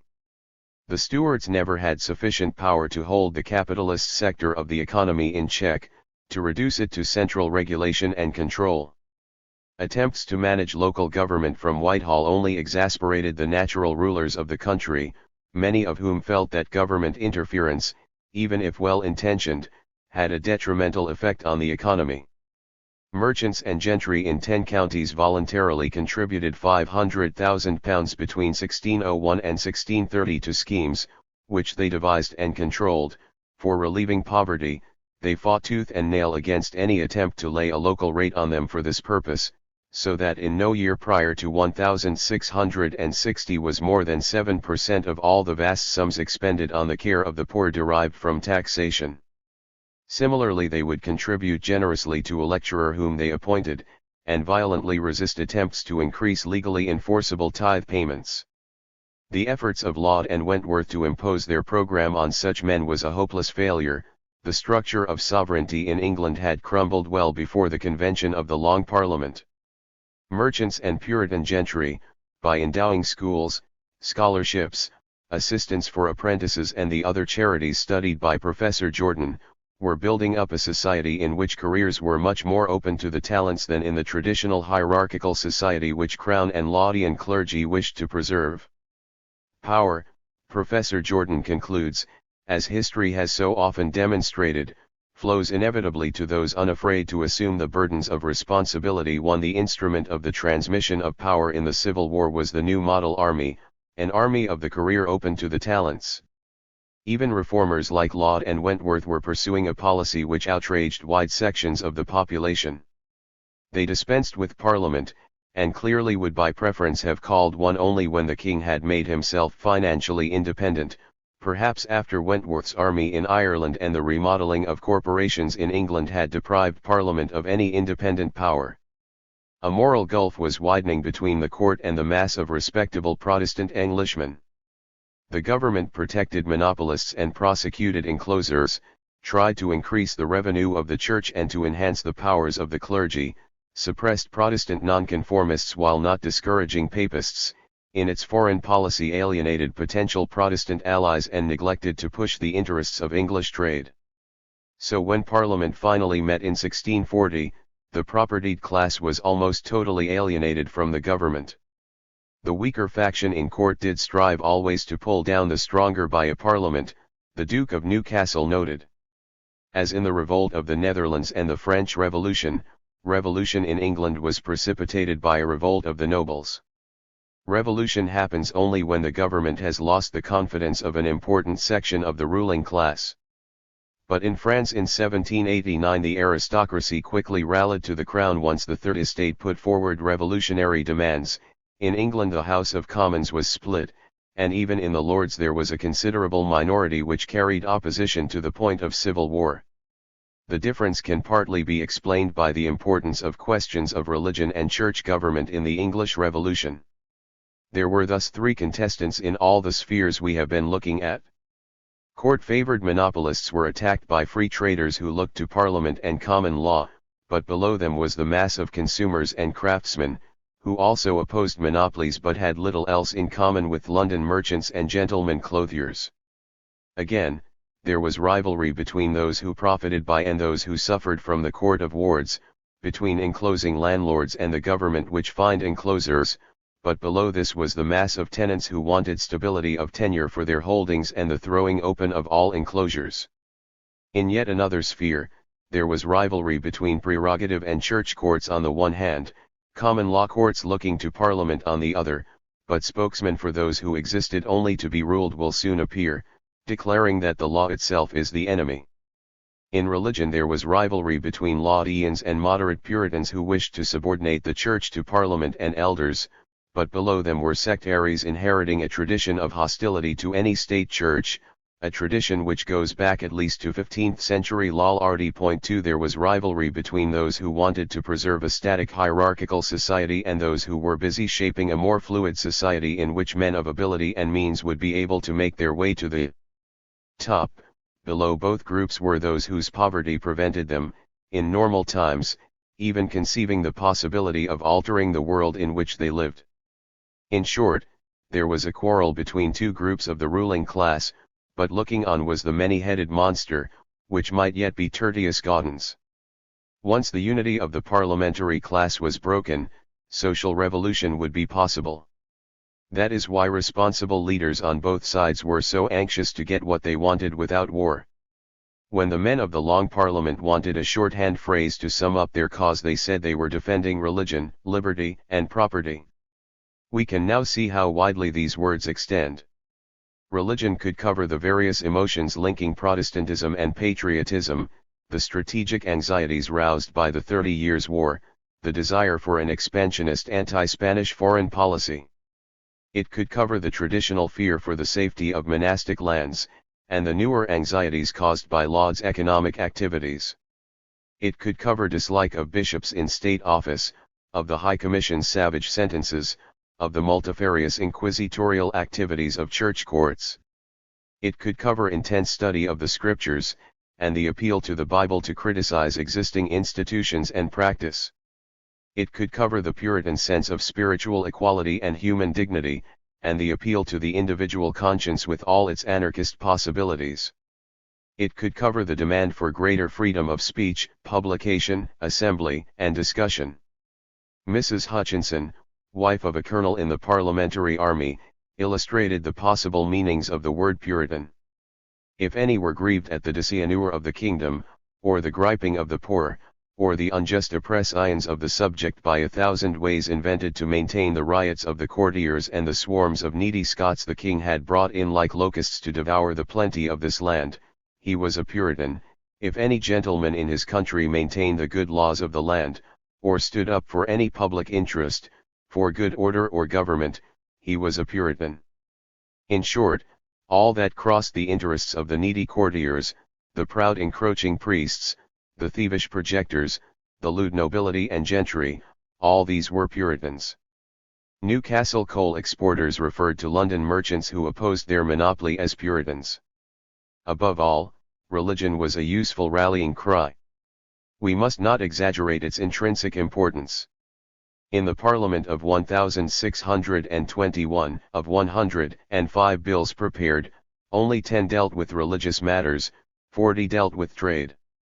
Religion was not the thing at first contested for, said Cromwell, probably the parliamentary leader for whom religious questions meant most, but God brought it to that issue at last. The cry of Protestantism in danger stirred deep patriotic feelings, and was pleasantly vague.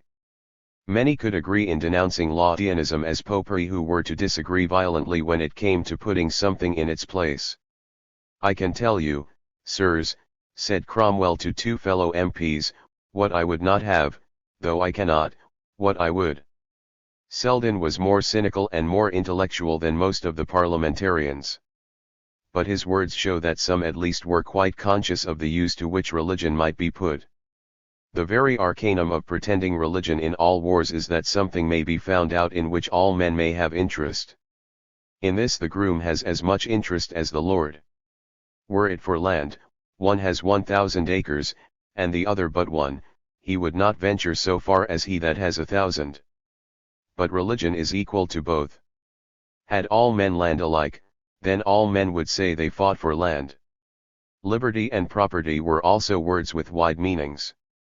They could imply the right of every man to do what he would with his own, unimpeded by church or prerogative courts.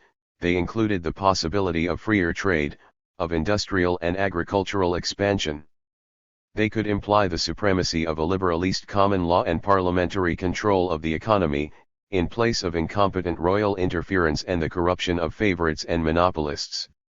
They could imply the right of the propertied class to tax themselves, and to supervise the way in which their money was spent, including control of foreign policy.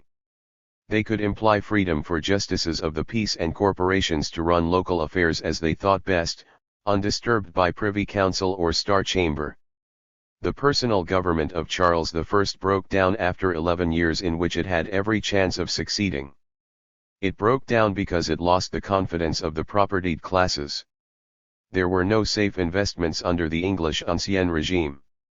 The city's charter for colonising Londonderry was revoked after £50,000 had been lost in a project which the Crown had bullied the citizens into undertaking, and they were fined an additional £12,000. In 1635 Charles I licensed a second East India Company, to the great damage of those shareholders of the existing company who had paid heavily for their monopoly. In 1640 the government resorted to the desperate measures of a fraudulent bankrupt. It bought pepper on credit for £63,000 and sold it immediately for £50,000 cash. It contemplated debasing the coinage. In July it seized £130,000 bullion which private merchants had placed in the Tower for safety, causing numerous bankruptcies. Sir John Davies had said, in a work dedicated to James I, the first and principal cause of making kings was to maintain property and contracts and traffic and commerce among men. James's son hardly performed this function. The government was brought down by a revolt of the taxpayers. In 1639, encouraged by the presence of the Scottish army, they went on strike, and the government was shown to be unable to exist without their goodwill. The city refused a loan, even to get the bullion restored, the Londonderry plantation had consumed their stocks, they drily explained. The loan was forthcoming only after peace had been signed with the Scots. Even then the peers had to underwrite it, so low had royal credit sunk, and the government got only a quarter of what it had asked. Everything waited on Parliament, which by 1640 had become the symbol for the defense of religion, liberty, and property. Part 2, 1640-60. 7. Narrative of events. What means had he to pay, what provision had he to arm, nay, means to levy, an army able to resist the army of the Parliament, maintained by the great purse of the City of London, and contributions of almost all the towns corporate in England. Those that helped the king in that kind were only lords and gentlemen. Thomas Hobbes, Behemoth. When the Long Parliament met, the House of Commons at once impeached Strafford and Laud. Other ministers fled from the country. Strafford was executed in May 1641, under an Act of Attainder which had been substituted for impeachment. A triennial act provided for regular meetings of Parliament, with an automatic procedure if the king failed to summon them. An act was passed against dissolving this Parliament without its own consent. It thus for the first time became a permanent part of the Constitution. This revolutionary innovation was necessary if loans were to be raised, since only Parliament could inspire confidence. Collection of tonnage and poundage was forbidden without consent of Parliament, the judgment against Hampden and the levying of ship money were declared illegal, together with the other non-parliamentary taxes of the 11 years of personal government. Prerogative courts, Star Chamber, Council of the North and in Wales, and the High Commission were abolished. Prynne, Burton, Bastwick, Lilburne, and other victims of the personal government were released and compensated. In October 1641 a rebellion took place in Ireland, at last liberated from Strafford's iron hand. Many hundreds, probably many thousands, of Englishmen were killed. The opposition group in Parliament refused to trust a royal nominee with command of an army to reconquer Ireland. So the question of ultimate power in the state was raised. In the panic caused by news of the Irish rebellion the Grand Remonstrance was adopted, a comprehensive indictment of royal policy. It passed the Commons by only 11 votes. For by now parties had formed. Charles replied by bringing a body of armed men to the House in an attempt to arrest Pym, Hampden, and 3 other leaders of the opposition group. They took refuge in the city and resolutions in their support poured in from all over the country. Charles quitted London, of which he had lost control, the 5 members returned in triumph. Almost the last act of the king was to agree to the exclusion of bishops from the House of Lords and to a bill for raising troops for Ireland. The conflict had now extended from Westminster to the country at large, and civil war became inevitable. Desultory negotiations took place as Charles roamed over the north of England. In April Sir John Hotham refused to admit him into Hull, and in August the king raised his standard at Nottingham. The Earl of Essex was appointed to command the parliamentary armies. The first engagement of the Civil War was a drawn battle at Edgehill. Charles advanced on London, but was faced by the trained bands at Turnham Green in November, and withdrew to Oxford. Meanwhile the Marquis of Newcastle secured the north of England for the king, and Sir Ralph Hopton the southwest. In 1643 an attempt was made to advance on London from these 2 centres and from Oxford. This was checked by the resistance of Hull, Plymouth, and Gloucester, and by the march of the London trained bands to relieve Gloucester. They fought another drawn battle at Newbury on their way back.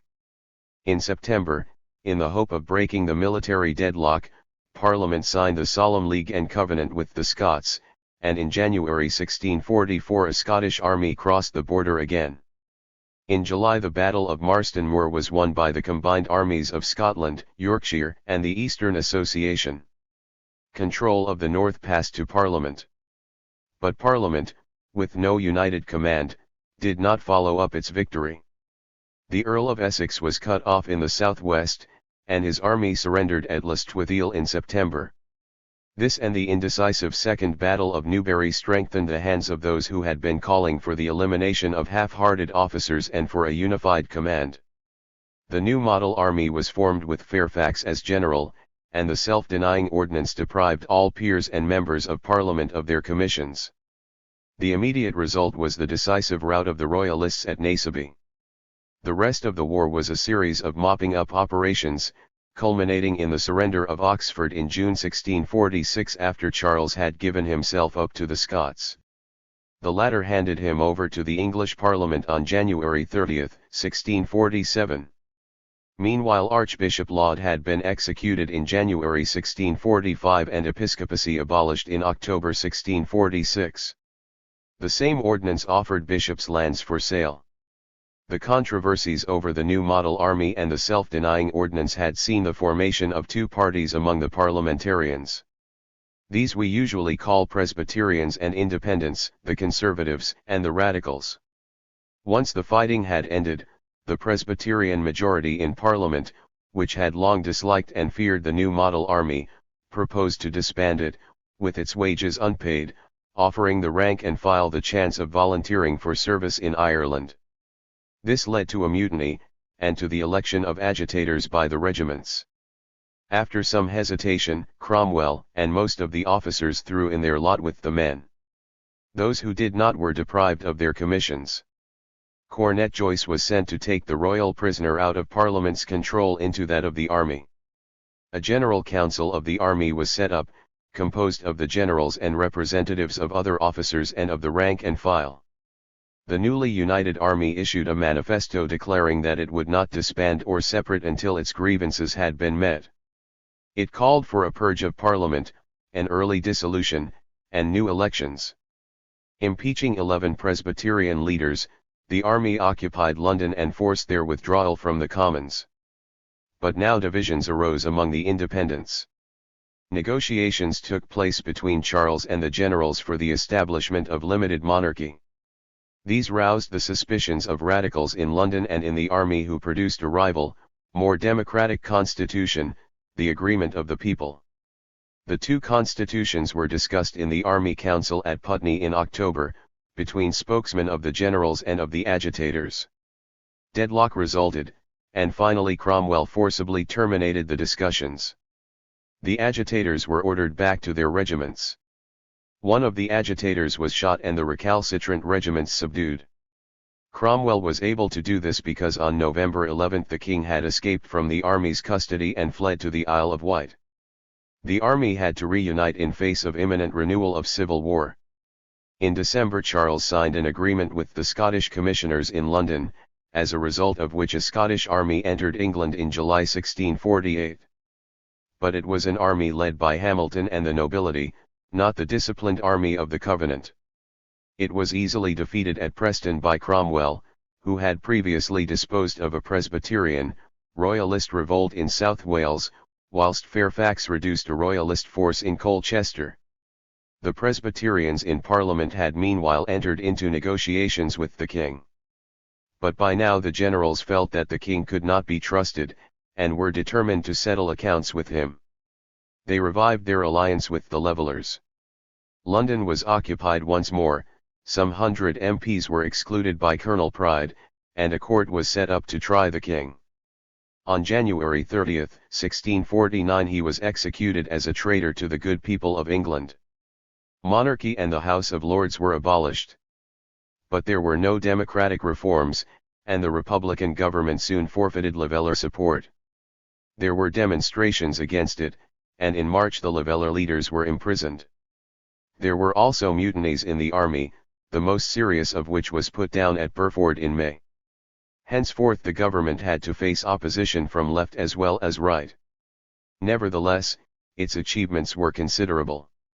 The Irish revolt, which had dragged miserably on since 1641, was crushed in a whirlwind campaign by Cromwell, which started with the storming of Drogheda and the massacre of its garrison. An act for the settlement of Ireland provided for expropriation of the owners of some 2/3 of the land, and for transplantation of the bulk of the Irish population to Connaught. This was never fully carried out, but a great deal of Irish land passed to London merchants who had lent money to Parliament, and to soldiers in lieu of wages. In 1650 Scotland, where Charles II had been recognised, was invaded. Cromwell, succeeding Fairfax as Commander-in-Chief, won the Battle of Dunbar on September 3. Exactly a year later Charles and an invading Scottish army were routed at Worcester. Scotland, like Ireland, was united to England, and occupied by a military garrison. Meanwhile the Commonwealth's authority had been asserted over the colonies. Navigation Acts of October 1650 and October 1651 aimed at wresting the carrying trade from the Dutch. They led to the First Dutch War. The rump of the Long Parliament was expelled by Cromwell in April 1653. It had sold Crown and Dean and Chapter lands, and the lands of some 700 royalists, but produced few domestic reforms. In July an assembly was summoned by Cromwell, composed of 140 men selected by the army leaders, in part from nominees of the independent congregations. It came to be known as the Bare Bones Parliament, a social sneer directed against Praise God Barbon, one of its members, who was a leather seller.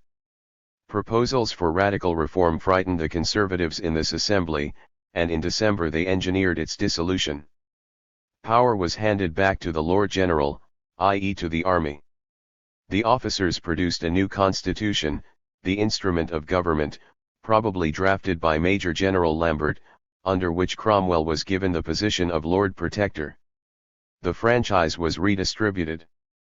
But when a parliament met, in September 1654, it refused to accept the army's ascendancy, and was preparing a new constitution when Cromwell dissolved it in January 1655.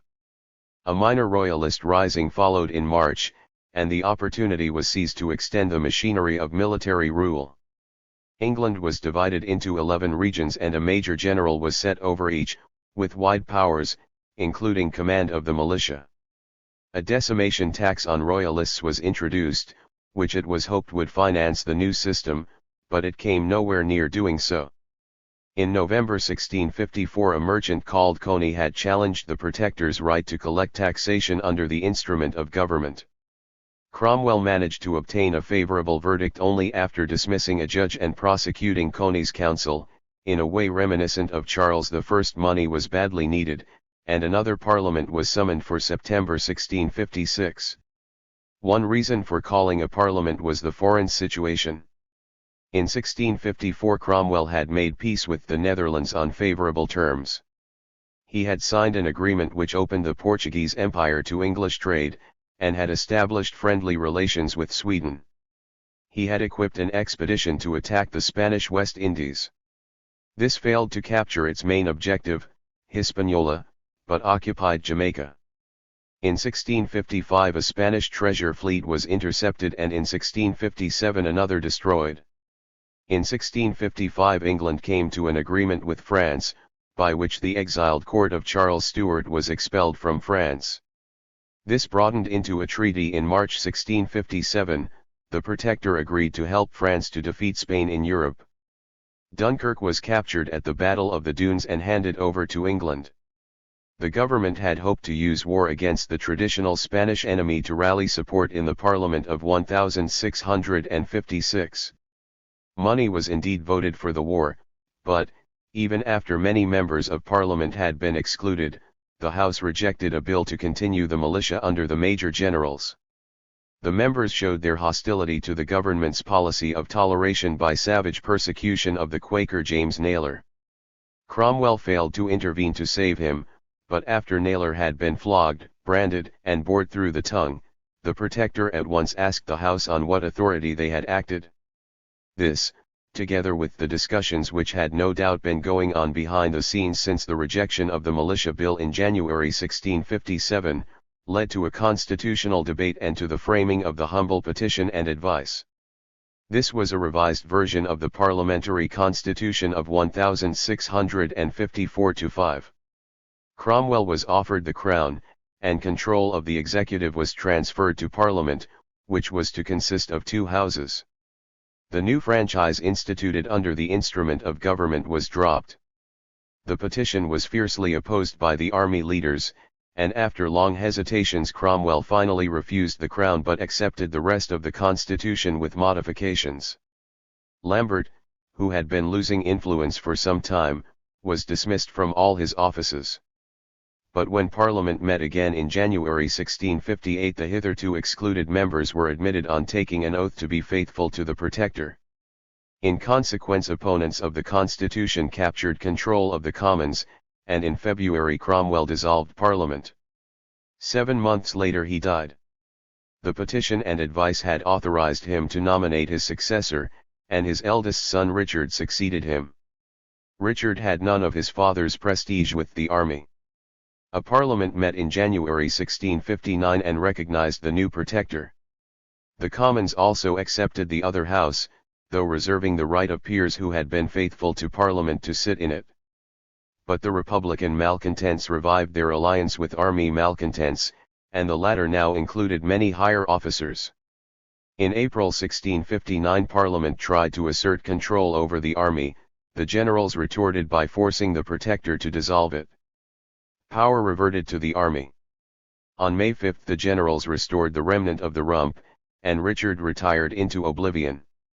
A national Presbyterian royalist revolt, planned for August 1659, took place only in Cheshire, where it was defeated by Lambert. But relations between rump and army deteriorated as the former tried to subordinate the latter to its control, and in October the Parliament was expelled once more. But it proved impossible to levy taxes except by military violence.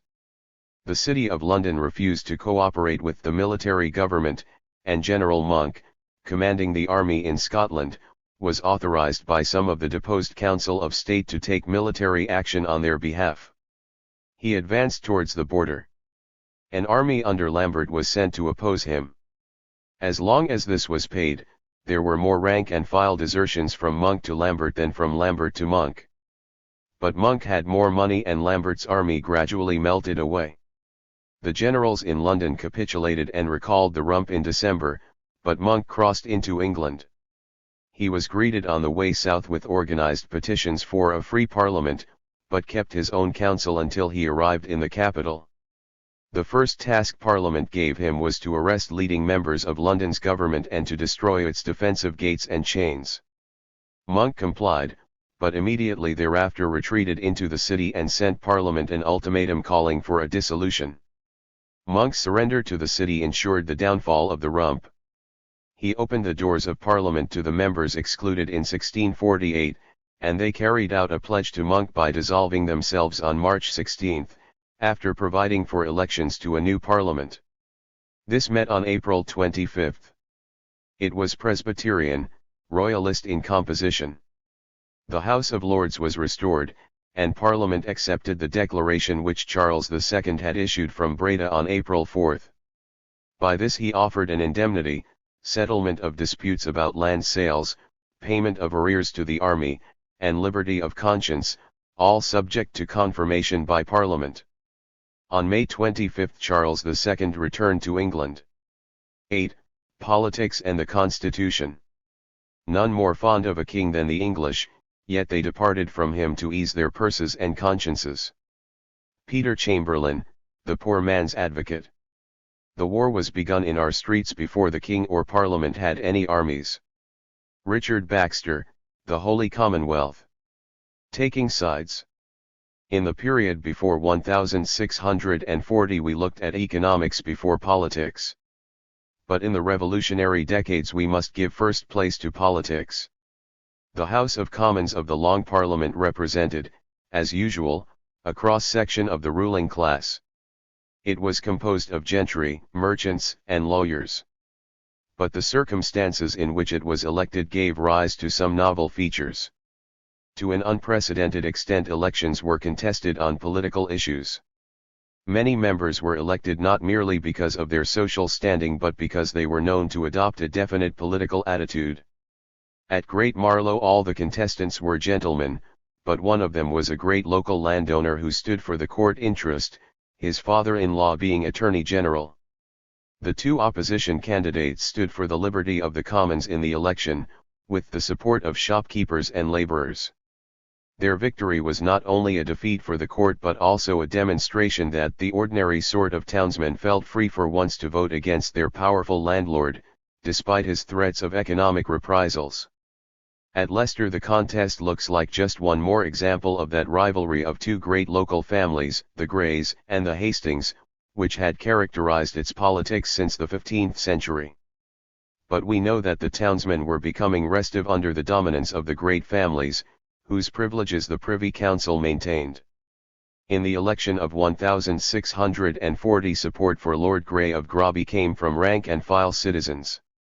In 1649 he was one of those who signed the king's death warrant, later he became a fifth monarchist. So we can see that this traditional family rivalry, like many others, had been transformed by political alignments. Wherever we have evidence of disputed borough elections it appears that the court normally favored confining the vote to the ruling oligarchy. From 1621 the majority in the House of Commons wished to extend it to all freemen or all propertied inhabitants. Only occasionally, in a borough with a wide franchise, Royalists wanted the vote to be extended to all inhabitants. 1 Parliament's strength lay with the middling men. By several resolutions the Commons tried to stop peers interfering in elections. Historians have analyzed the personnel of the Commons of 16,402 though as yet there has been no full investigation of the political and economic affiliations of members which might, as with the Greys and Hastings, be more important than their social position. But some points are clear. Among 507 members 22 London merchants were elected. 12 monopolists were expelled from the House, they were naturally Royalists. Of the 10 remaining London merchants, 9 were parliamentarians. The few Royalist merchants from provincial towns seem to have represented ruling merchant oligarchies. Among the gentry with business connections there were more parliamentarian than Royalist members. But we should not think of the House of Commons as in any sense creating the Civil War. There were Royalists of principle and parliamentarians of principle in the House, but the evidence suggests that most members would have preferred neutrality, and were more concerned to preserve their own property than to be martyrs for a cause. About 100 members who opposed the court in 1641 but ultimately fought for the king had estates in areas controlled by the royal armies. One problem is to decide how the king got a party at all. In May 1641 only 59 members voted against the Attainder of Strafford, 6 months later 148 voted against the Grand Remonstrance, and some 236 were involved to a greater or less extent with the king's side in the Civil War. There was a group in the Commons, led with great skill and finesse by Pym and Hampden, determined to force the king to surrender to the domination of Parliament, and there was a smaller group, round Henry Marten, of Republicans. But the real strength even of Pym's party came from outside the House. It came primarily from London, which elected 4 radicals to Parliament in 1640, and where in December 1641 the Royalist clique was ejected from its governing position just in time to make the city a safe refuge for the 5 members in January 1642. Pym, with his commercial connections and his sly burgher's face, was the ideal mediator between Commons and City. Pressure from London citizens was often exercised on Parliament, to get Strafford condemned, against bishops. Whensoever there was anything proposed in the House of Commons, wrote Laud, which it was thought the Lords would stick at, or the King not grant, by and by the rabble came about the Houses, and called for this or that justice, as they were prompted. But pressure and support also came from outside, from the Buckinghamshire freeholders who rode up to London to protect Hampden when the 5 members were arrested, from the 2,000 seamen who rallied among 140,000 Londoners to defend parliamentary privilege and Protestantism on the same occasion, from members of sectarian congregations in London, the home counties, and East Anglia, who would have no compromise with episcopacy. Similarly, the formation of a royal party owed more to shifts of opinion among the propertied class all over the country than to the events in the House of Commons on which historians normally rivet their attention. If we want to understand the Civil War, a glance at the maps on p. 120 below is far more important than the most elaborate analysis of members of Parliament. Support for Parliament came from the economically advanced south and east of England, the King's support from the economically backward areas of the north and west. In Yorkshire, Lancashire, and Sussex there was a clear division between parliamentarian industrial areas and royalist agricultural areas. In Yorkshire the clothing town of Bradford, with no backing from the gentry, summoned the countryside and forced Fairfax to lead them into action against the king. In Staffordshire a group of moorlanders led by a person of low quality bore the brunt of the early fighting. A factious humour possessed most corporations, said Clarendon, and led them to oppose the king, though often, as in London, town oligarchies were royalist, and had to be overthrown before the parliamentarian sentiments of the majority of citizens could express themselves.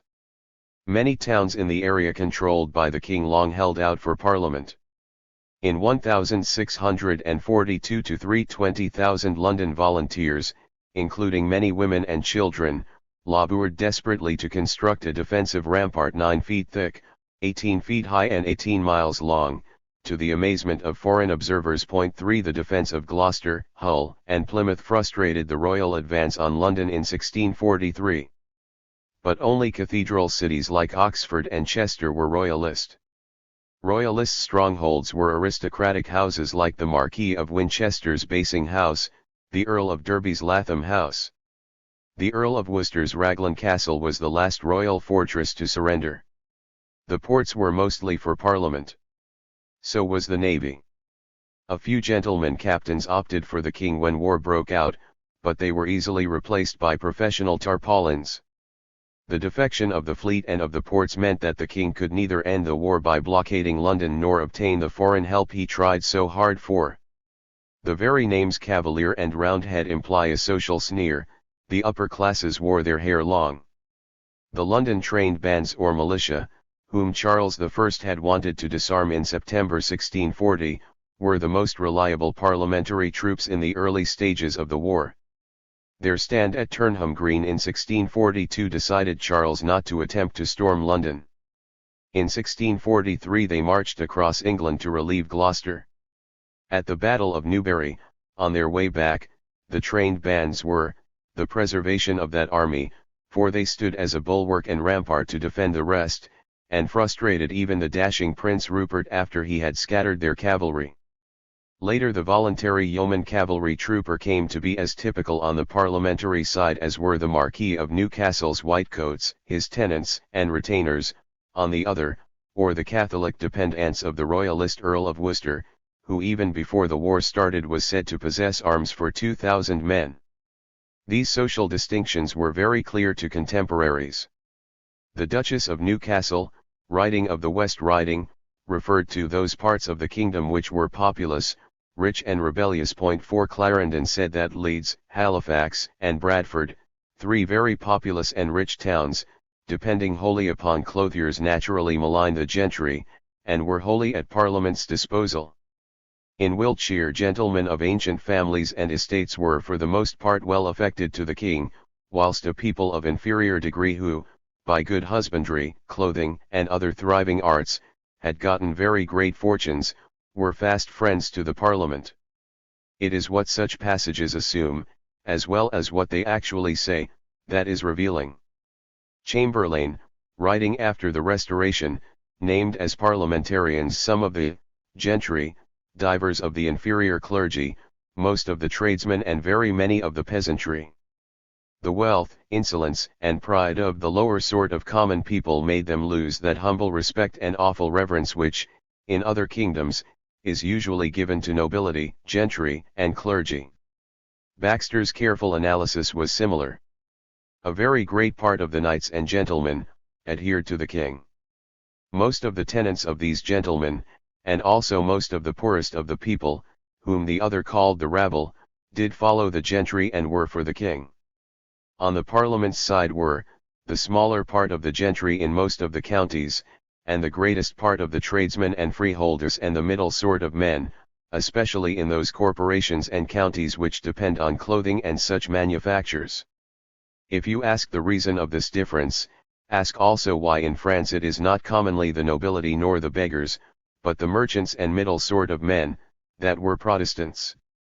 The two reasons which the party themselves gave was because the tradesmen have a correspondency with London, and so are grown to be a far more intelligent sort of men than the ignorant peasants. And the freeholders, say they, were not enslaved to their landlords as the tenants are. The gentry are wholly by their estates and ambition more dependent on the king than their tenants on them. Freeholders and tradesmen are the strength of religion and civility in the land, and gentlemen and beggars and servile tenants are the strength of iniquity. Many of the nobility and gentry, Edmund Ludlow agreed, were contented to serve his arbitrary designs, if they might have leave to insult over such as were of a lower order. In Gloucestershire the parliamentarians were a generation of men truly laborious, jealous of their properties, whose principal aim is liberty and plenty. The gentry, who, detesting a close, hardy and industrious way of living, do eat their bread in the sweat of other men, were mostly royalist. These accounts help to explain why numbers of gentlemen fought for the king, when even as late as 1642 many, like the Republican Ludlow, expected he would find little support. By that time many of the propertied classes were beginning to draw back in alarm. The break had come not over religious questions, but over the crucial issue of political power, control of the armed forces. An army had to be raised to suppress the Irish revolt. The opposition in Parliament believed, or professed to believe, that the king was behind this revolt. They saw here confirmation of the international popish plot against the liberties of Protestant Englishmen which they had all along suspected. They refused to trust command of the army to Charles. He would not surrender it to Parliament. So the Commons appealed to public opinion in the Grand Remonstrance, a carefully prepared propagandist statement of the opposition's case against Charles. I thought to represent unto the king the wicked counsels of pernicious counsellors, said the conservative Sir Edward Deering of this document. I did not dream that we should remonstrate downward, tell stories to the people, and talk of the king as of a third person. It was over the question of printing the Grand Remonstrance that swords were first drawn in the House. This appeal to opinion outside the political nation came at an ominous time. In 1641-2 there were many riots against enclosure, there were refusals to pay tithes and rents. Men of mean or a middle quality were becoming politically active in London, so much so that few gentlemen, especially courtiers, durst come into the city, or if they did they were sure to receive affronts. The gentry, the vulgar were saying, have been our masters a long time, and now we may chance to master them. Now they know their strength, added the letter writer who reported this in the autumn of 1642, it shall go hard but they will use it. In November the High Sheriff of Lancashire urged gentlemen to appear in arms with their tenants and servants, for the securing of our own lives and estates, which are now ready to be surprised by a heady multitude. 5 The royalist Sir John Oglander believed that such times were never before seen in England, when the gentry were made slaves to the commonalty and in their power, not only to abuse but plunder any gentleman. The abolition of Star Chamber and High Commission, the breakdown of the censorship, the impotence of the government, allowed religious sects to emerge from underground. Preachings were made by tradesmen and illiterate people of the lowest rank. Their discussions, not confined to purely religious subjects, attracted large audiences. To conservatives, it seemed that nothing was to remain sacred. Turbulent spirits, backed by rude and tumultuous mechanic persons, would have the total subversion of the government of the state. 6 Hyde defended episcopacy because he could not conceive how the government of the state could well subsist if the government of the church were altered. The abolition of episcopacy was the removing of a landmark and the shaking the very foundations of government. Another member of Parliament said in 1641 that if we make a parity in the church, we must at last come to a parity in the Commonwealth. No bishop, no gentry, social conservatives rallied to the crown. Against this background the determination of the majority in the Commons to carry the quarrel outside the House, to break the traditional secrecy of debate in a deliberate appeal to the people, seemed black treachery and wild irresponsibility. So there was strong pressure for a compromise peace. John Hotham, who with his father held Hull against the king in 1642, but changed sides the following year, explained in social terms why he did so, No man that hath any reasonable share in the commonwealth can desire that either side should be conqueror. It is too great a temptation to counsels of violence. He feared lest the necessitous people of the whole kingdom will presently rise in mighty numbers and, set up for themselves to the utter ruin of all the nobility and gentry. Presbyterians and Independents. This explains not only why many gentlemen rallied to the king when it came to civil war, but also why most men of high social rank on the parliamentary side feared too decisive a victory.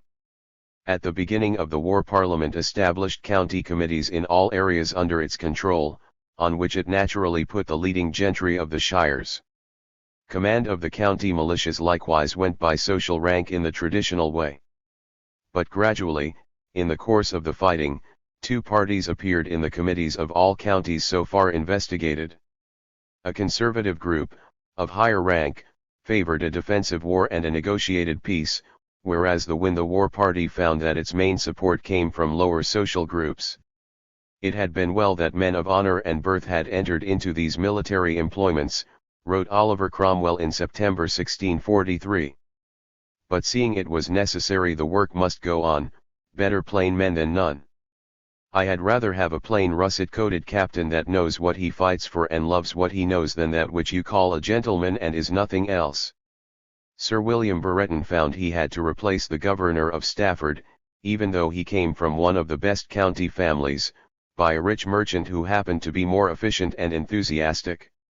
The low-born tinker Fox of Walsall, who raised a troop among the small craftsmen of the Birmingham district, resisted the authority of his superior officers and the county committee, until his efficiency got him confirmed as colonel by the Earl of Denbigh. In Kent, Staffordshire, Somerset, and most counties so far studied, members of old ruling families gradually dropped off the committee, or were squeezed out of controlling positions. The Win the War party everywhere looked to London for a lead and for organization, to the middling sort within the county for support. This is the local basis for what we see at Westminster as a conflict between Presbyterians and Independents. The Independents were those who wanted an all-out war fought to a decisive conclusion.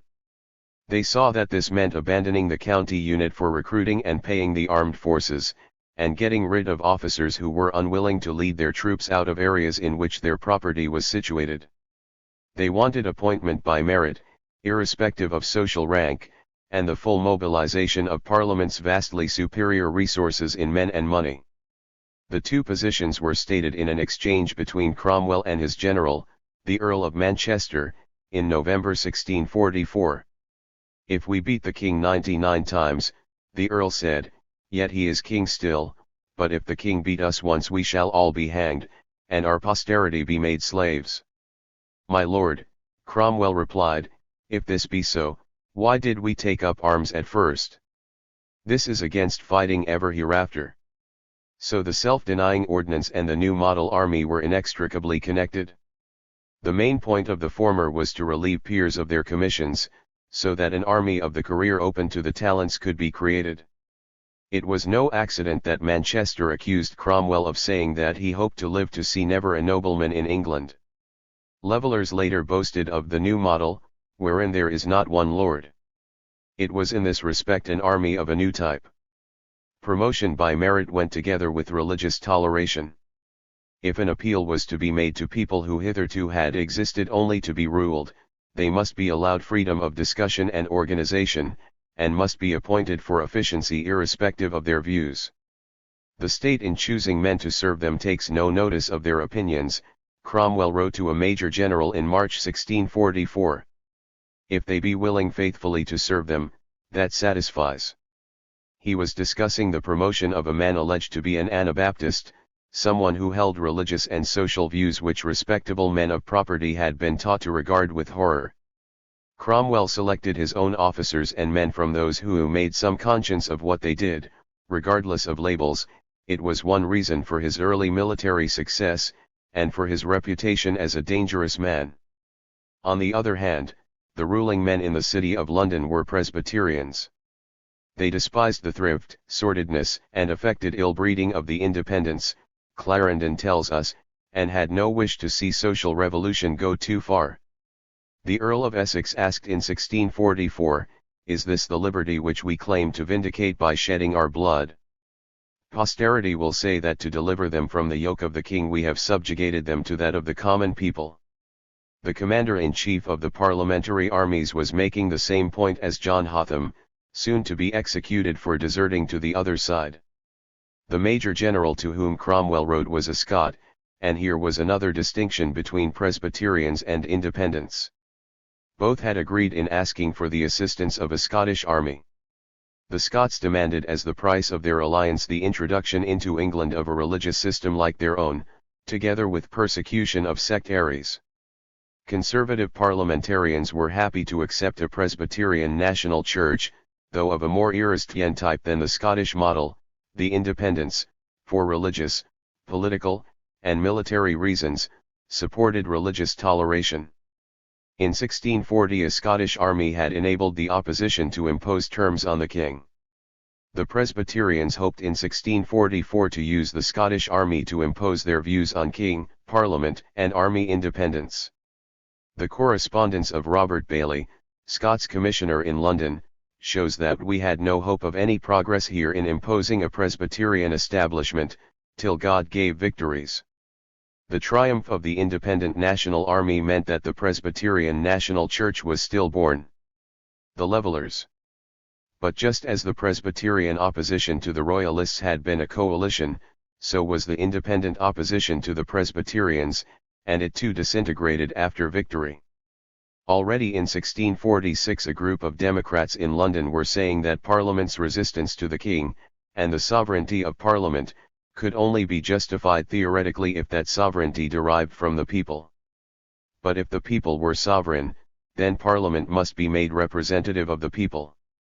The poorest that lives hath as true a right to give a vote as well as the richest and greatest, so a Leveller spokesman thought.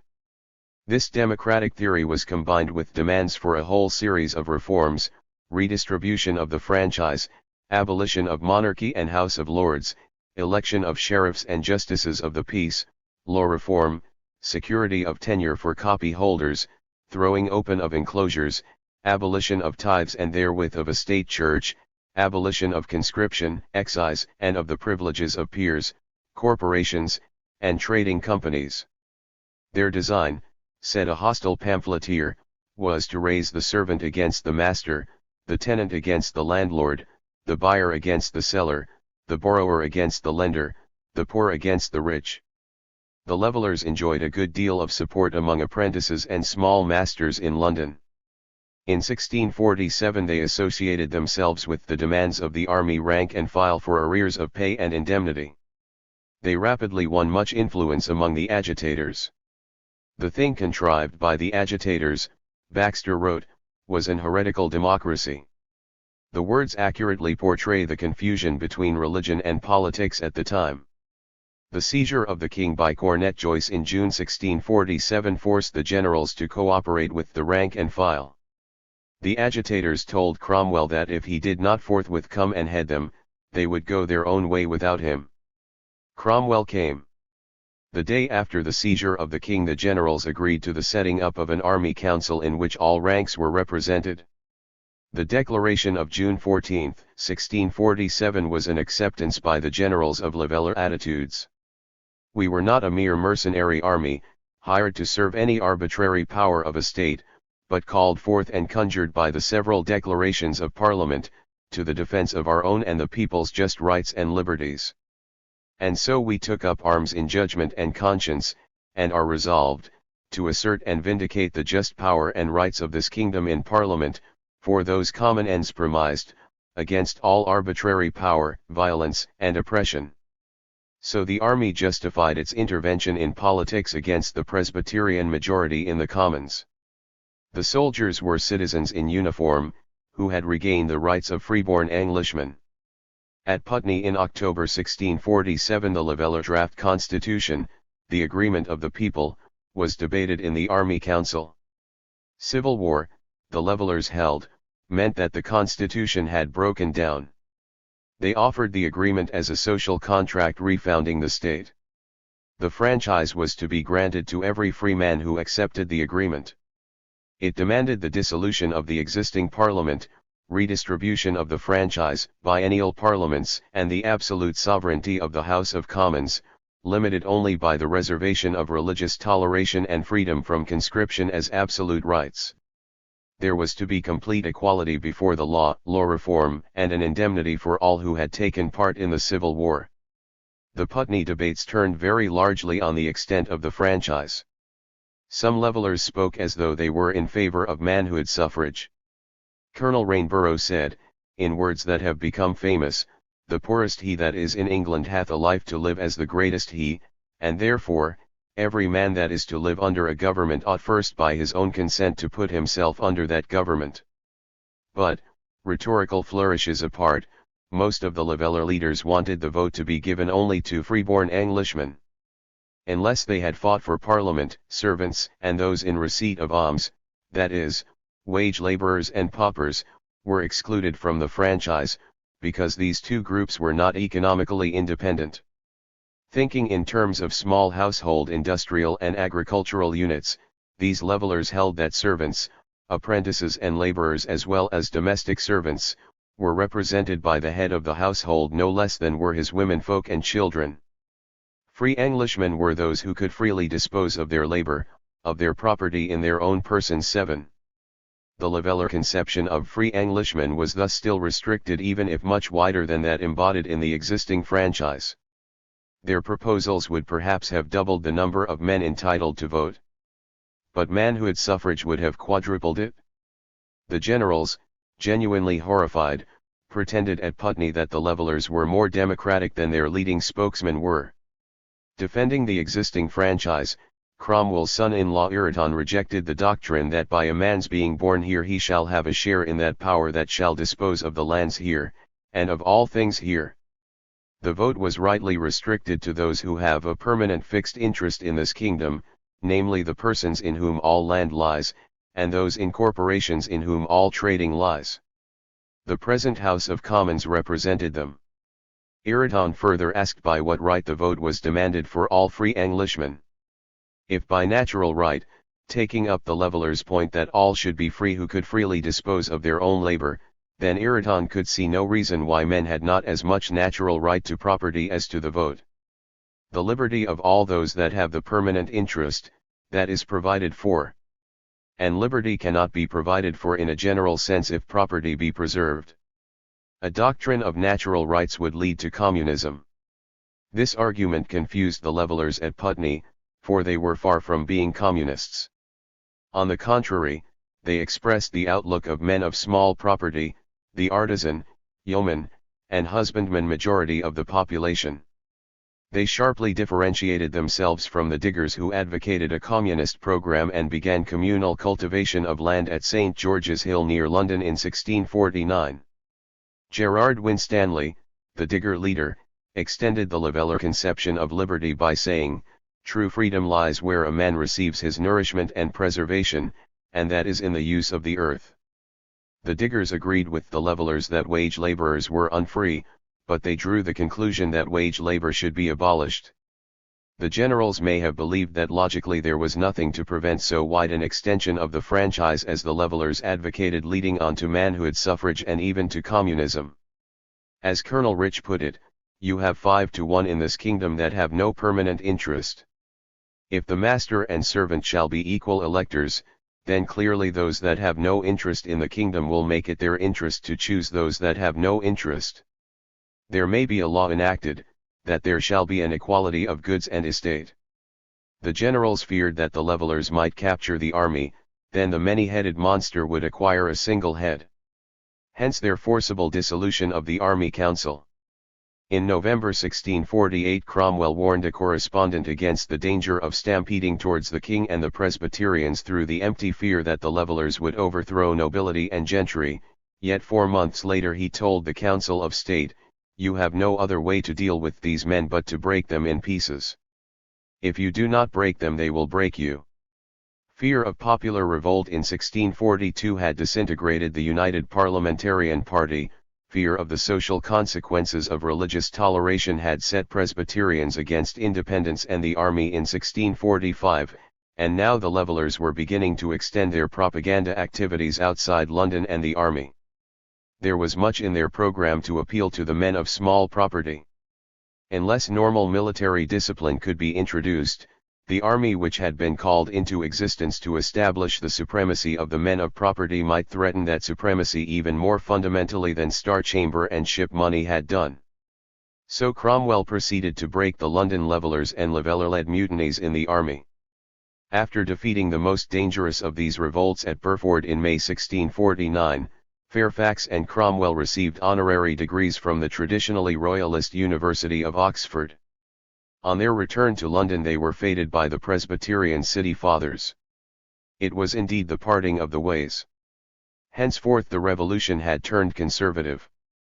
A restoration of Charles II was certainly not intended by those men who executed Charles I in 1649.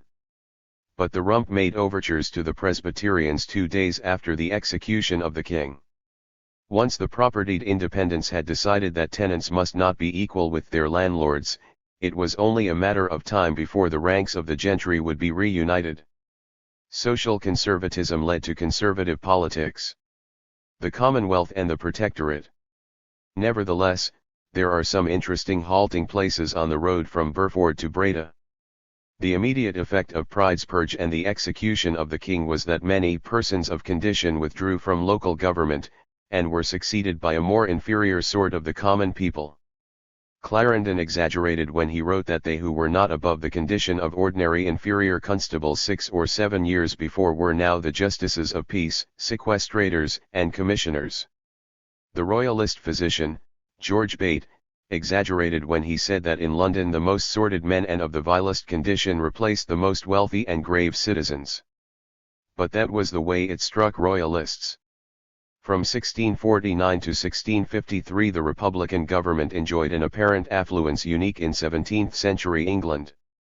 Sales of confiscated lands and fines on royalists produced over £7 million.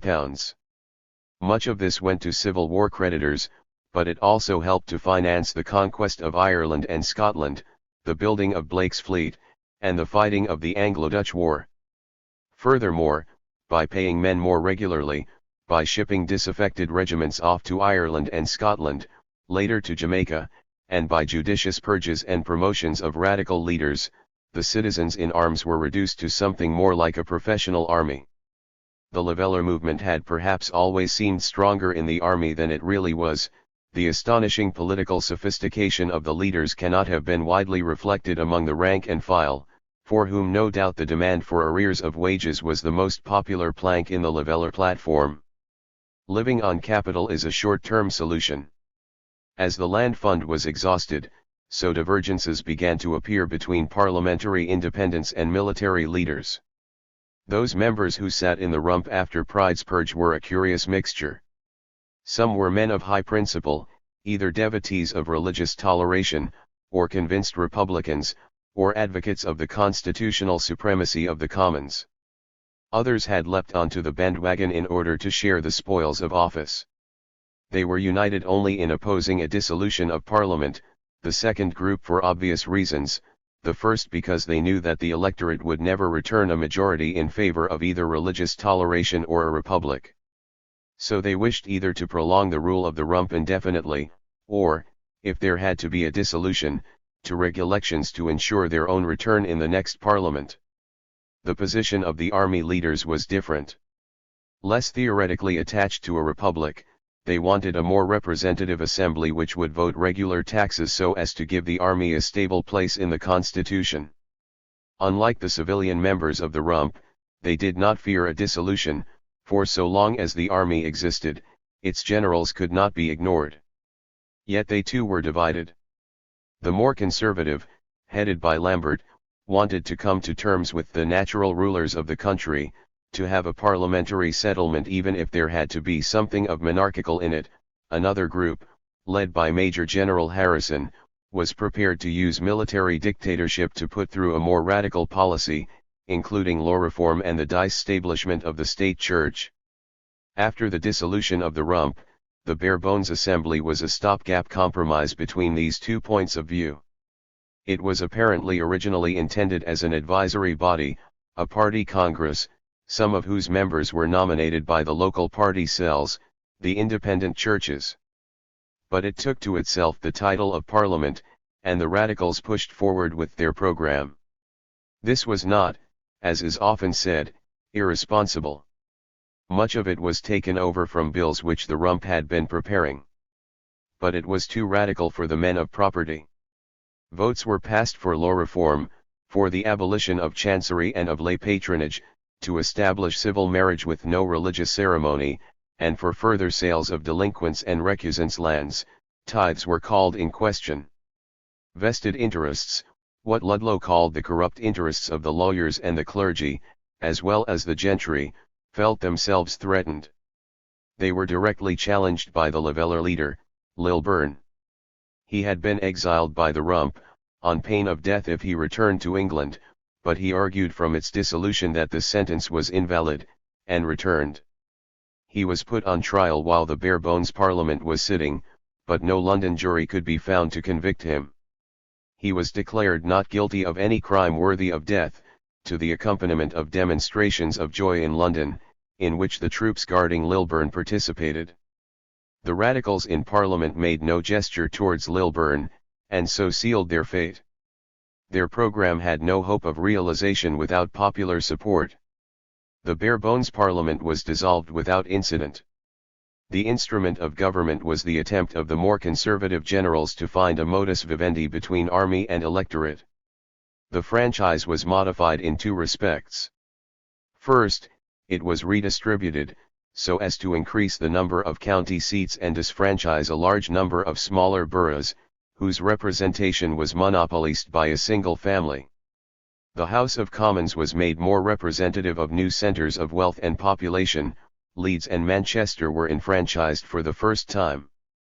Secondly, following a scheme drafted in the Rump, the 40-shilling freehold franchise was replaced as a qualification by ownership of real or personal estate valued at £200. The effect was to disfranchise many smaller freeholders and to give the vote to solid men of property among copyholders, leaseholders, clothiers, merchants, etc.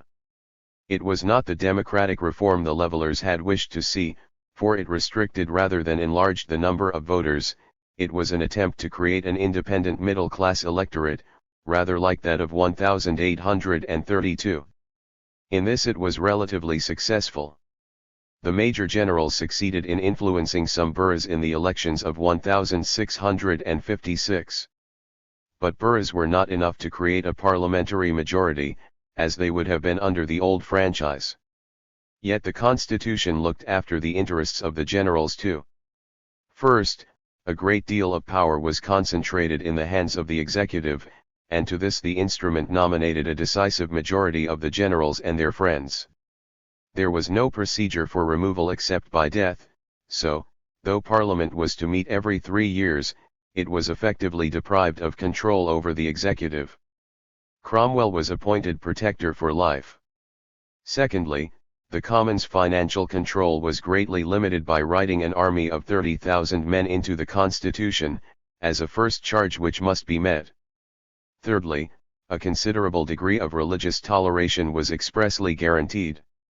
None of these provisions proved to the liking of Parliament when it met in September 1654, even after many members had been excluded for refusing to sign an engagement accepting government by a single person and Parliament, and others had withdrawn in disgust. One horn of the dilemma of the Protectorate was now obvious. No Parliament elected on any propertied franchise that could be devised would abandon the claim to exercise financial control over the executive, or to limit free expression by persecuting sectaries thought to be socially subversive. Nor would any Parliament representing the propertied classes tolerate the expense of the vast army, which now existed only as a police force to hold down its enemies to right and left, and to collect the money for its own pay. Parliament showed its teeth on the issue of thought control by imprisoning John Bidle, a Unitarian, and it proceeded to draft a new constitution in which its own supremacy over executive, army, taxation, and church should be clearly established. The dissolution of January 1655 merely impaled the government on the other horn of the dilemma. The rule of the major generals was honest and efficient.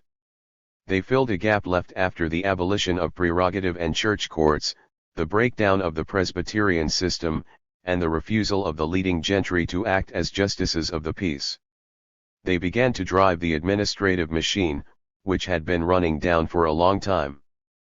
But they won only limited cooperation from the natural rulers in town and country. They had great difficulty in finding sheriffs, J.P.S., and juries. Major generals were put in command of the militia, traditionally controlled by the gentry. They purged town corporations. They restored to poor relief funds which town oligarchies had appropriated. They enforced religious toleration, and some of them even tried to check enclosure. They exhorted, bullied, and directed justices of the peace. For the last time in English history before the 19th century, local government was run from Whitehall. It was worse than the days of Laud, for now the representatives of the central authority were low-born intruders into the charmed circle of county politics, and they had troops of horse at their command to give effect to their orders. The opponents of Thoreau had not fought the Civil War to strengthen the central government. "I love old England very well," sighed Ralph Verney in 1655, "but as things are carried here the gentry cannot joy much to be in it." The natural rulers hated these radical policies, yet the generals had broken irretrievably with those on the radical left who might have supported them. Military dictatorship was viewed with abhorrence by rumpers like Sir Henry Vane and Ludlow no less than by levellers like Saxby and Wildman, or religious radicals like Harrison and Vavasor Powell. The Protectorate was sitting on bayonets, and not much else. The army itself was no longer a united revolutionary force. It had been purged of radicals. Representative assemblies of the rank and file had long been forgotten. Many officers speculated in debentures, buying them up cheap and using them to invest in land. If local government was to be run against the natural rulers, the expensive army had to be kept up. The attempt to finance the major generals by a decimation tax on the royalists was a failure. A levy on property not voted by Parliament was disliked by all the tax-paying classes, and its failure made men fear that more land confiscations might follow. Slowly the logic of events was driving the men of property to reunite. All the efforts of the major generals to influence elections, and the decision to exclude nearly 100 members after the election, failed to produce a parliament which would tolerate a continuance of their rule. The most determined opponents of the Protectorate came from the southeast and east of England, the main strongholds of Parliament in the Civil War. Only in the conquered royalist areas, where royalists were disenfranchised, were docile members returned. When Parliament met, the decisive moment came when a proposal to continue the decimation tax was defeated. It was a vote of no confidence in the major generals, supported, a member of Parliament noted, by those who were for the hereditary rank. The humble petition and advice was an attempt to establish a limited parliamentary monarchy in the House of Cromwell, and to restore cheap local government by the natural rulers. The restoration of an upper house was proposed, its members to be approved by the House of Commons. The executive and the armed forces were to be made responsible to a parliament elected on the old gentry-controlled franchise. An upper rather than a lower limit was set to taxation, and its control was restored to Parliament. Under pressure from the generals, Oliver rejected the crown but accepted a revised petition and advice, which left the nomination of the upper chamber to him. When Parliament reassembled, the other house contained only 2 of the old peers, and was packed with the generals and their friends and relations. They had been winkled out of the council, but they would still be able to veto any legislation they disliked. Real parliamentary control of the executive seemed as far off as ever. A Cromwellian limited monarchy was impossible because Oliver was the creation of the army and dared not disband it. No one else could succeed where he failed, not Richard Cromwell, not Lambert, or Fleetwood, not Monk. England plunged into anarchy. 2 themes can be heard across the chaos. First, on the left, desperate pleas for reunion of Republicans, Democrats, and sectaries with the army to defend the good old cause. But the history of the past 12 years had split the radicals irretrievably. None of them trusted the others. The generals still wanted a select Senate, composed of themselves, which could veto legislation. They were terrified of any revival of army democracy. The levelers were a spent force. Too much idealism had been spilt, too many had already decided that political victory was impossible. The other insistent theme is the gradual polarization at the opposite extreme, the reunion of the free against those who existed only to be ruled. Without the army, royalists and Episcopalians could not be held in forcible subjection. But as long as the army existed, endless vistas of free quarter, of requisitions, of reviving radicalism, of further land confiscations, rose to terrify the men of property. In the winter of 1659–60 the taxpayers, led by the City of London, again went on strike. Once Monk had clearly identified himself with the city, the purse strings were untied. The slogan of the men of property, with which they had greeted Monk everywhere on his march down from Scotland, was a free parliament, by which they meant a parliament of the free. Administrative changes. One point must be emphasized before we leave the army to disintegrate: how thoroughly it had done its job. The military and economic power of Irish Catholicism, so frightening in the 30s and 40s, had been broken. One great bastion of the monarchy had thus gone, and even James II proved unable to restore it. Secondly, in England itself the parliamentarian artillery had destroyed strongholds such as Basing House and Latham House. After the war, castles were in turn slighted. It was a symbolical destruction of military feudalism, and it made it so much the more difficult for the crown ever again to impose its will on the country by military force. Thirdly, the union of England and Scotland, unpopular though it was in Scotland, established free trade between the two countries, and the lowlands at least remained within the sphere of English civilization.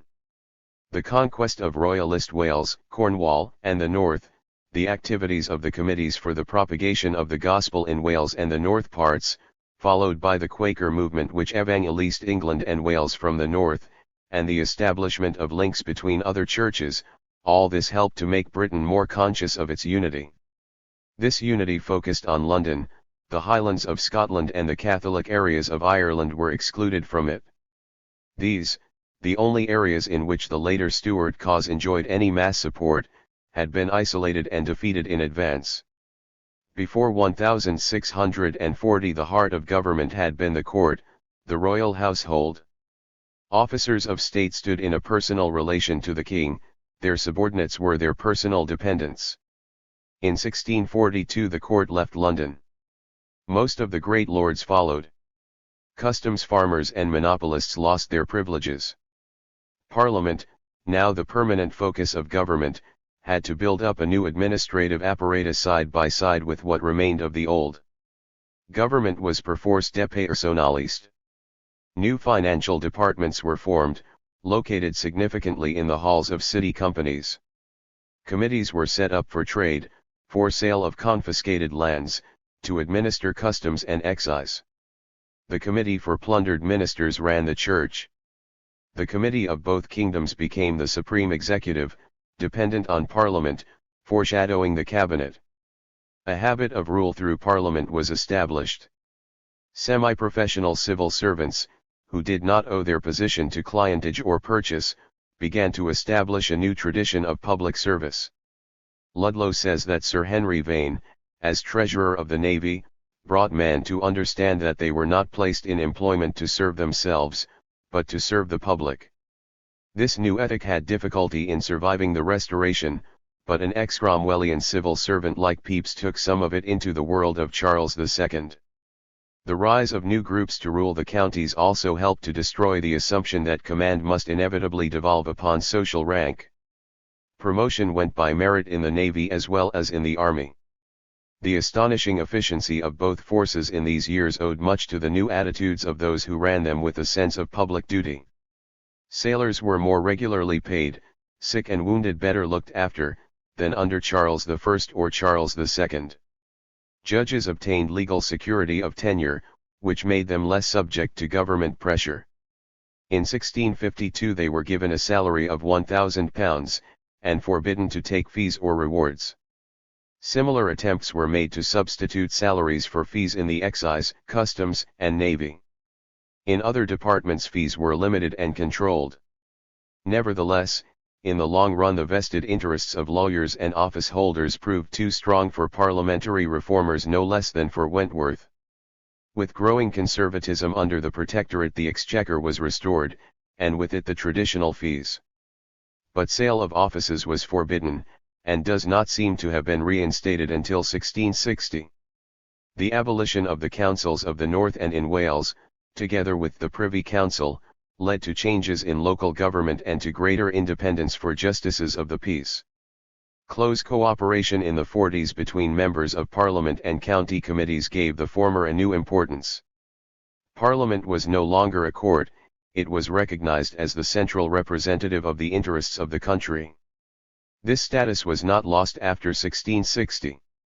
Member of Parliament henceforth means member of the House of Commons. The Restoration. We are now better placed to understand how the Restoration came about. Charles I, whose life had nearly ruined the monarchy, did much to save it by his death. During the Civil War he had not fully accepted, except for propagandist purposes, the position of Edward Hyde and the constitutional royalists, that the monarchy's function was to protect law, order, and property against Parliament's arbitrary claims backed up by popular violence. But at his trial he not only stood forward as a martyr for the Church of England but also argued that there could be no security for anyone's life or property if even he, the king, was subjected to unlawful violence. Anyone who remembered Charles's earlier career must have found this difficult to accept at the time, but in the 50s a nostalgic desire for normality and a hearty dislike for military rule spread among the gentry, who began to see a national church as the bulwark of law, order, and stability. The fraudulent but skillful icon Basile-like, purporting to be Charles's own reflections in captivity, helped to popularize the legend of the martyred king. With great acumen the exiled Charles II had chosen as his chief minister Hyde, who personified the constitutionalist opposition of 1640 to 1, and had stuck to him against all the intrigues of his rivals. Hyde's insistence that the king could not be restored by force, but only by a revulsion in his favor inside England, now began to pay dividends. In August 1659 Sir George Booth published a manifesto justifying his taking up arms on behalf of Charles II. As in 1642, Sir George drew his sword in defense of liberty and property, though this time, he thought, the threat came from a mean and schismatical party. In 1659 Booth was defeated, but he lived to get a peerage at the Restoration, together with many other Presbyterians. His adherents had claimed to be taking up arms against the Quakers. Now the early Quakers were not pacifists. The army leaders were said to intend to arm them in 1659–60. But the word Quaker was used as a generic term of abuse to describe religious and political radicals. The propertied classes feared a return to the 1647–9 policy of alliance between the army leaders and these radicals. Alternatively, an unpaid army might get totally out of hand and a condition of anarchy ensue of which the many-headed monster might take advantage. By the end of 1659 shops could no longer be opened with safety. The law court ceased to function. The army had to live by free quarter, and it was but a small step from this to unrestricted plunder. In 1659–60, the censorship being once again unenforceable, pamphlets were published calling for law reform, stable copyholds, and other leveller objectives. The Reverend Henry Newcombe supported the Restoration, but was ejected from his living as a Presbyterian in 1662. Later he looked back and asked himself whether it had been worth it. He decided it had. Though soon after the settlement of the nation we saw ourselves the despised and cheated party, yet, in all this I have suffered since, I look upon it as less than my trouble was from my fears then. They did me no hurt, took nothing from me. These have taken all, and yet I feel it not, comparatively, to what I felt from my fears then, and I would not change conditions, to have it as it was then, as bad as it is. Their malice and rage was so desperate and giddy and lawless. Affliction by law is known, and one may know how to frame to it, and more than is law cannot be inflicted. Then we lay at the mercy and impulse of a giddy, hot-headed, bloody multitude, a Munstian anarchy 8 we escaped, far sadder than particular persecution.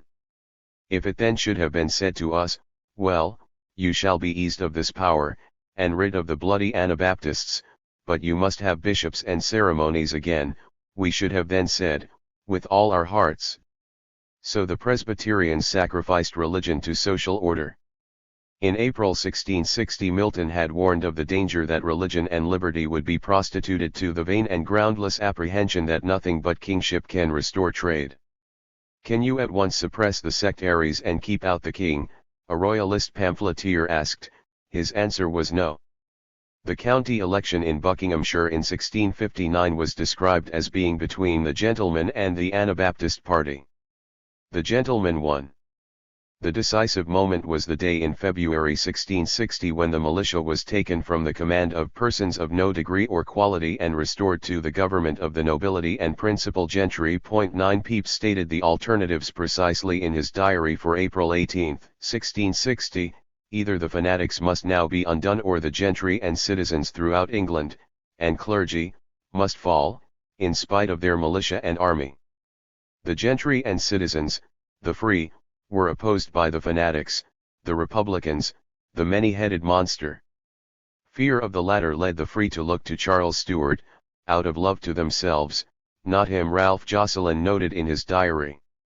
Nor do we desire more to enjoy what is ours, than that all our subjects may enjoy what by law is theirs, said Charles II in his Declaration of Breda, which referred all disputed questions to a free parliament, by which, upon the word of a king, we will be advised. Popular rejoicing at the Restoration should not deceive us. Men of property were pleased to feel that law, order, and social stability, liberty and property, were being restored with the king, discipline with the bishops. They bought rumps for the populace to roast, just as in 1623 they had paid for rejoicings at the return of Prince Charles from Spain. But as Cromwell had said to Lambert in 1650, these very persons would shout as much if you and I were going to be hanged. Those who were not pleased with the Restoration, Sir John Reresby shrewdly observed, durst not oppose the current by seeming otherwise. We do not know what the unfree thought, for in 1660 the shutters close. Henceforth they again exist only to be ruled, and we hear their inarticulate protests only through the distorting medium of trials and reports of justices of the peace. Postscript. Since this book was written, our comprehension of the origins of the Civil War, and of how it was transformed into the English Revolution, has been very greatly assisted by Brian Manning's The English People and the English Revolution, as well as by 2 articles by him, The Aristocracy and the Downfall of Charles I and Religion and Politics, The Godly People in Politics, Religion, and the English Civil War. All 3 are essential reading for anyone anxious to understand the period. Manning establishes the importance of social anxieties in causing the alignment of the 2 sides for the Civil War. The Royalists were the party of order, who turned to the king through fear lest the lower classes were going to get out of control. Parliamentarian leaders like Oliver Cromwell, Sir William Brereton and Sir Thomas Fairfax believed that popular radicalism could be used without endangering gentry authority. The work of Derek Hurst dovetails neatly Manning's work, and Clive Holmes, The Eastern Association in the Civil War, is a case study which illustrates the validity of the thesis. But in parliamentarian East Anglia, fear of social upheaval drove conservatives to unite and look to Westminster for protection. 9. Economics. Some cry, the land is poor and cannot give. 'Tis poor indeed, and yet I do believe few kingdoms are so rich. 'Tis poor if we on those reflect our eyes on whom the labor of this kingdom lies, those people whom our great and wealthy ones have racked, oppressed, and eaten to the bones to fatten and adorn their carcasses. Yet we do nothing want that may conduce, in war or peace, to serve a needful use. If we could agree this kingdom which so needy seems to be might with her superfluities maintain far greater armies than the King of Spain. George Wither, Brittan's Remembrancer. Whosoever commands the sea commands the trade, whosoever commands the trade of the world commands the riches of the world, and consequently the world itself. Sir Walter Raleigh, A Discourse of the Invention of Ships. A turning point. Historians are coming more and more to recognize the decisive significance of these decades in the economic history of England. After the Civil Wars, writes Dr. Corfield, successive governments from the Rump onwards, whatever their political complexion, gave much more attention to the interests of trade and colonial development in their foreign policies. Restrictions which had hampered the growth of capitalist economic activity were removed, never to be restored. The first condition of healthy industrial growth, wrote Professor Hughes apropos the salt industry, was the exclusion of the parasitic entourage of the court. After 1640, employers and entrepreneurs were freed from government regulation and control in various ways. Attempts to supervise quality of manufactures and to fix prices were abandoned, industrial monopolies were abolished. Greater freedom was established in relations between employers and workmen. The government stopped trying to regulate wage rates, to compel employers to keep their employees at work in time of slump. Taxation became regular, if heavy, and it was controlled by representatives of the taxpayers. Henceforth employers were limited in expanding or contracting their business solely by economic considerations. The relation between masters and servants, wrote Clarendon nostalgically, was dissolved by the Parliament, that their army might be increased by the prentices against their masters' consent.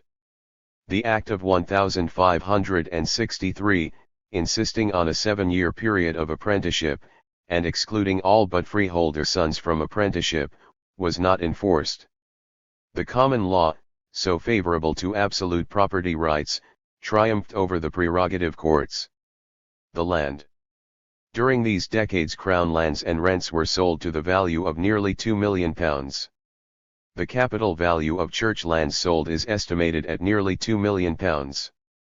The estates of all substantial royalists were sequestrated, that is, taken over by county committees, which collected rents and fines and assigned leases. The lands of more than 700 royalists were confiscated and sold, for over £1.14 million, and far more land was almost certainly disposed of privately by royalists. It was an upheaval comparable with the dissolution of the monasteries. Royalists who were willing to do so might compound for their estates, i.e. buy them back for a fine, assessed in relation to the degree of their delinquency, at anything from a half to a tenth of the capitalized value. Tenants who had refused to pay rent to delinquent landlords, or who had cooperated too eagerly with the parliamentary sequestration committees, were at the mercy of landlords who had compounded. John Cook, the lawyer who presented Parliament's case against the king in 1649, dramatically represented the attitude of such royalists. Says the old miser, "I must pay many £1,000s to the Parliament, and must get it up again. Oh," says he, "I'll be sure to be revenged on that Roundhead." Purchasers of confiscated lands were anxious to secure quick returns. Those of their tenants who could not produce written evidence of their titles were liable to eviction. Tenants of former church and crown lands, a royalist wrote in 1653, do perfectly hate those who bought them, as possibly men can do, for these men are the greatest tyrants everywhere as men can be, for they wrest the poor tenants of all former immunities and freedoms they formerly enjoyed. The land transfers must have had the effect of disrupting traditional relationships between landlord and tenant, of replacing them by purely monetary relations. It is difficult to assess the effects of these transactions on royalist landlords.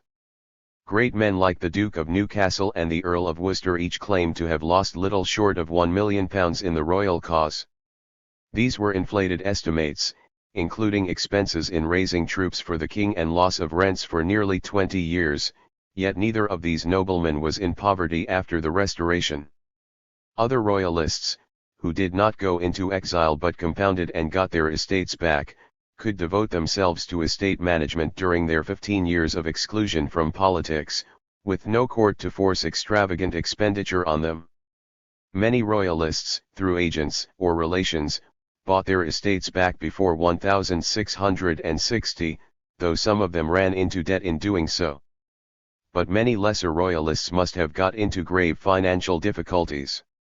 Nearly £1.5 million was raised from over 3,000 royalists by the Committee for Compounding, as well as £350,000 in rents and profits for their estates.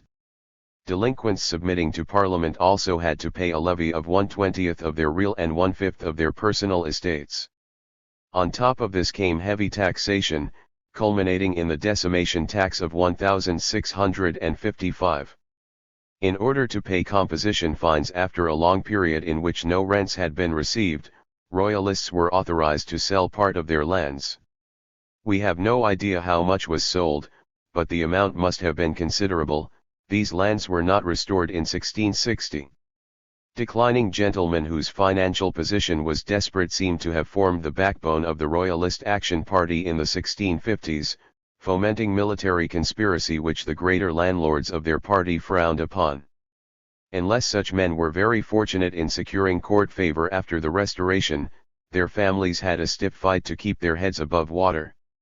Still, the bulk of Royalist landlords retained their position.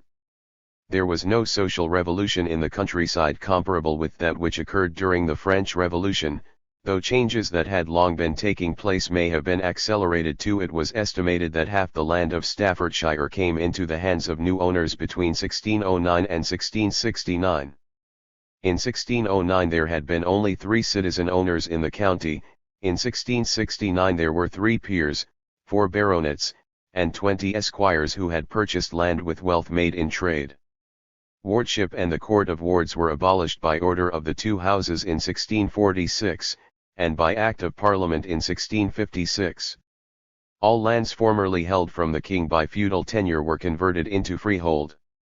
Confirmation of this legislation was the first business the House of Commons turned to in 1660 after hearing the Declaration of Breda, so great was the significance attached to it.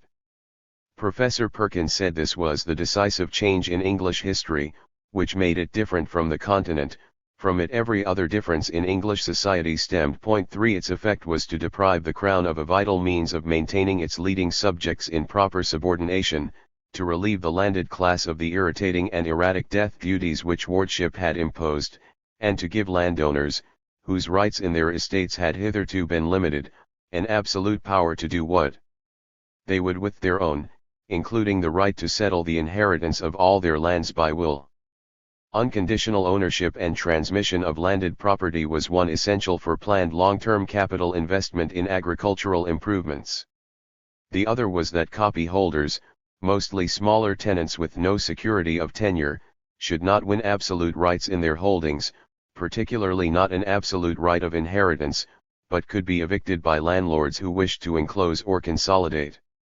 So there are 3 stages in the victory of improving landlordism. First, the abolition of the Laudian regime and the prerogative courts, which had tried to check enclosure and to protect small men. Secondly, the abolition of wardship and feudal tenures.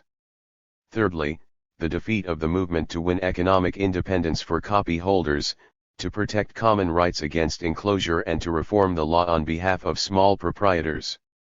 Winstanley was appealing to deaf ears when in 1649 he asked the House of Commons to let the gentry have their enclosures free from all Norman enslaving entanglements whatsoever, and let the common people have their commons and waste lands set free to them, from all Norman enslaving lords of manors. If you found out the Court of Wards to be a burden and freed lords of manors and gentry from paying fines to the king, let the common people be set free too from paying homage to lords of manors.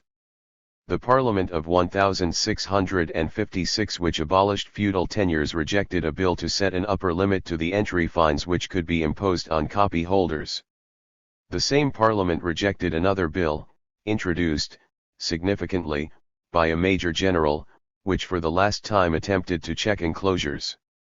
These bills would destroy property, it was said, only the property of the free seemed to count. The Act of 1660 confirming the abolition of feudal tenures specifically provided that it should not benefit copyholders. Blackstone in the 18th century thought this act a greater boon to property owners than Magna Carta itself. In no sphere was the defeat of the radical movement more decisive than this. The century of agricultural prosperity which followed the Civil War victories of Cromwell's yeoman cavalry was also the century of the disappearance of the small landowner. It is thus from the interregnum that new possibilities of extending the cultivated area opened up. Some royal forests were sold, woods belonging to royalist landlords were also turned over to cultivation, either by sequestrators or purchasers, or by necessitous royalists themselves. During the Civil War, popular protests checked enclosure of forests, common and waste lands.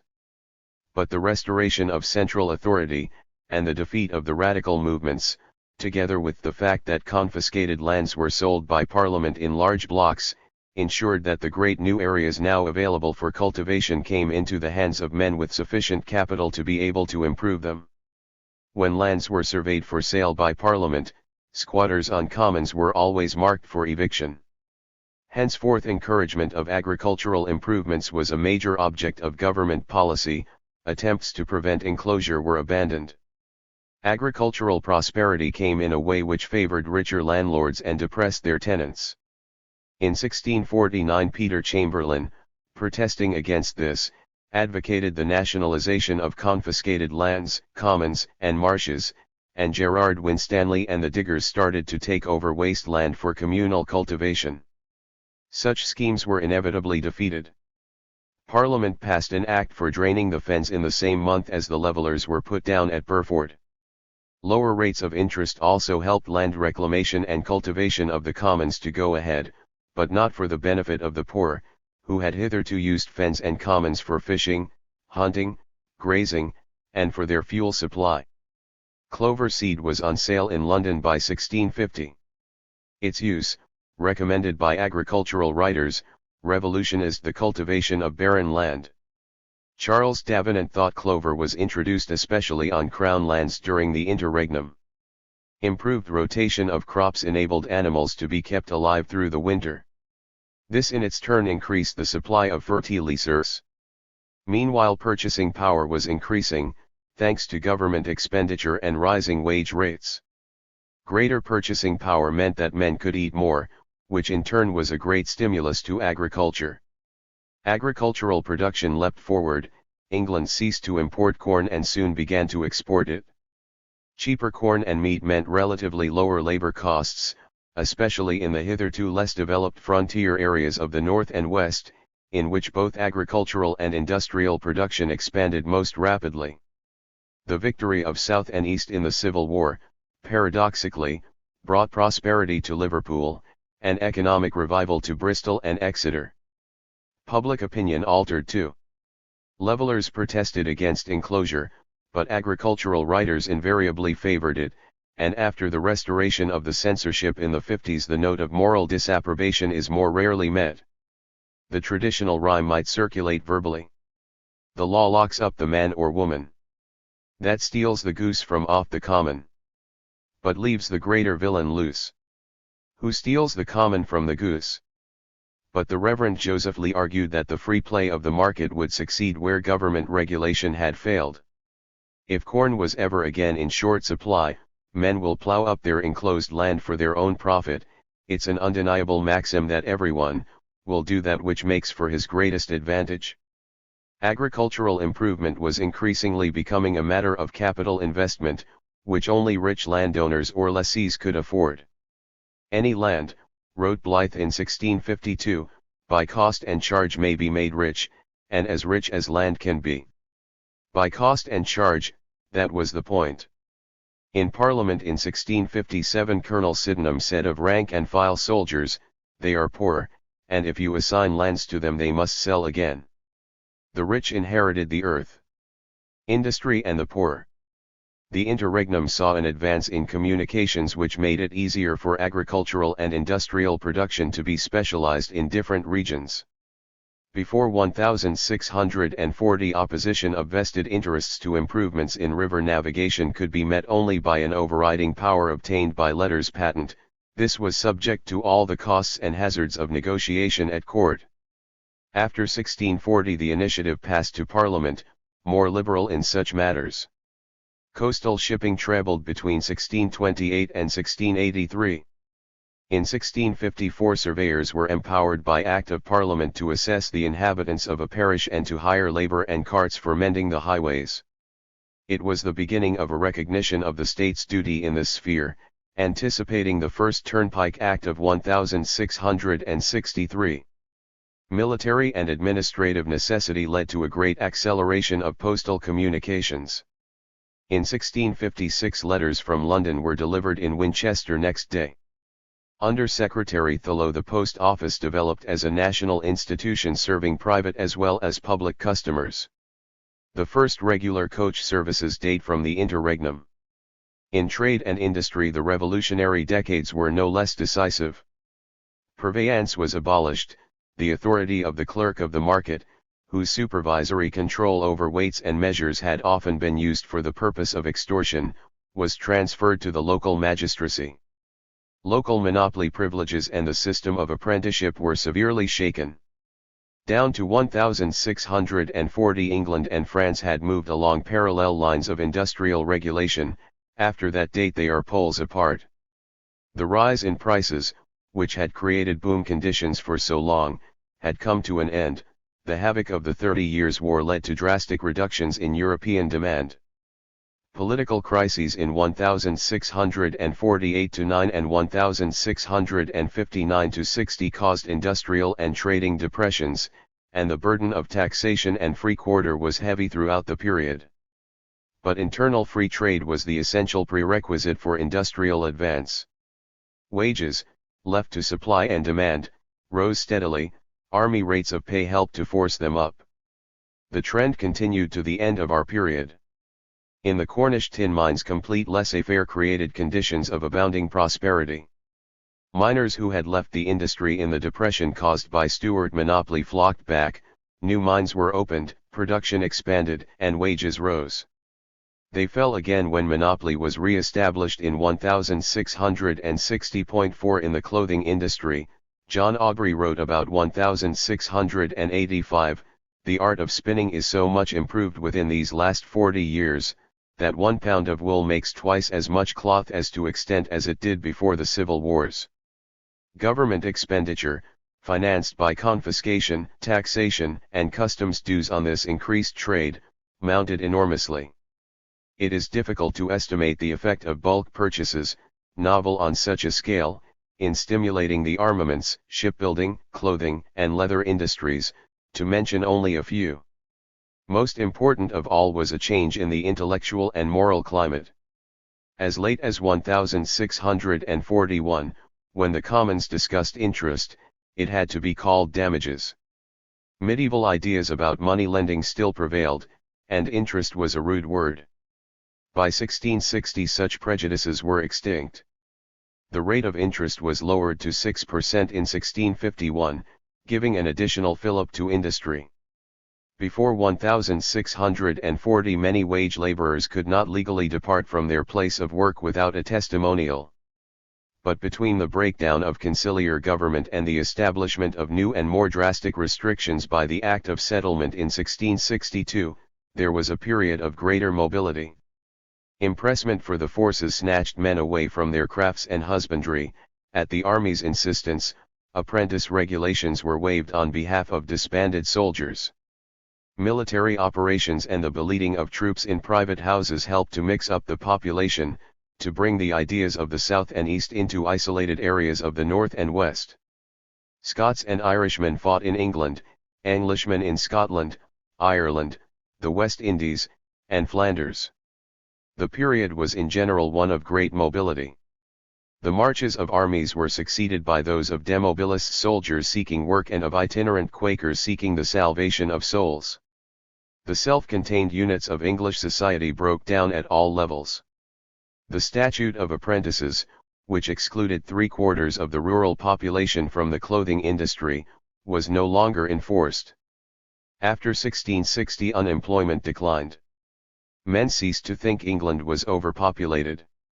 Administration of poor relief continued without breakdown during the revolutionary decades, and there was no cessation of private charitable grants. A special corporation for the poor was set up in London in 1647.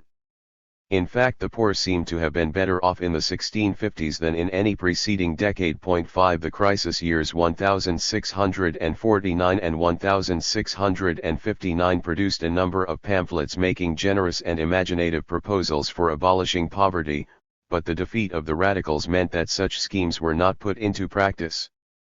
The Puritan emphasis on the duty of serving God by hard work in one's calling had provided theoretical justification for law's distinction between the able-bodied poor, who were wicked and should be forced to work, and the aged or impotent poor, who should be relieved by the parish.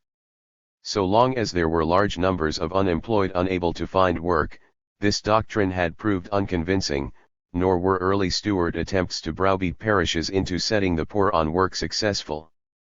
But the period of fuller employment which followed the establishment of internal free trade made the doctrine that beggars were idle and sinful more acceptable. 1640 ends the period in which the central government had tried to enforce a national system of dealing with the poor. Henceforth, until the 19th century, each parish looked after its own unemployed. Unsuccessful state paternalism ends, trade unionism slowly and painfully begins. Companies and the city. The Long Parliament abolished industrial monopolies. It did not abolish the right of merchants to form privileged trading companies to which access was restricted.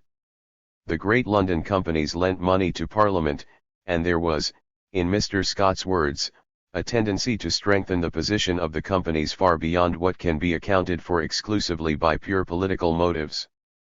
But after 1647 the company's privileges came increasingly under attack. For 3 years the East India trade was open to interlopers.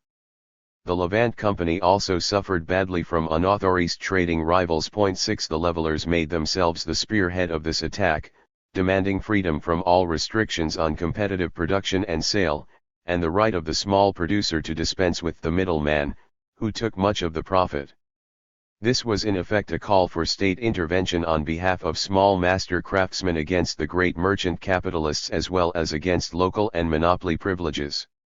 In London there was a movement, parallel to that of political revolt, against the oligarchical system of government in companies and in the city. The small masters tried to regain an active share in control of the companies, in order to protect themselves against being depressed into the position of wage laborers. Thus poor freemen and journeyman printers complained that they were made perpetual bondsmen to serve some few of the rich all their lives upon such conditions and for such hire, and at such times, as the masters think fit. 7 In at least 12 London companies the industrial rank and file took part in a movement of this sort on quite a new scale. Fierce battles resulted. Their simultaneity suggests the influence of general democratic theories as well as of particular discontents. The Levellers were influential in this movement too. Small masters frequently asked Parliament for support, alleging that the oligarchies who ruled the companies were royalists. Successes were gained. The commonalty of the weavers were empowered to elect a representative body of 140. The right to print Bibles and Testaments, hitherto a monopoly, was extended to the whole body of printers. But the democratic movement in the guilds achieved no substantial or lasting success. It was all over by 1656. In that year the government ratified the privileges of the merchant adventurers, and so restored one of the more powerful companies to their semi-monopoly of cloth export. In 1657 a merchant adventurer, Paca, joined in offering the crown to Cromwell. In that year too the East India Company recovered its charter. The Protector's government was abandoning its former radical allies and linking up again with the men of big property for whom formerly the Presbyterians had spoken. So in this field too the way was prepared for the Restoration. There is indeed, Dr. Corfield reminds us, no reason to assume that a developing economy automatically engenders demands for laissez-faire policies. In 1649-50 there was an attempt, again with Leveller backing, to democratize the government of the City of London itself. In February the Parliament which had just abolished the monarchy authorised the calling of a Common Council without the Lord Mayor, his veto and that of the aldermen were abolished. But this was only a means of circumventing Presbyterian control of the city. It led to no lasting democratization of city government.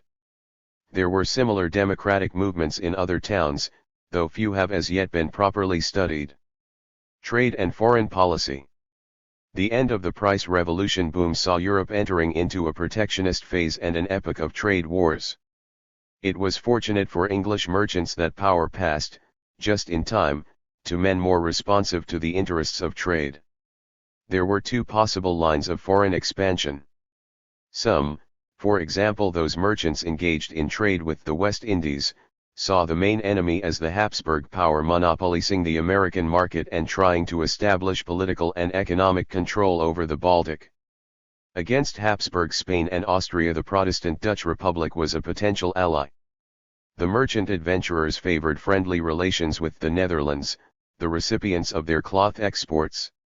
Others, more interested in the East India trade, the export of the new draperies, fishing, or the European carrying trade, saw the Netherlands as England's greatest rivals. The Dutch were out-trading English merchants in the European and colonial trades. They were establishing a monopoly of shipbuilding materials and of the supply of African slaves. The years before 1646 and after 1656, when Presbyterians and city companies had the greatest influence, were the periods of pro-French, pro-Dutch, and anti-Spanish foreign policy. The policy of the Rump was pro-Spanish and anti-Dutch. The Yorkshire clothing interest, whether represented in the government by Wentworth or Lambert, was consistently pro-Spanish. The antithesis between the two policies was permanent, varying as the emphasis was placed on Europe, where Dutch help might be needed, or the colonies, where Dutch and English were trade rivals. It was not resolved until, after 3 wars, the Dutch accepted the position of subordination to independence on England which was offered and rejected in 1651. 1651 saw a turning point in colonial policy. During the Civil War Parliament's main concern in this field had been to win over the colonies by trading privileges and favourable tariffs, and so to deprive the royalist fleet of bases. Many of the peers prominent in colonisation, like Warwick and Say and Seal, were supporters of Parliament, and so must not be offended. But after Pride's purge, Warwick was removed from control of colonial affairs, which passed to citizens and inferior persons.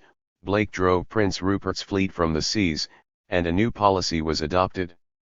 This involved a much more positive attitude than that of the Stuarts. An attempt was made to build up a close-knit imperial unit. Parliamentary legislation, enforced by the Navy, aimed at increasing colonial production so as to supply England with all she needed. Bounties were introduced on the production of naval stores, in order to free us from dependence on Dutch-carried Baltic supplies.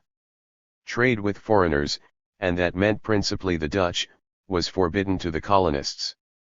So was inaugurated the old colonial system, which was to last for well over a century.